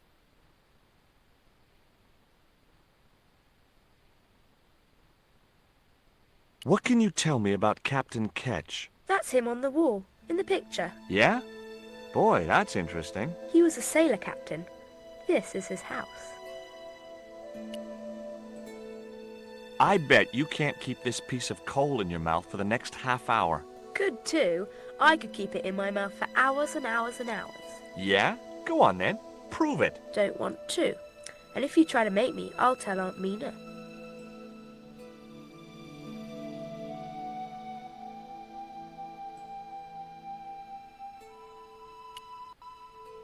Look, an ancient Mayan stone. Is that a magic stone? Well, I don't know about that. No.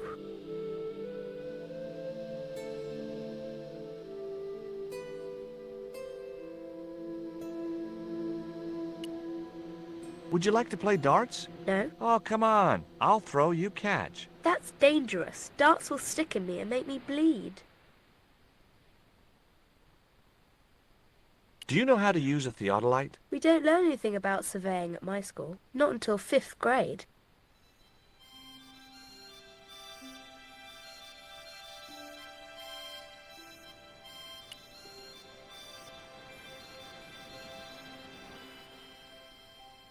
Okay.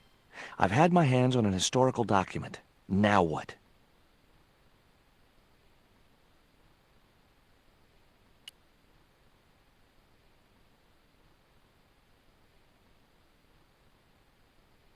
The chart fitted exactly into the recess on the top of the desk. What you doing, Jaws? I'm putting this old map on the desk What you doing that for, Jaws? because it was obviously intended to fit in this recessed area. How'd you work that out? It's obvious.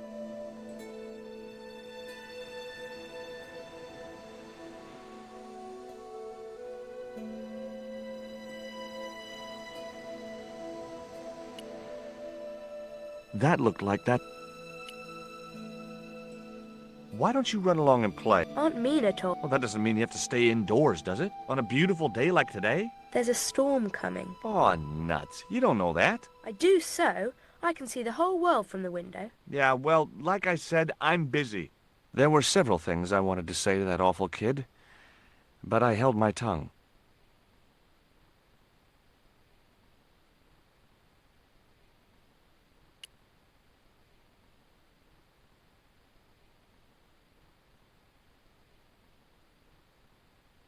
Hard a port, bosun. Aye, aye, Captain Stobbart. She cannot take it, Captain. My lad's dead. Abandon ship.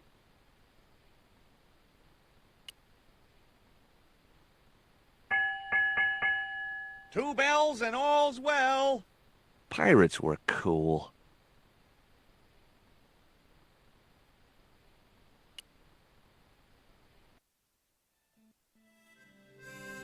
Captain Frederick Ketch, 1570. Around his neck was a cross. Maybe he was a part-time pirate. The portrait might have made a nice souvenir, but it was too large to carry.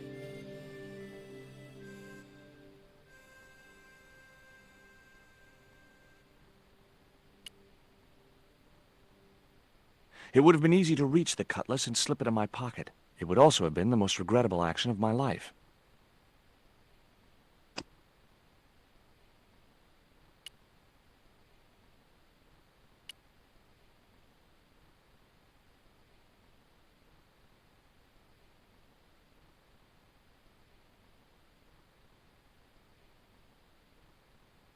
Yow! I should have known better than to put my hand in there. Grandma Stobbart had a nasty experience in a water butt once.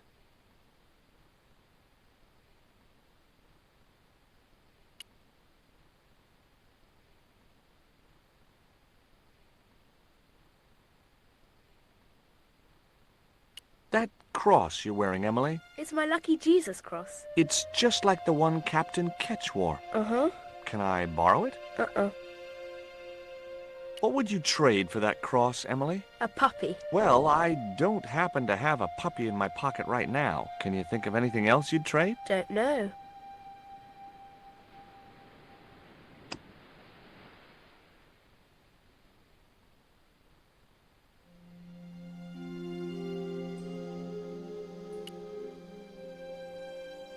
She wouldn't have been interested.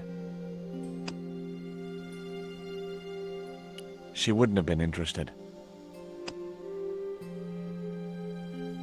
She wouldn't have been interested. She wouldn't have been interested.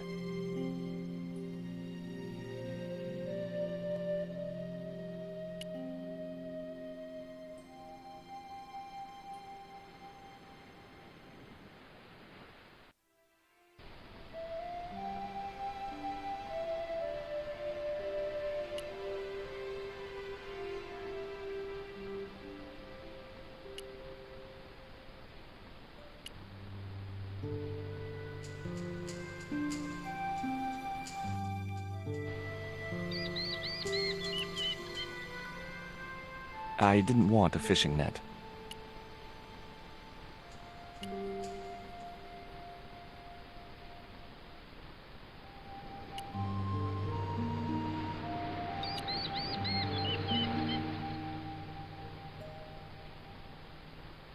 What do you give to a small, irritating girl who asks about everything?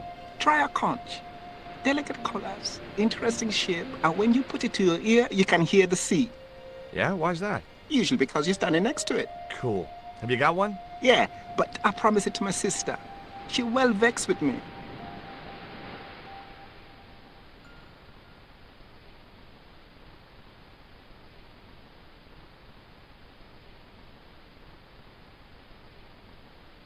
Why is your sister mad with you? Well, last night when I got home with our supper, she went wild. Rio, she said, how come all you ever catch is puffer fish? A sicker puffer fish. What I want is tiger fish. So don't bother come back home till you catch one, boy. I don't see how I'm gonna catch no tiger fish. All I have is a fishing pole and a worm. What do you need to catch a tiger fish? One of them real fancy flies like the rich fishermen use. Any use for a quill? What's a quill? It's what people used to write with in Captain Ketch's days. No, man. I'd sooner be fishing.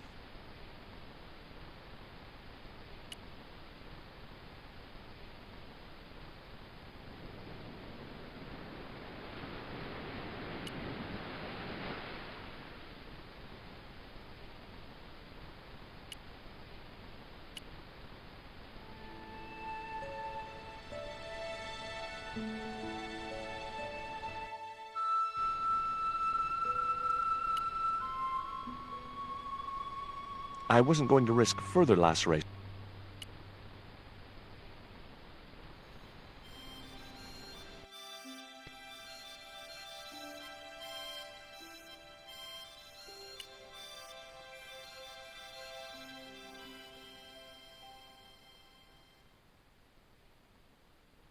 There were several things I wanted to say to that awful kid.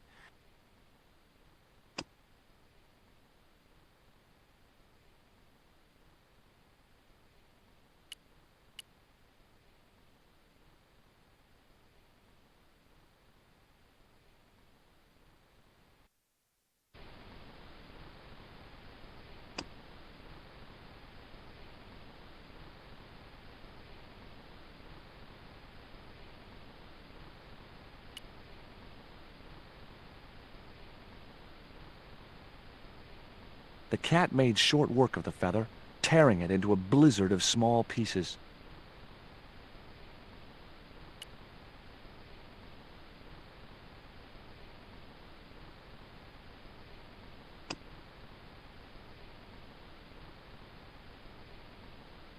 I don't think so.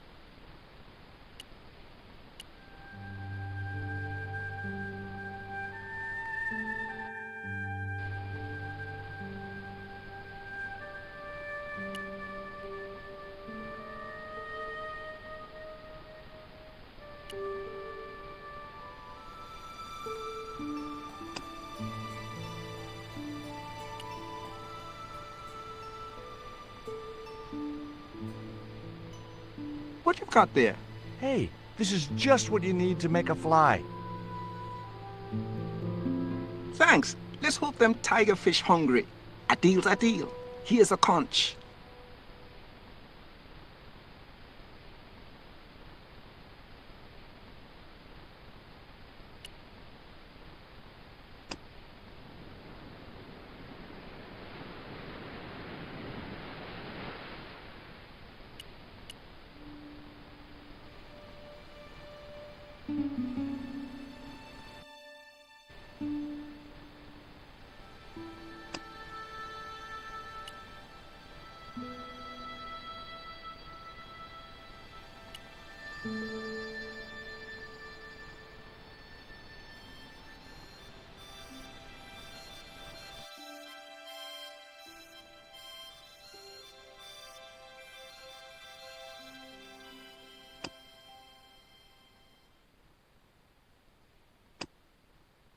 It was the conch shell that...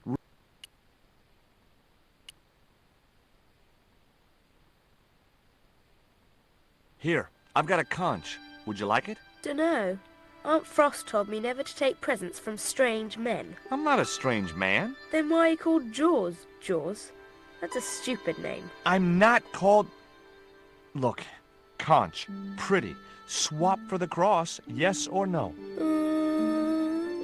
Right, this thing's going out the window. Okay, we'll do swapsies.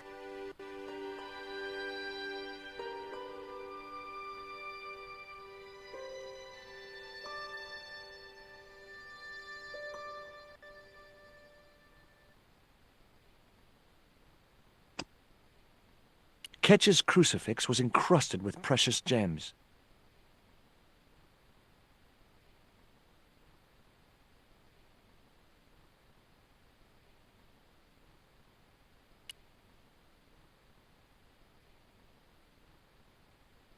Ketch's cross slipped snugly into the penholder. What you doing now, Jaws? Knock it off, will ya? There's something you ought to know. I don't buy cute or lost puppy. I've put your cross in this little hole in the desk. Why? Impulse, mainly, with a dash of irrational intuition. Silly. Only women have intuition. The lantern cast a strong light over the desktop. The light cast a shadow of the cross. And the shadow fell precisely over a small, unnamed island shaped like a skull.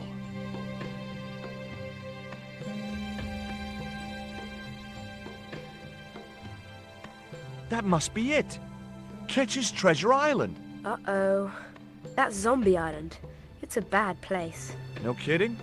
Well, bad place or not, that's my next port of call. Can I come too? The hell you can. I never get to leave the house. There were several things I wanted to...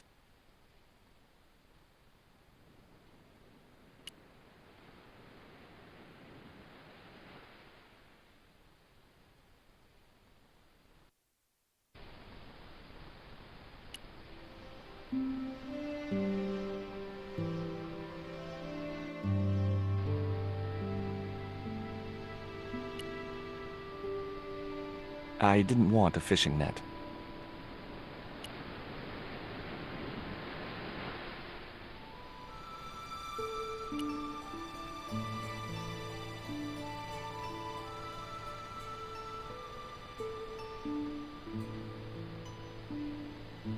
Would you take me to, Zombie Island? In this weather? You're mad, man. The rain will keep the zombies indoors.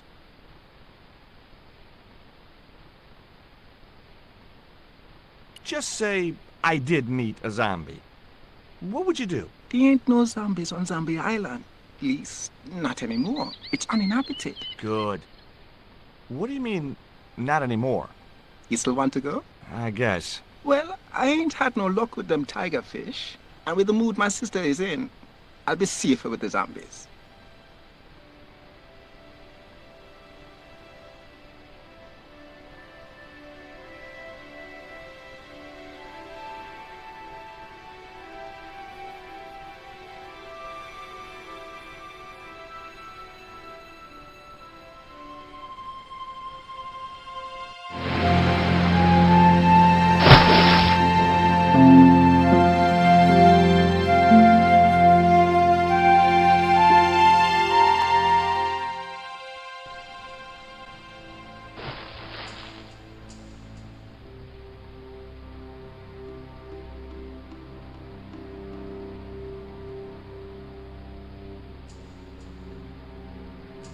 So, this was Zombie Island. Somehow I'd been expecting something more sinister. Come on, Rio. Let's find that treasure. No, thanks. I'm staying right here. Oh, come on. You said yourself there's no zombies left. Yeah, but that was while there was a big pile of seawater between me and this place. All me have now is this little bit between the boat and the shore, and I'm hanging on to it.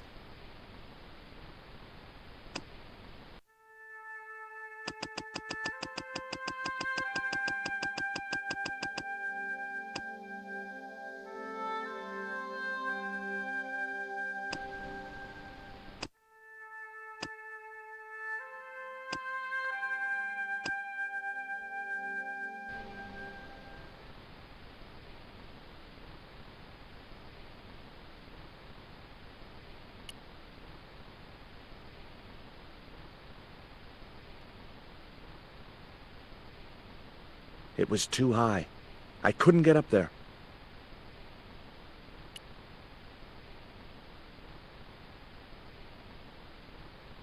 The cliff was steep, too steep to climb without handholds. And I couldn't find any.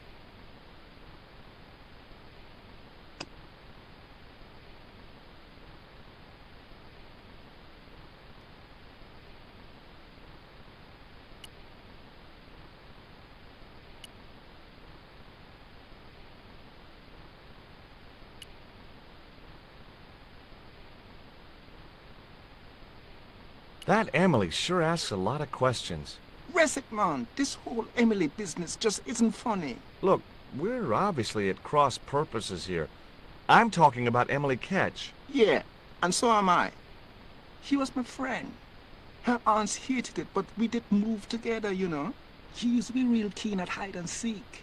It could take hours to find her. One time, the last time, it took days. She must have shouted and screamed herself hoarse, but there was nobody to hear her. Where'd she hidden herself? Captain Ketch's old sea chest. The only way to open it was from the outside. Suddenly, I didn't feel so good. We never exchanged another word about Emily Ketch.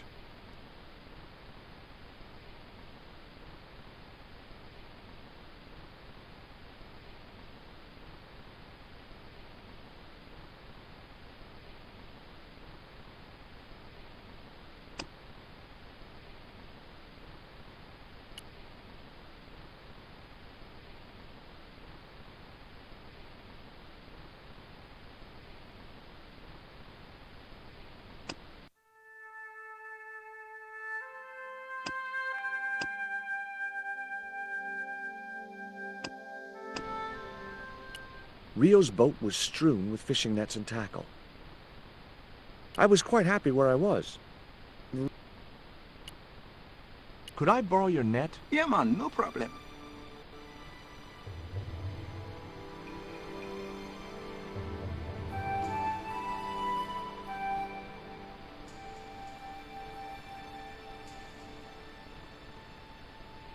You planning on catching some fish? Nope. I'm after a big rock.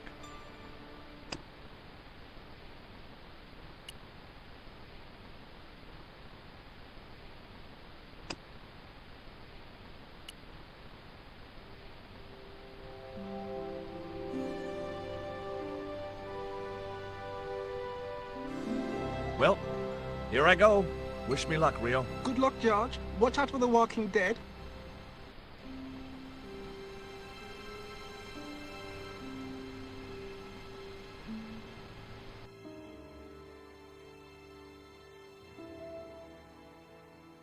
I stumbled down dark stairwells for what seemed like forever, until, suddenly, I found myself, wow! In an abandoned London Underground station. This place must have been closed down decades ago.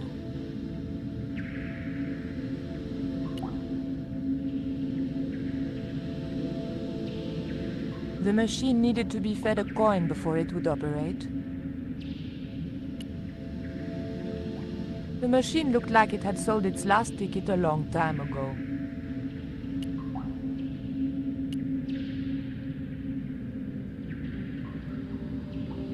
I'd probably break my neck if I climbed over the sleepers, or worse, a heel.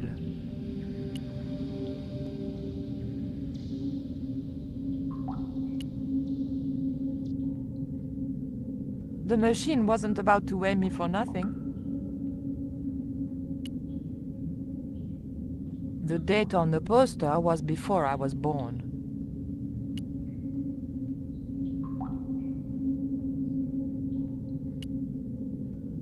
It looked just like the modern one.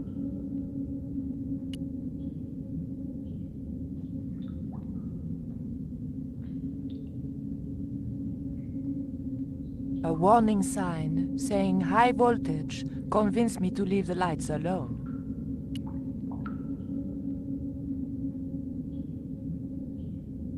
A latch lock stopped me getting into the...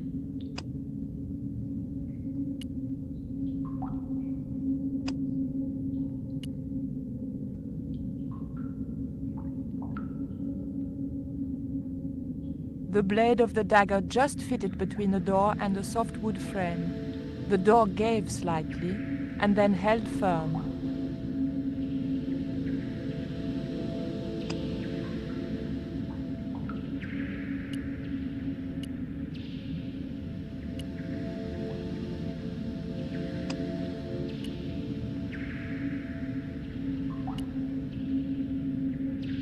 The cup was...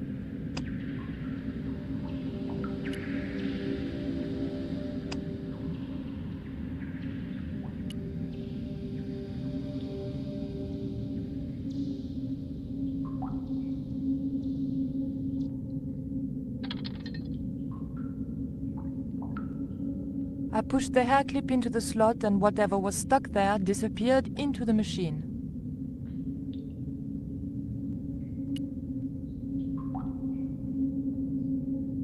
I pulled out an old English penny.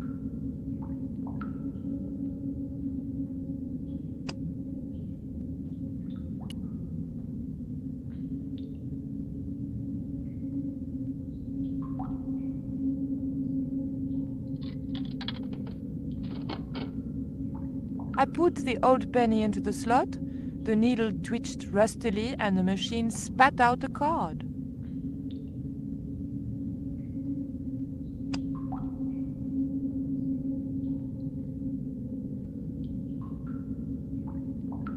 The weight was in imperial units. It meant nothing to me. The card also had my fortune on it. A family quarrel will turn out to your advantage.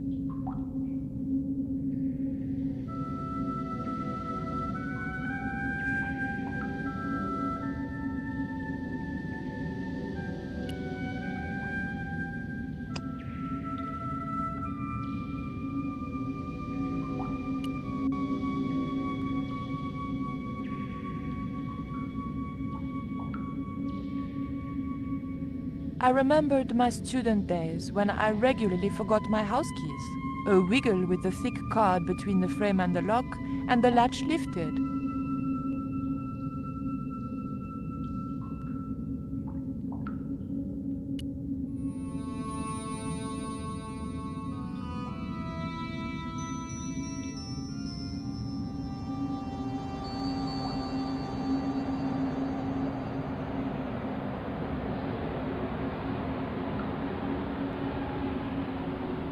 The train was my ride out of there.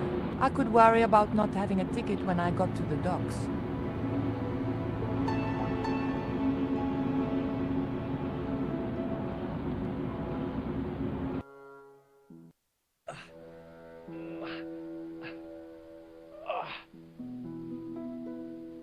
Oh.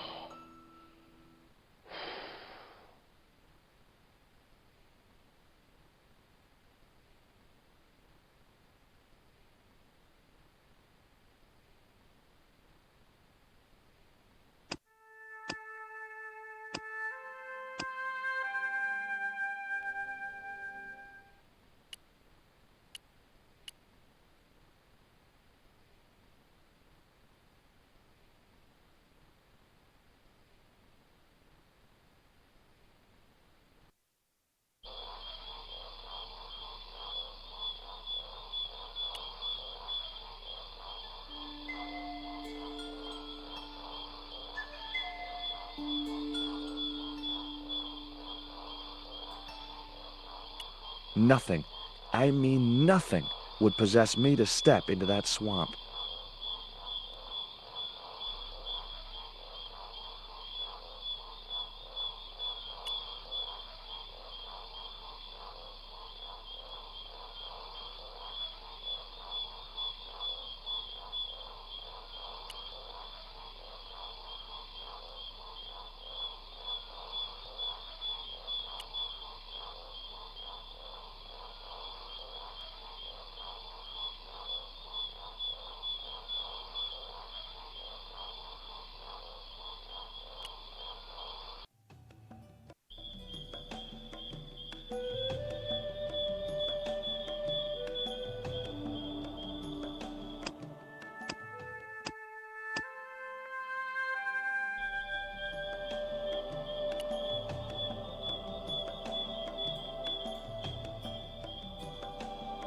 As soon as I stooped to investigate the hole, its inhabitant disappeared into the darkness.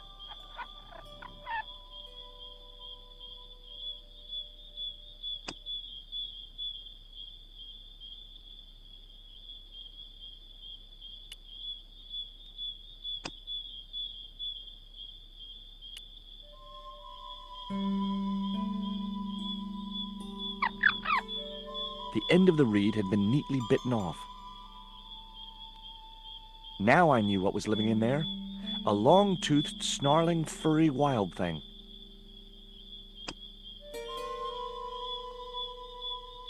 The reed was a lot shorter since that creature had savaged it. No.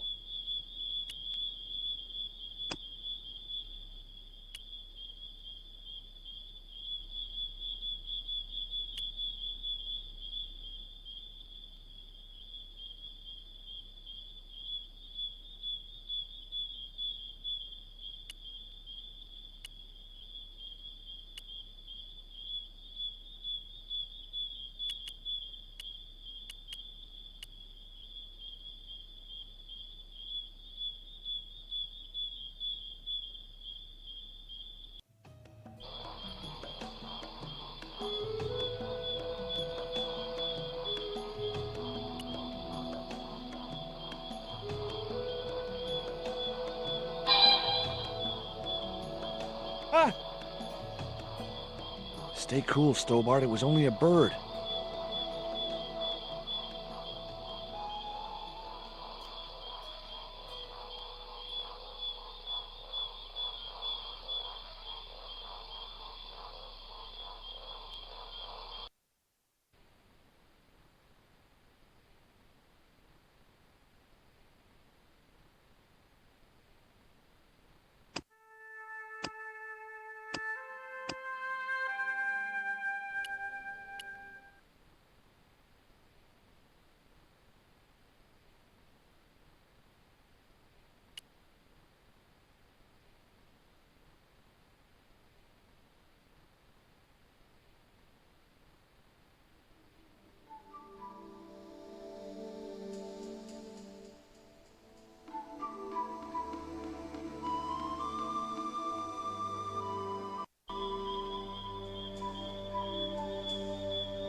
If I jumped, I could just about reach the branch.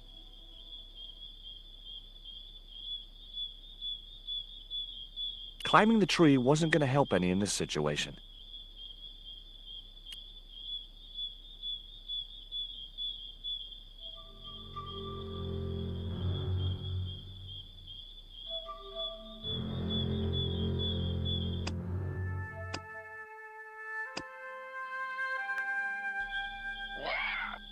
The path was blocked by an ugly and extremely dangerous-looking boar.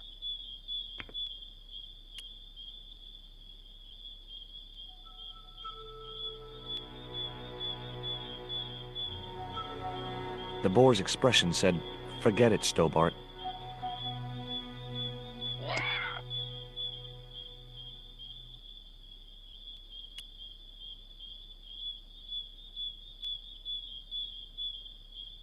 The boar looked determined to stop me from getting past.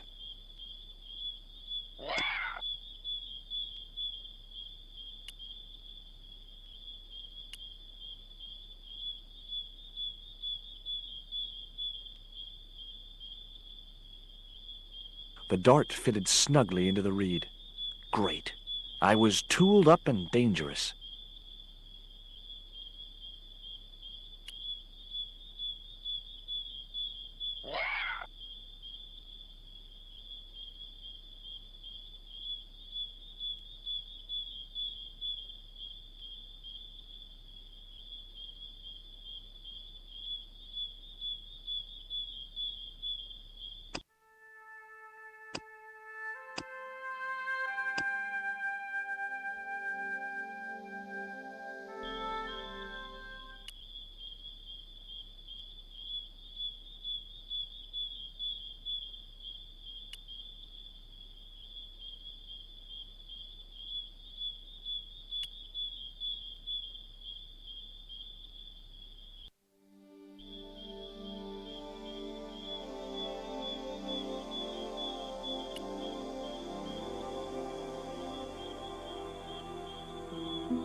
The creeper just came away from the rock as I pulled it.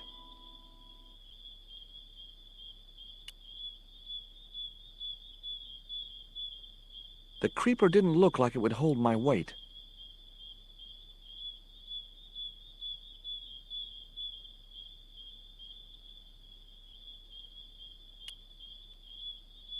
It was a needle of rock in the middle of the clearing.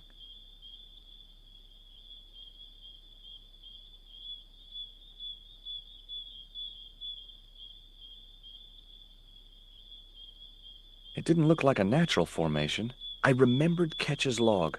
For is it not writ that 'tis easier for a camel to pass through the eye of a needle? It seemed pretty relevant now.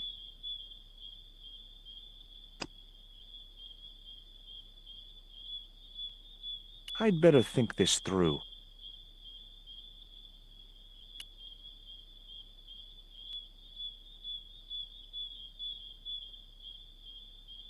No good. I'd have to be bitten by a radioactive spider before I stood any chance of getting up there.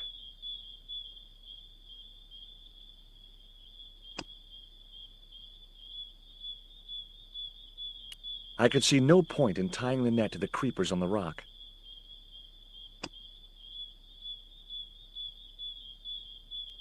No.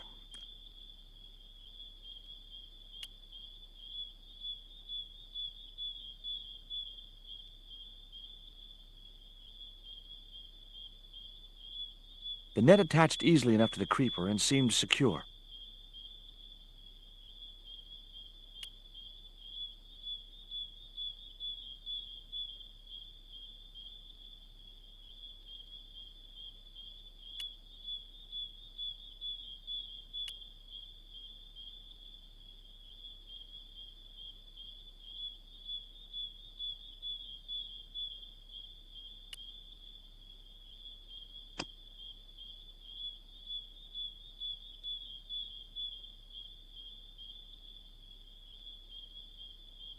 It was the electronic marker which Bronson used with his...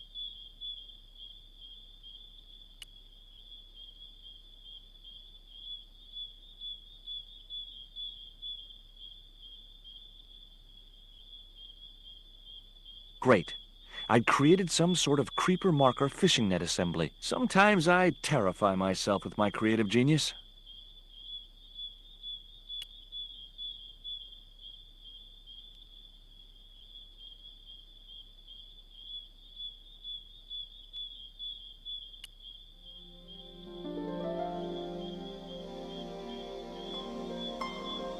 I'd successfully got the marker into a position near the top of the needle simply by using the kind of lateral thinking that can get you institutionalized.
What the?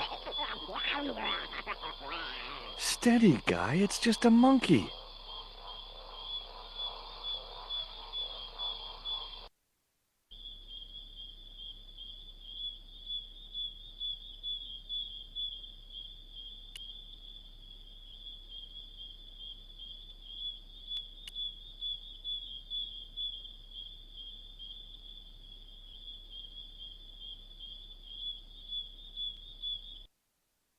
Hold on. I've been here before. Haven't I?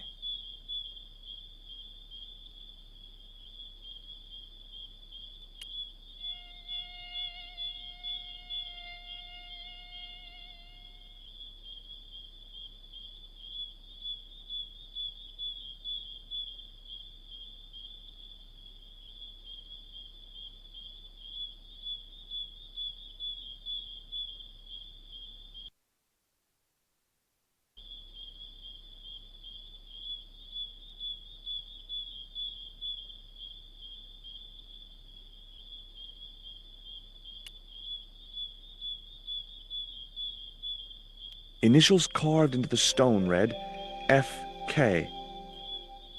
Frederick Ketch had been here.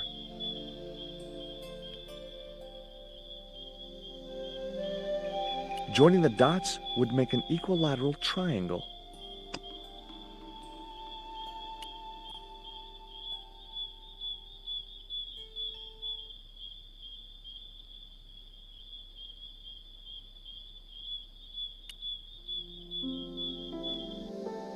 The hill I was on had reminded me of a camel's hump as I'd climbed up it. Now I had to see what I could see.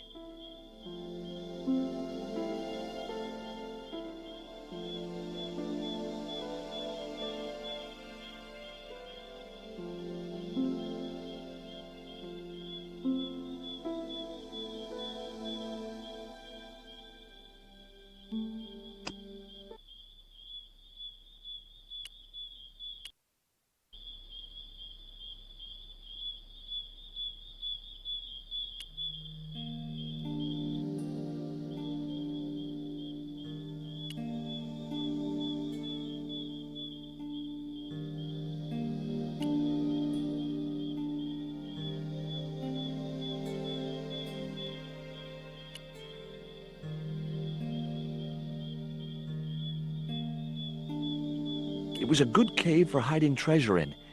Shame about the flooding problem.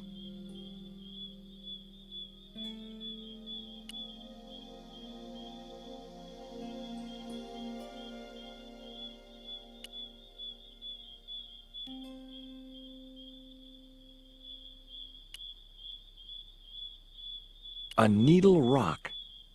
Eye of the needle?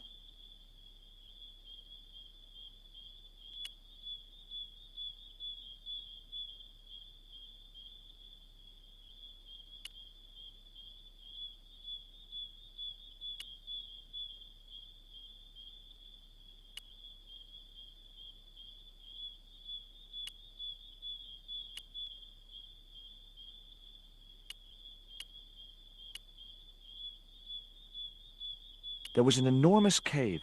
Every tourist for the last 3 centuries must have been in that one.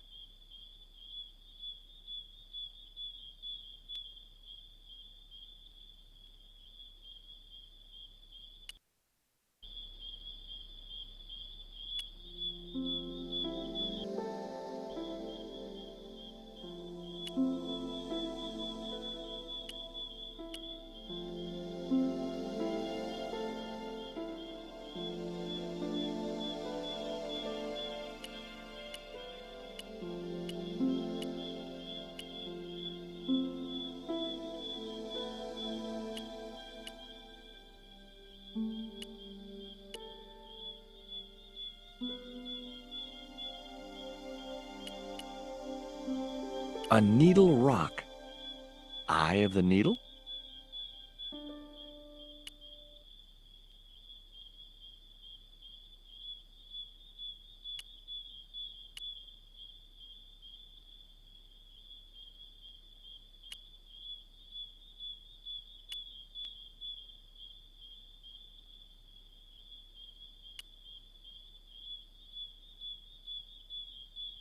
Heck, Ketch could have hidden his treasure anywhere. It was the marker which I had raised up the needle of rock. It was the marker which I had raised up the needle of rock. I could see the marker I had fastened on the rock down in the forest, and right in line with it, that had to be where Ketch had hidden his treasure.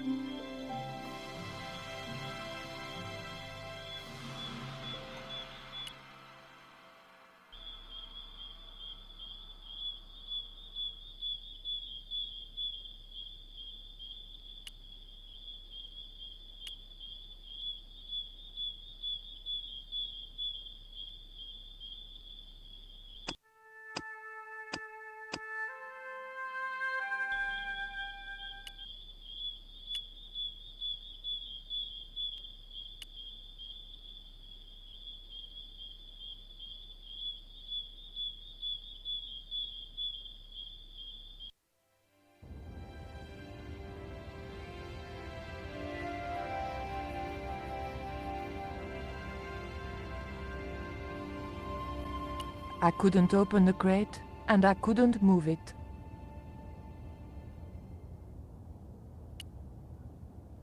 The Xibalba princess lay at anchor just below Tower Bridge. I knew I'd found the right ship as soon as I saw Pablo at the rail. A guard patrolled the deck. He was sure to be armed.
The guard would be...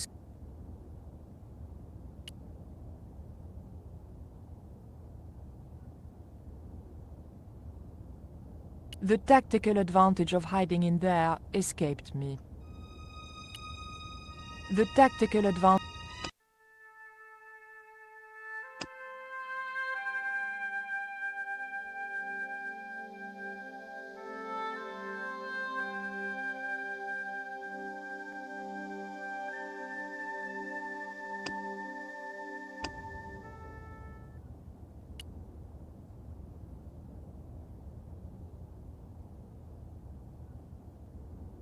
I wasn't going in there until I knew if anyone was inside.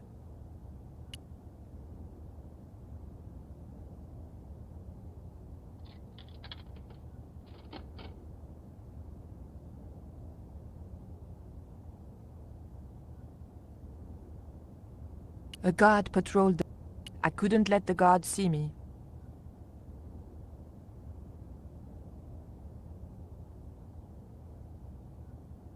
I couldn't...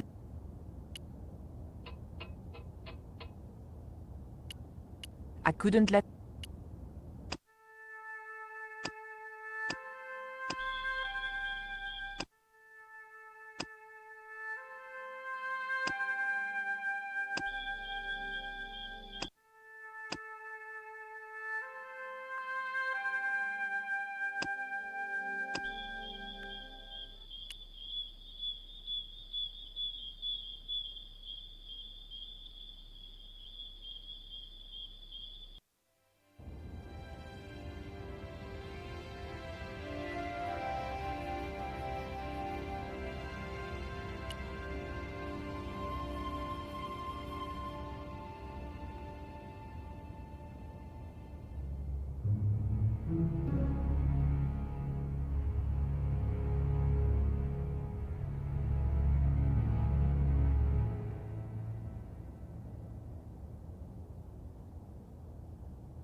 Got you.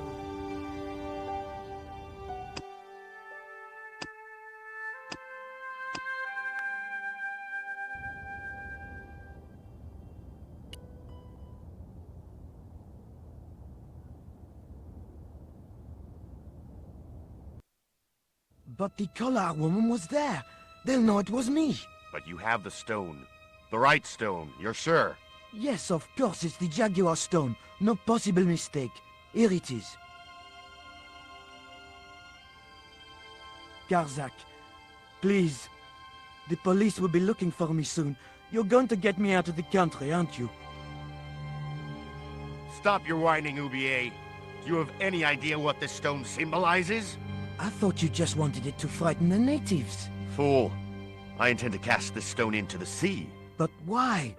It's unique. Exactly. With it gone, the Mayan priest's plan to destroy Tezcatlipoca cannot succeed. I can assure you that Tezcatlipoca is a mythical figure. Such a small mind you live in. Tezcatlipoca is real.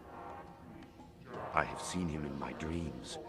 We have spoken of his plans for this world. We have spoken of your part in these plans. My part? He told me you would be useful. He told me how to crush your spirit by turning you to drugs. My wife died. You know that full well. She was my world, my everything. And now? You are no longer useful. She called out your name as she died, you know. What?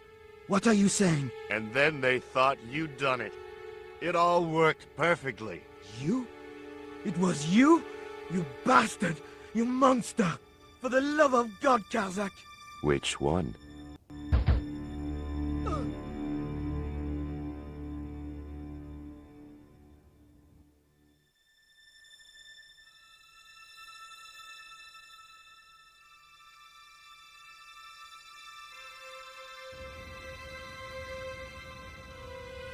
I couldn't just rifle his body without making sure he was really dead.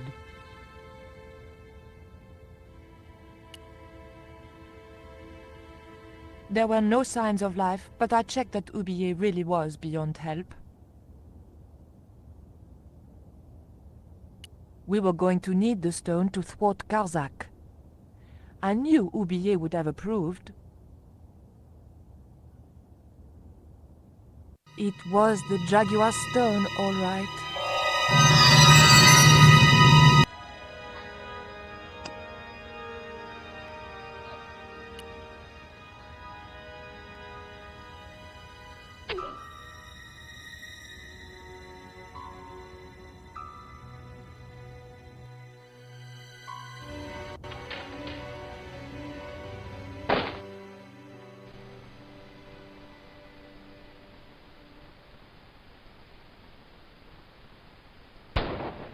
Pirates?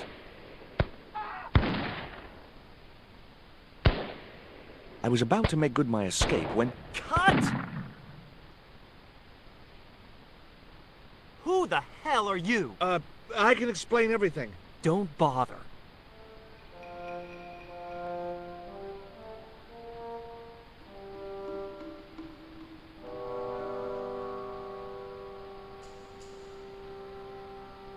I'm sorry. I didn't realize you were making a movie.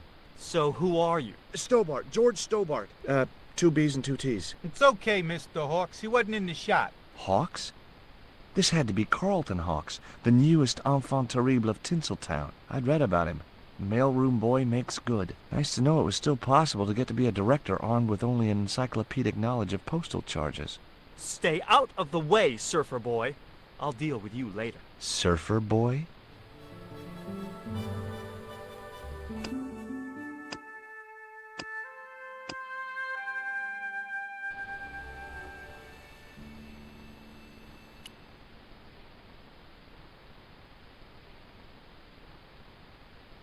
Hey there. I'm George Stobbart. Well, hi, handsome. You're cute. I wish it was you playing the lead male instead of that kid. I can't act, ma'am. So what? I bet you can kiss. I couldn't believe I was having this conversation with a real movie star.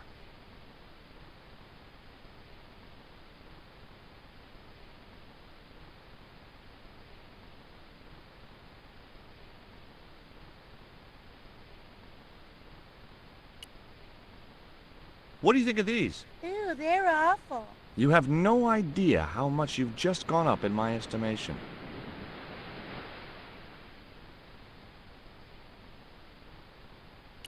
What part are you playing? Pirate Babs, the ruthless and passionate lady buccaneer. It's a great part. I get to kiss a lot, and I kick ass. Like the boots? Take a look at this ancient Mayan artifact. That's just a hunk of stone with a picture scratched on it. In a way, I guess. You don't happen to have seen anything similar, have you? No.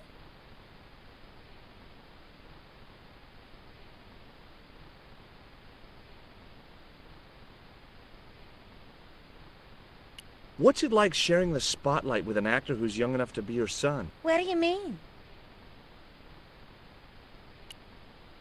I found this reed in the swamp on the other side of the island. Oh, yeah? Yeah, and I used it to shoot a poisoned dart at a wild boar. It was a real-life drama, not just a scene from a movie. Right. She was having trouble with the whole real life is not a movie concept.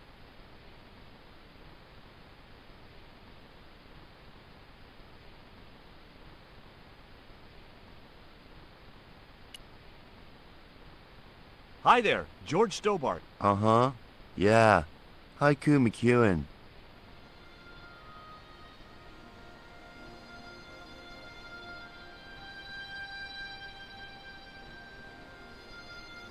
Is your name really Haiku? Yeah. It was my mom's idea, okay? When I was born, I was so small and perfectly formed I reminded her of a Japanese poem. Well, I guess it could have been worse. She could have called you Limerick. That's my middle name. Did you always want to be an actor? I don't think of what I do as acting, man. You're not alone. It's more like I'm the voice of my generation. What I'm saying for the kids on the street. Which is what? I'm crap, I'm going nowhere? Huh? What are you saying, man? Stobbart, get out of shot. Positions, everybody. I'll get a flip chart and explain it to you later, Haiku.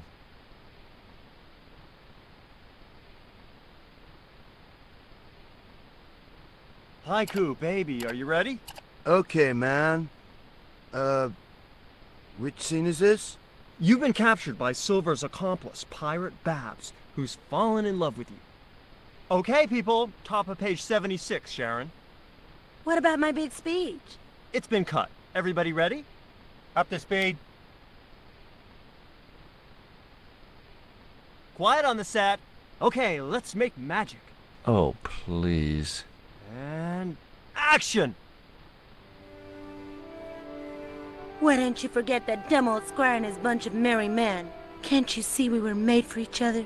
I know, but Squire Trelawney saved my life, Captain Babs.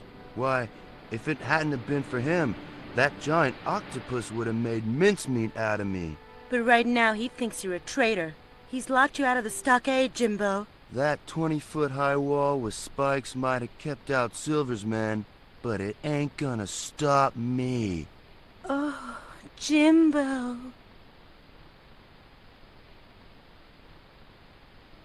And cut!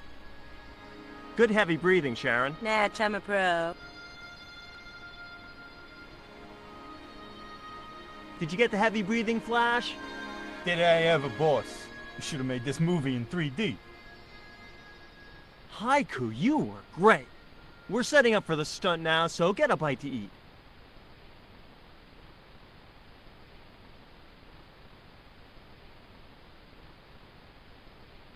Savage, on set, damn it!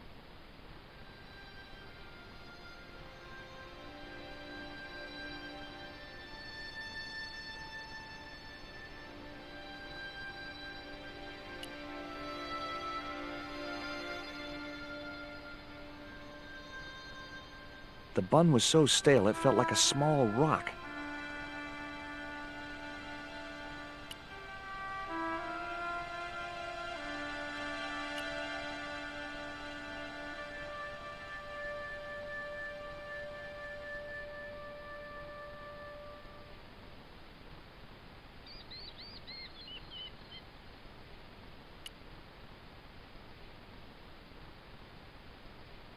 Hey, Haiku.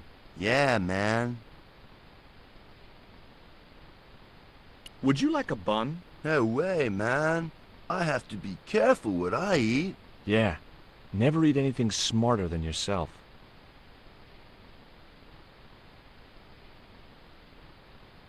I may not be making millions of dollars, and I may not have thousands of nubile, if uncritical, young women lusting for my body, but I've got something that you haven't. This small piece of coal. Man, you're getting freaky on me.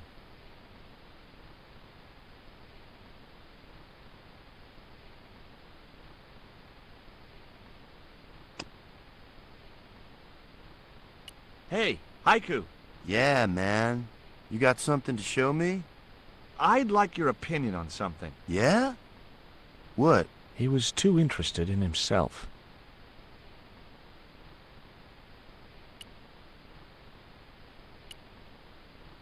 You wouldn't get me up there. Hi, I'm George Stobbart. My name's Harris. Most people call me Flash. You're the cameraman, right? That's right. Why'd they call you Flash? You used to be a stills photographer? Nope. I decided not to pursue the subject. What do you think of Haiku McEwen? What's to think? The kid will have earned more by the time his balls drop than I'll earn in a lifetime. Good luck to him.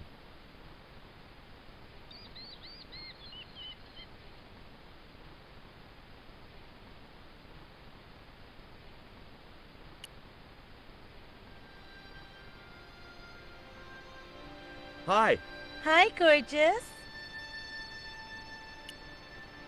would you like this bun? All right. Oh, wait a minute. Hawks is watching me. Don't let him see it. Oh, he's looking right at me. What's the matter? Never mind. Just put that cake away and pretend you weren't talking to me.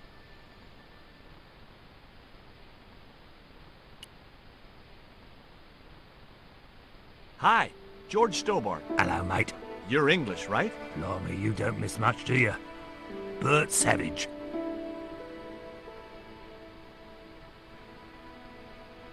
Did you ever meet Bertrand Oubier? Meet him? No. I saw him a few times, though. He didn't like his wife being in films. Did you ever work with Carol Climax? The Dirty Dachshund? I'll say. Flipping princess, mate. I heard she was very beautiful. Mind you, she acted like one, too. Ordering this, demanding that. Do you think Oubier murdered his wife? I wouldn't be surprised if he did. Mind you, there were plenty of people who could have done her in. I thought the public loved her. Yeah, but people who knew her saw the other side. How long have you been in the movie business? Flipping years, mate. Absolutely flipping years. I was in the army before that. Thought to myself, you've been risking your bleeding neck every day, why not cash in on it like? So you became a stuntman, just like that? Nah, of course not. I had to do the training first.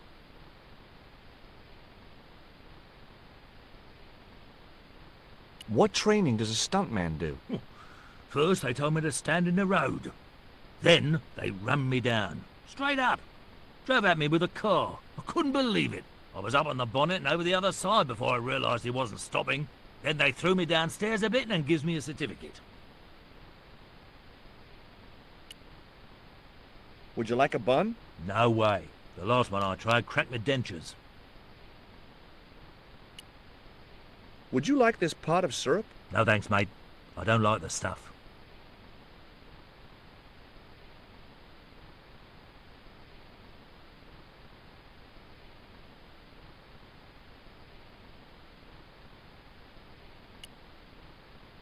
Would you like a pancake, Bert? Don't mind if I do.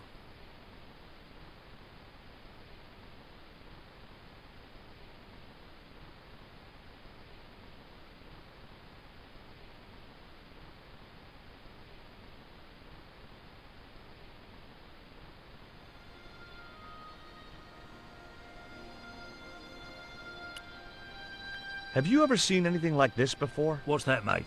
Stone axe? No, it's just a piece of polished stone. Very nice indeed. Shine it up a bit, you get a few bob for that.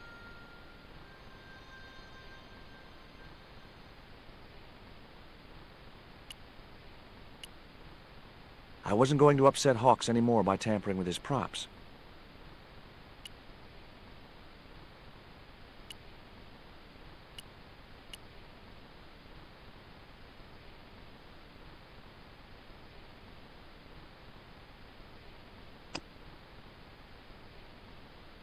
I'd better think.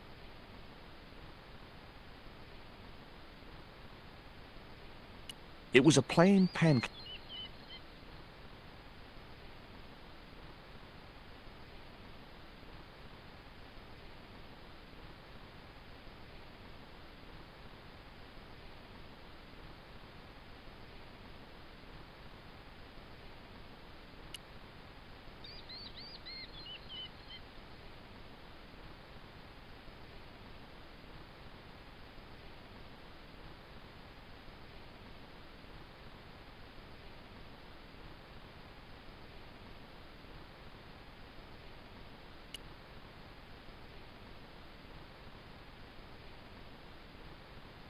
What have you got there? Another pancake, Bert? Yeah, go on. The pancake oozed maple syrup all over Bert's chins. You put bloody syrup on that pancake. Now it's messed me all up.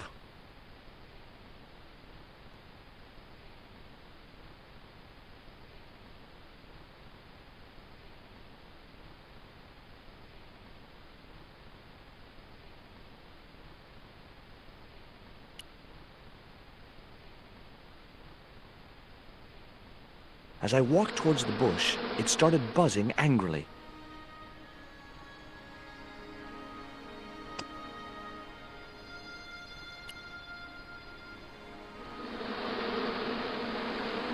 Get that camera rolling. This could be good.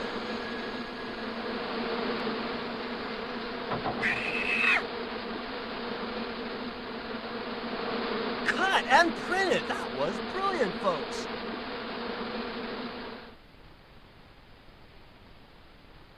Okay, the next scene is down on the beach. This is where Hawkins finds the treasure in the Cave of the Crabs. Would those be giant killer crabs by any chance?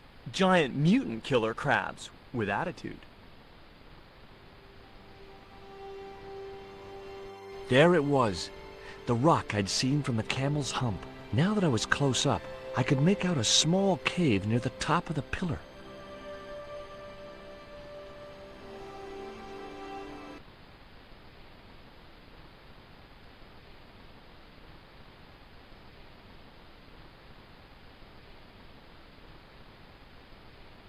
Hey, you! Trouble!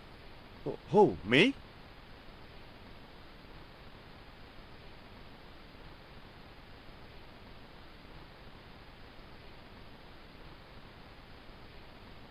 I want you to stay right where I can keep an eye on you. I'm not one of your lackeys, Hawks. I go where I like. Not here, you don't.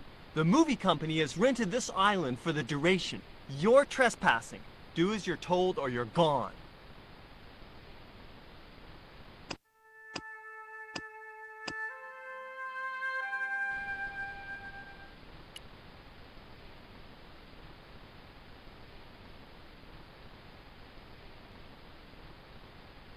Who's the leading lady? Don't you recognize her?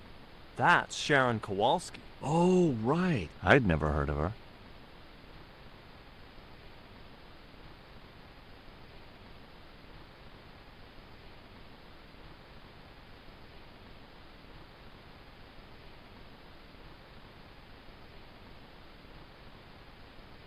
I was talking to Mr. Savage, the stuntman. Is he all right? What makes you say that? He's not making any sense. The guy's English.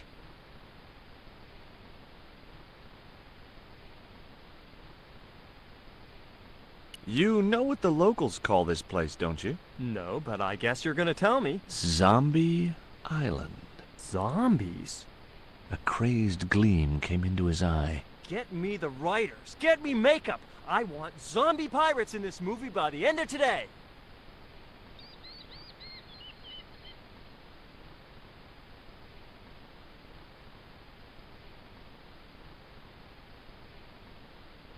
What's the name of the movie? Are you trying to be funny? No.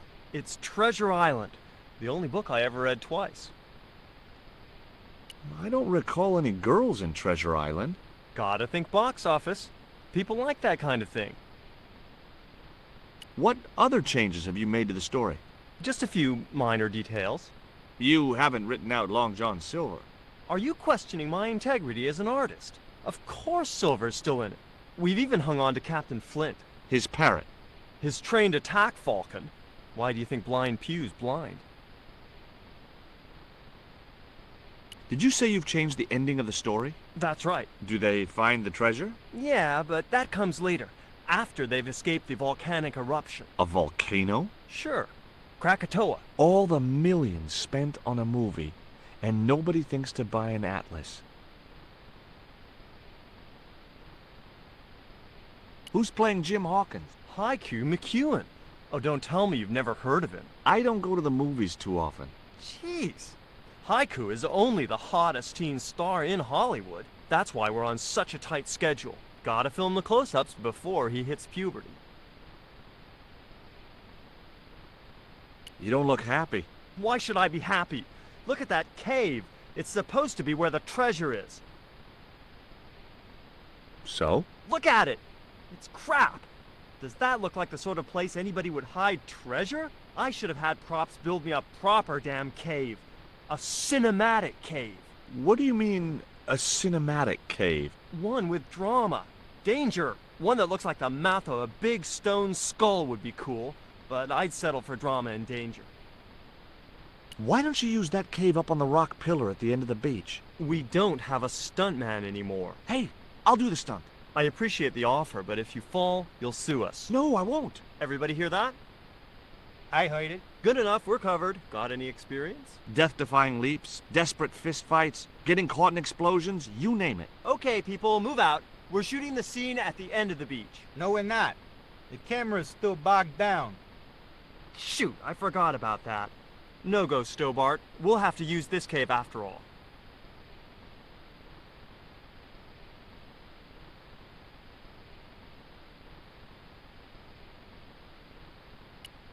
There it was. The column of rock I'd seen from the Camel's Hump. It was a lot taller than I'd expected. Flash? Yep. We can't film at the Needle Rock because the camera's bogged down, right? You got it, champ. So why can't we use the portable camera instead? You know, that's a pretty smart idea.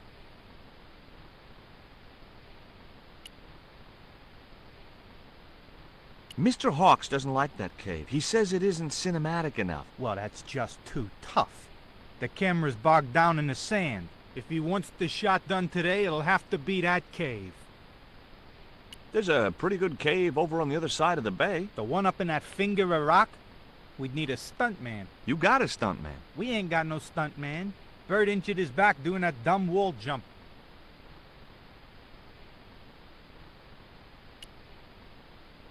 I've been talking to the cameraman. He's got a portable camera. So? So you can use the cave in that rock pillar at the end of the beach. That's a dramatic cave if ever I saw one. We ain't got a stabilized harness for it. The camera'll wobble. Did D.W. Griffiths have a stabilized harness when he made Birth of a Nation? You're right, damn it.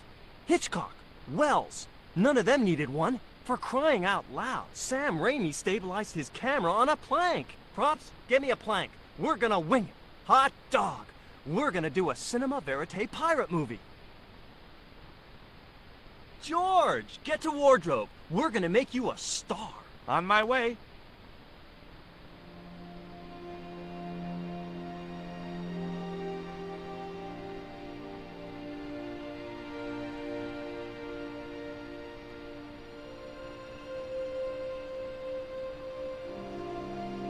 Ready when you are, Mr. Hawks.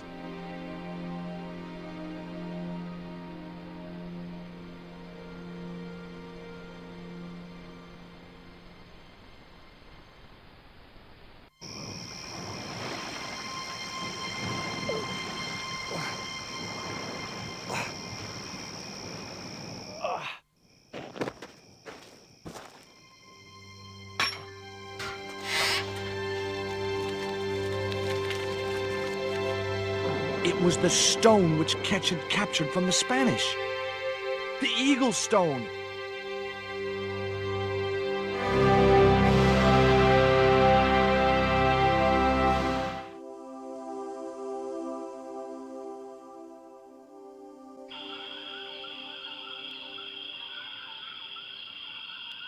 I returned to Quaramonte and found that George had left a message with Conchita. He'd already left for the Indian village, so I hurried to catch up with him. When I arrived, I found a scene of desolation.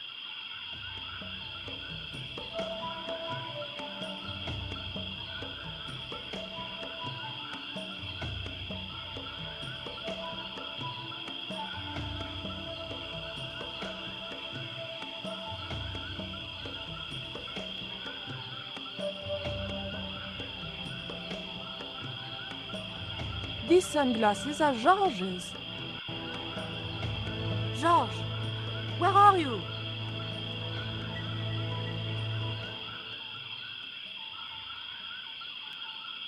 Titipoco, I'm almost glad to see you.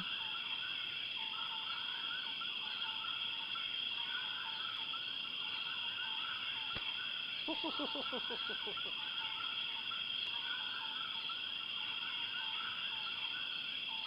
little asshole! What happened here? Are you responsible for this? And where's George? Have you seen him? He was pointing to the remains of a burned-out hut.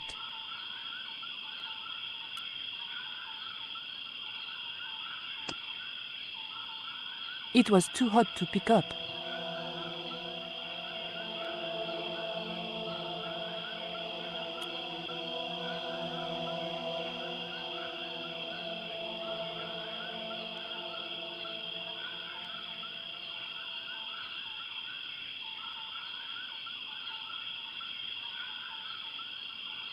I just didn't have the strength to tip that barrel.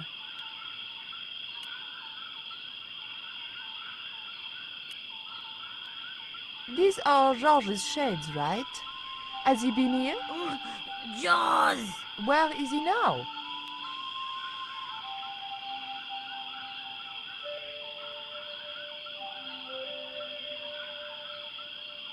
What's that? It looks like the stone we bought from Paris, but it's different. Yes, it has a carving of an eagle. That clinches it. George must have found this stone in the Caribbean and managed to hide the stone when the village was attacked by Carzak's men. I hope to God that George was all right. Where's George? George has been here, right? He was pointing to the smoldering remains of a hut. Hey, Shorty, make yourself useful and help me with this barrel.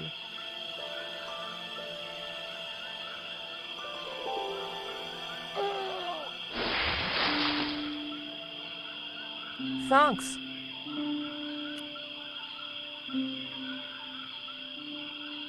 I recognize that. It's the coyote stone.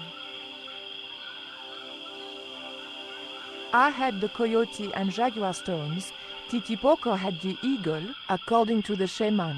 That's all we needed to deal with Tezcatlipoca. Pity he hadn't any ideas for dealing with Carzak.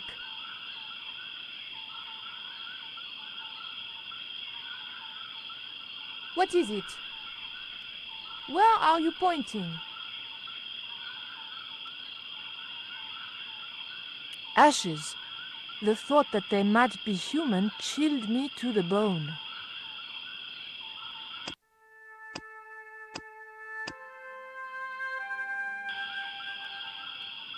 I didn't need the lantern since it was still daylight. Besides, it was broken.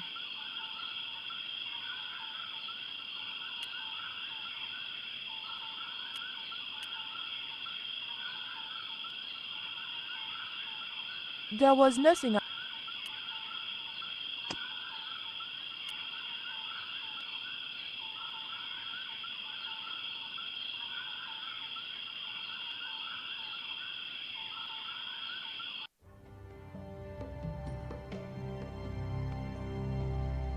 We arrived to find George being led up the stairs. We clearly didn't have much time.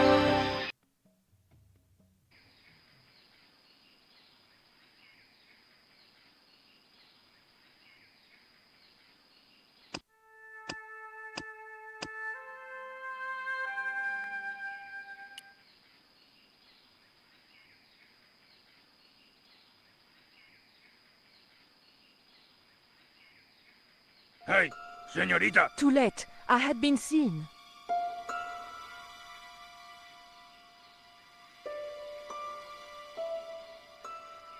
Bonjour, Capitaine. Only Sergeant, pretty one. What are you doing here?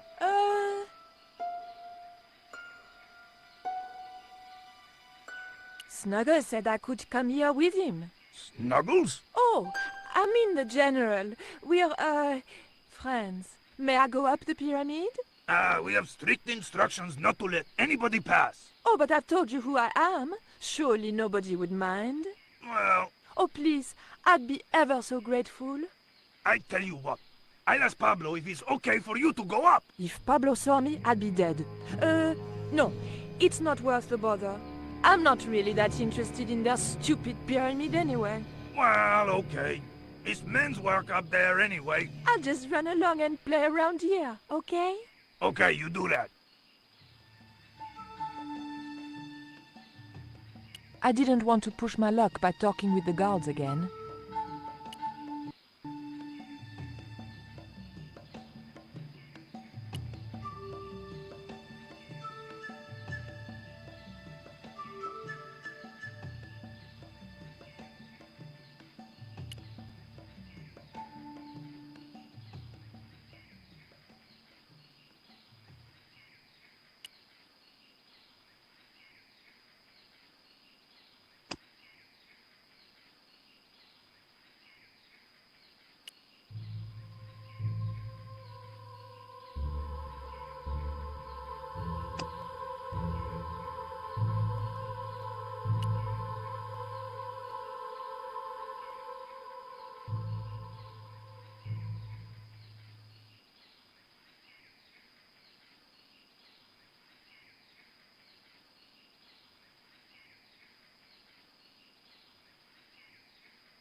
The engine looked like it was supposed to power the lift.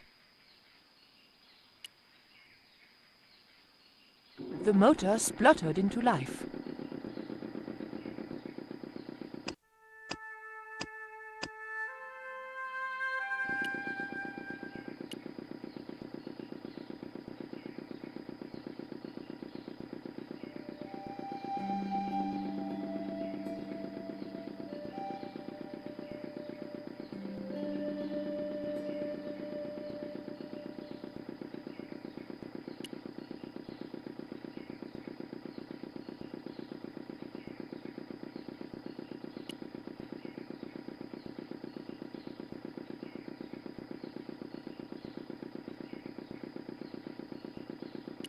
How did you hook up with a maniac like Karzak in the first place? Karzak? Whoop whoop loco! Yes, he scares me too.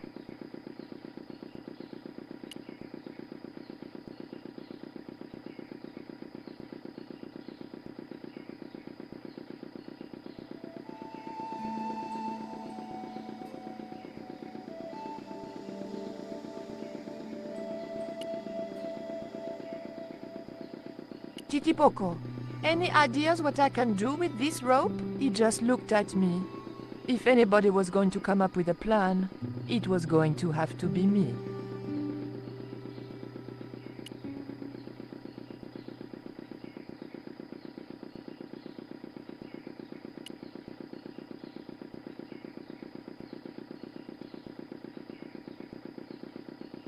The engine was working okay, but it wasn't connected to the equipment lift.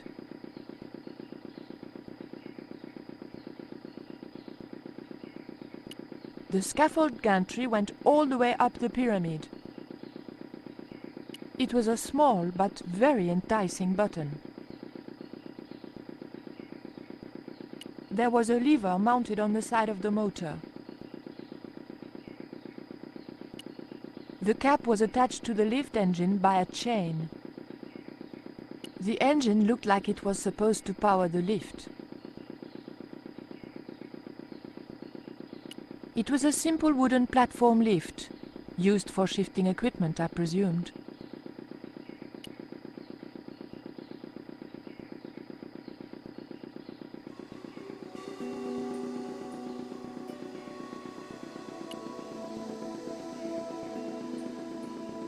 The scaffold gantry went all...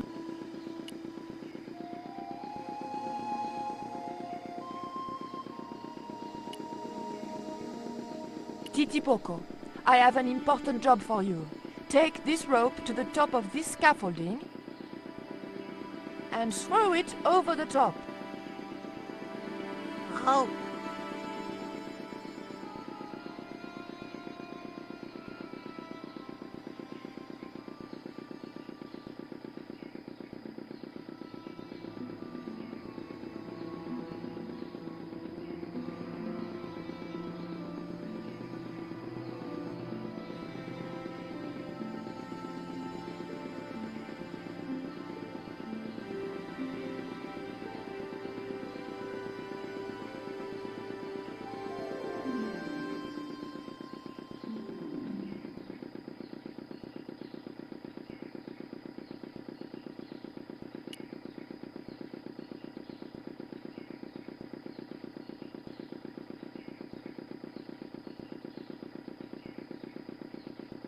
I wasn't going to risk amputation by meddling with a...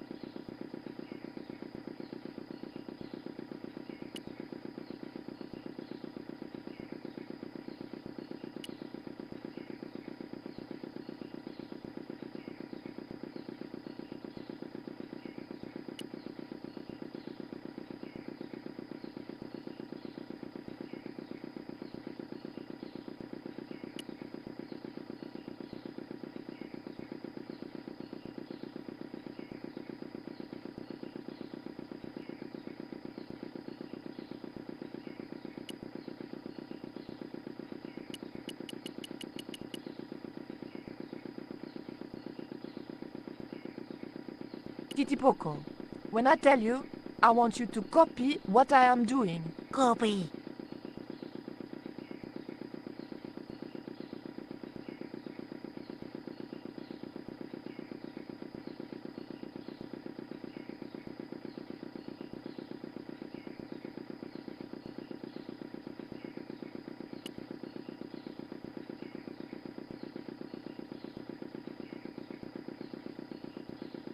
Okay? Copy.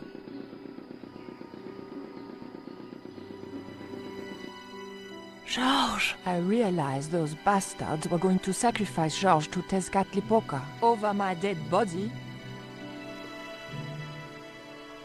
Thankfully, Georges was the only one to notice me. Where are they? The eclipse is about to happen. Patience. Your mother will be here soon and Karzak will be close behind. Just keep the Yankee covered and leave the worrying to others. Yeah, Raoul. The maniacs were going to sacrifice Georges! Shut up, Stobbart! Just shut up!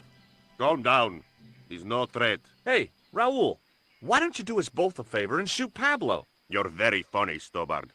I haven't forgotten Marseille. When Karzak cuts your heart out, I'll be the one laughing. I'll bet I'm not the only one due for the chop around here either. Hey, Raoul? I'm warning you. Raoul was a bundle of raw nerves. I hoped Georges wouldn't push him too far.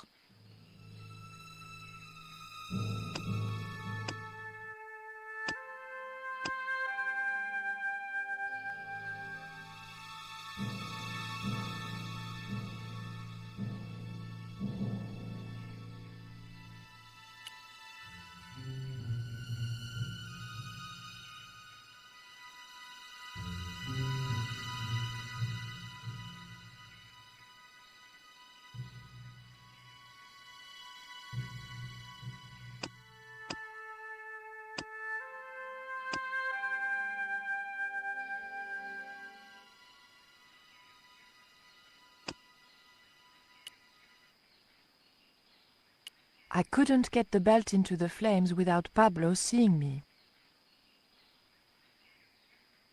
The crates and drums were sealed, and I had no way of getting into them. If Pablo had seen me, he'd have killed me. It was as simple as that. It smelled coppery, like blood. The whole place stank like an abattoir.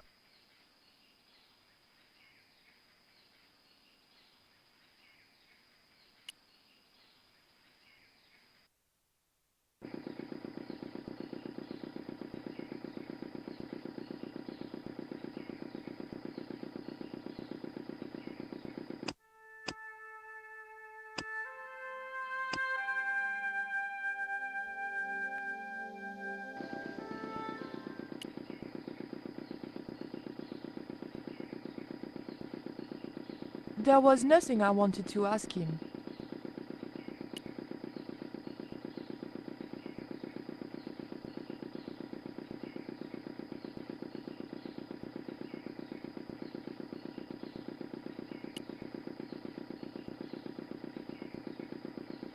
The fuel from the severed line had formed a pool.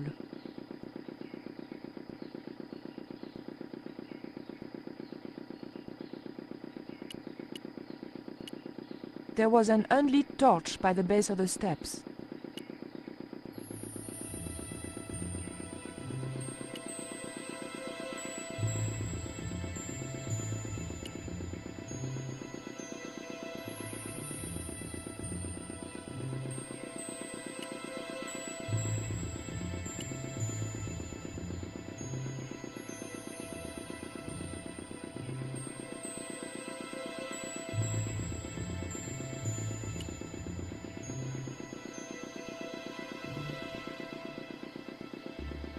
Titipoco, do you still have that lighter gun you pulled on me so amusingly?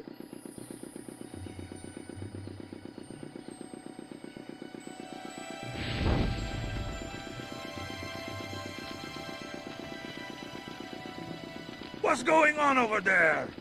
Do you need help, my pretty? Nothing's wrong. I dropped, a cigarette butt. Everything is under control. I'll have the fire out in a minute or two.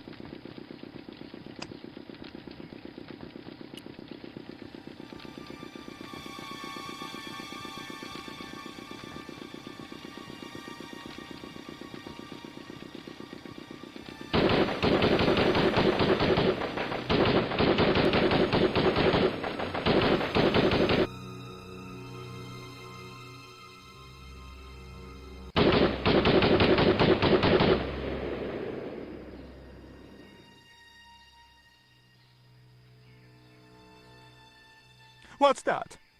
What's happening? Trouble. Give it up. The pyramid's surrounded. I'll find out what the trouble is. Watch Stobbart doesn't pull any tricks. If he does, shoot him in the head, not through the heart. Why does it matter? He'll be dead either way. His heart belongs to Tezcatlipoca. That's not true. We just had dinner a couple of times.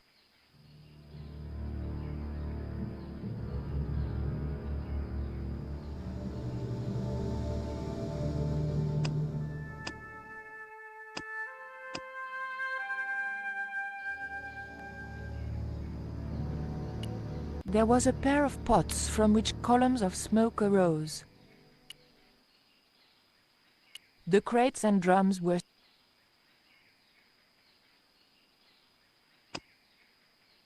No, that's wrong.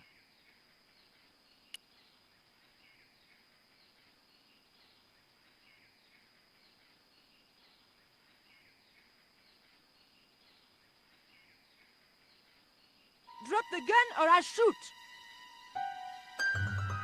Please, don't hurt me! Don't worry yourself, my finger isn't loaded.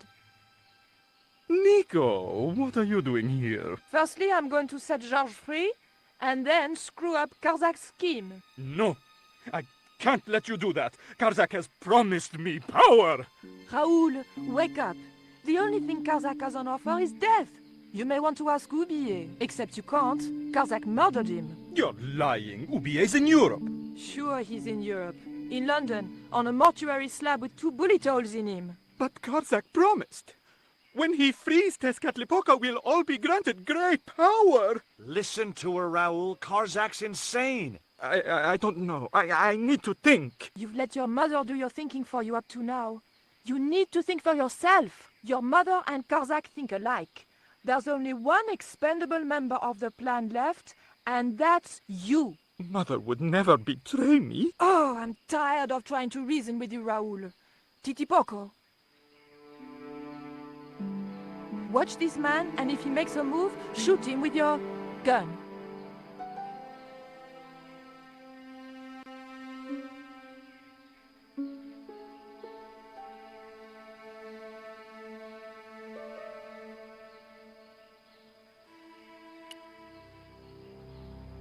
Hold still, George. I don't want to sacrifice you by accident.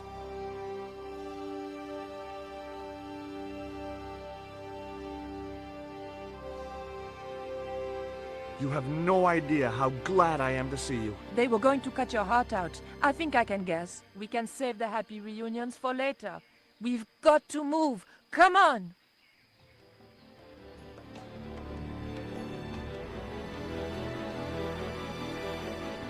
We're safe. This is a dead end. We're toast.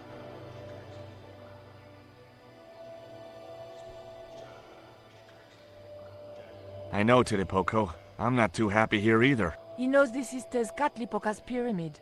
The house of the enemy.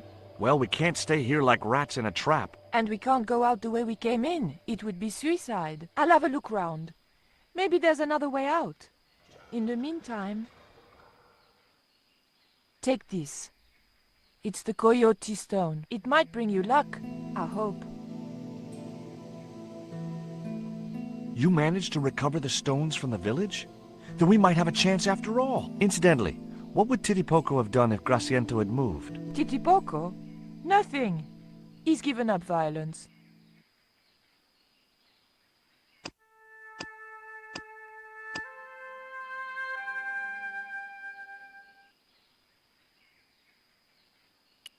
There was a large image on the wall of a man in ceremonial garb. More usefully, there were also a couple of levers.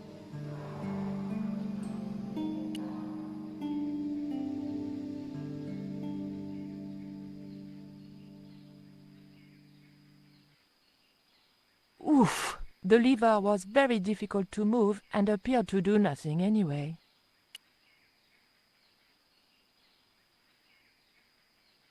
George? Yeah?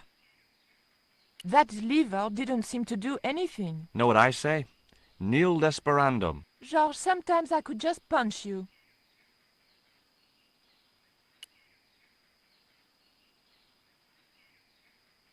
I'd already tried that.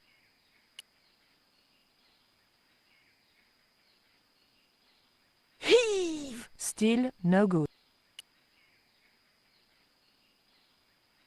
George? Yeah? George, I can only pull one lever at a time, and I think we need to pull both together. Okay, I'm up for that.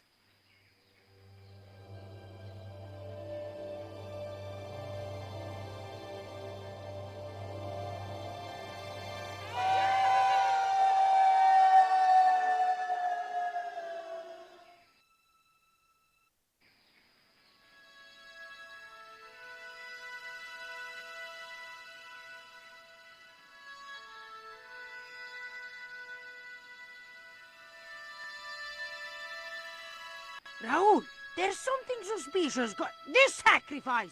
Where is it? Nico was here with Titipoco. They set him free. I couldn't stop them. You idiot! I should have strangled you at birth. Titipoco's gone soft. He wouldn't have hurt you. I know that.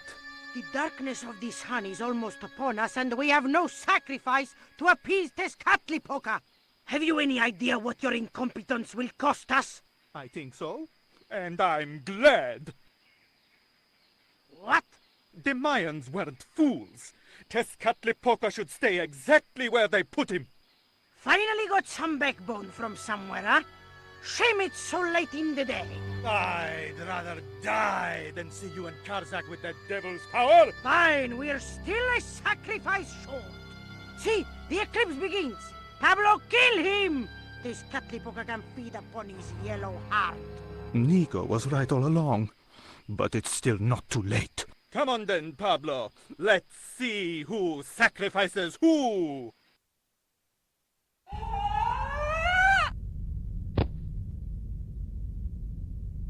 What place is this? I was in some sort of strange room. Tiles and dials. The priests who designed this place must have known how to use them. I was going to have to figure it out for myself if I ever wanted to get out of here.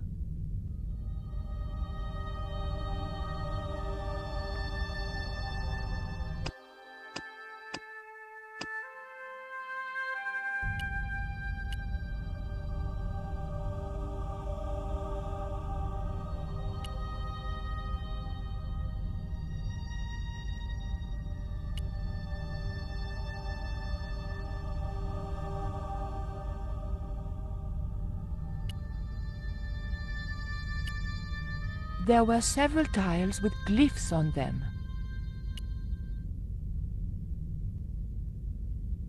The tile moved slightly.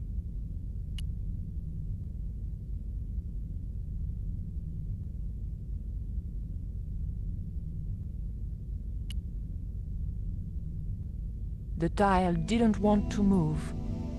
The tile did.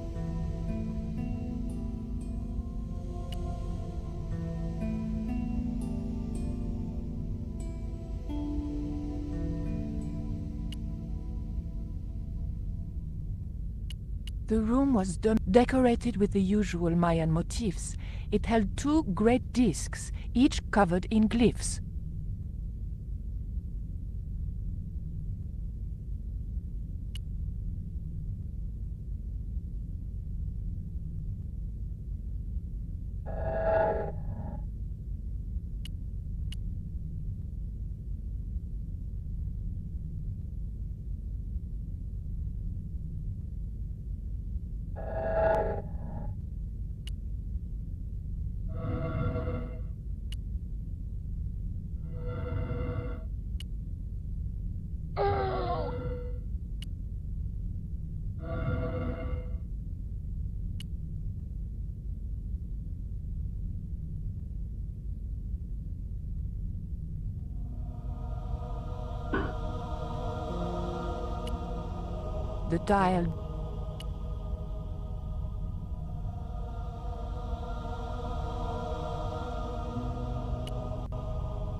The tile didn't want to move.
Et voilà! George once told me that there's a knack to finding secret doors. I think I'm beginning to get the hang of it.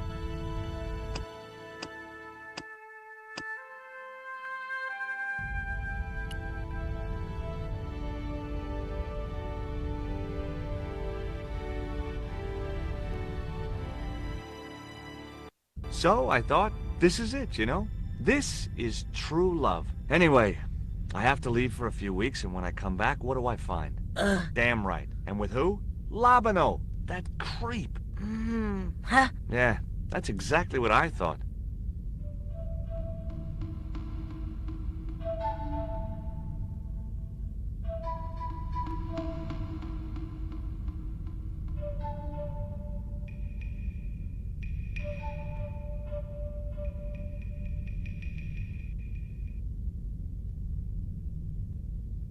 Oh, heck. Looks like another dead-end titty, Poco. Any ideas?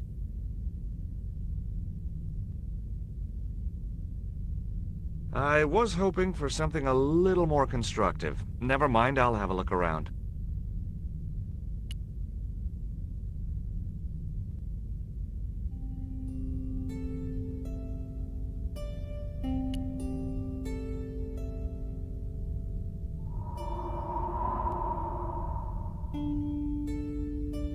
Look, I need to light this torch. Can you do something clever with a couple of sticks, or flint and tinder, or...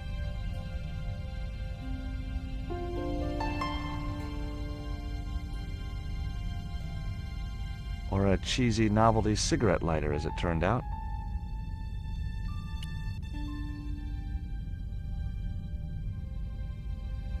Well, there was nothing else to do around here, so I pulled the lever. Nothing's happened. Oh, I hate that. Don't you hate that? Titipoco? Oh my...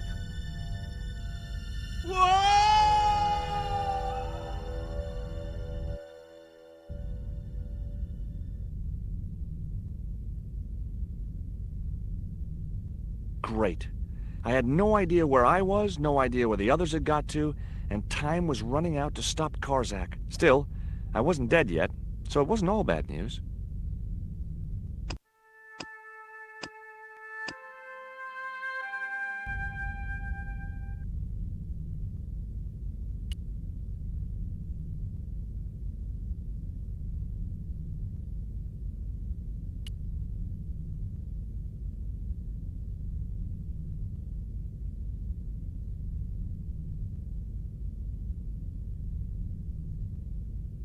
A stone slab that must have weighed tons sealed the door.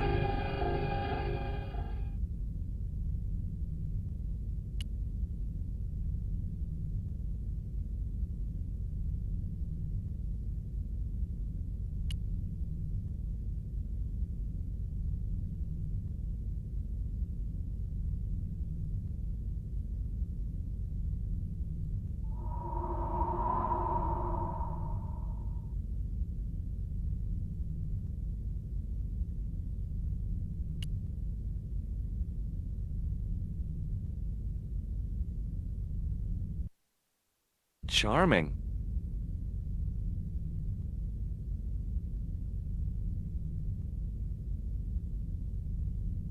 Lovely. Looks like my school gym teacher. A stone slab sealed off the doorway.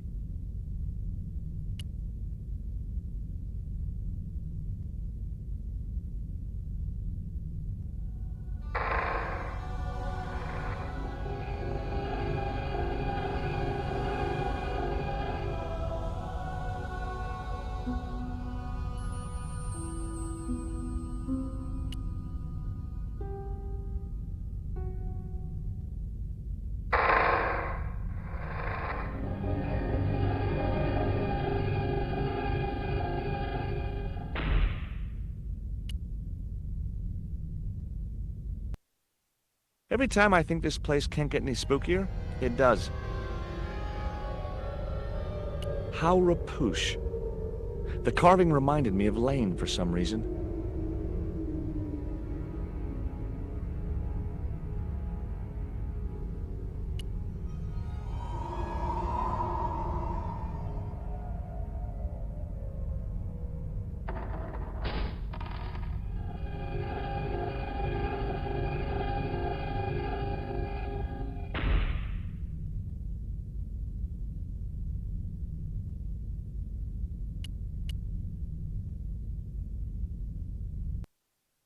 Yes! Finally! I'm out of here.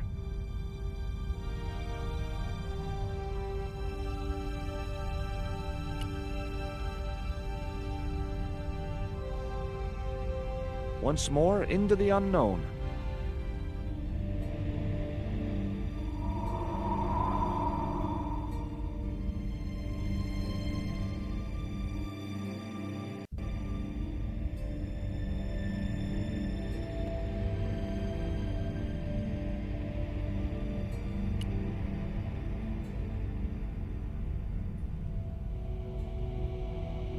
Cool. Onwards and downwards, Mr. Stobbart.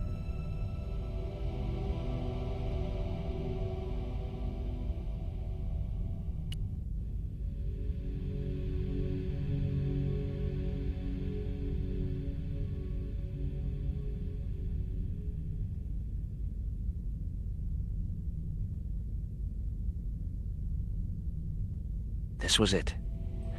The pyramid's central chamber. Its dark heart. Once before in my life, I'd stood in front of a door and thought, this is it. If I go through there, I'm going to die. I'd been wrong then. I hoped I was wrong now. This was the door that led to the central chamber and the smoking mirror.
Thanks for watching, and don't forget to like and comment on this video, and click subscribe if you haven't already, as this seriously helps me to keep making great content for you. And check the description of this video to see what song is playing right now.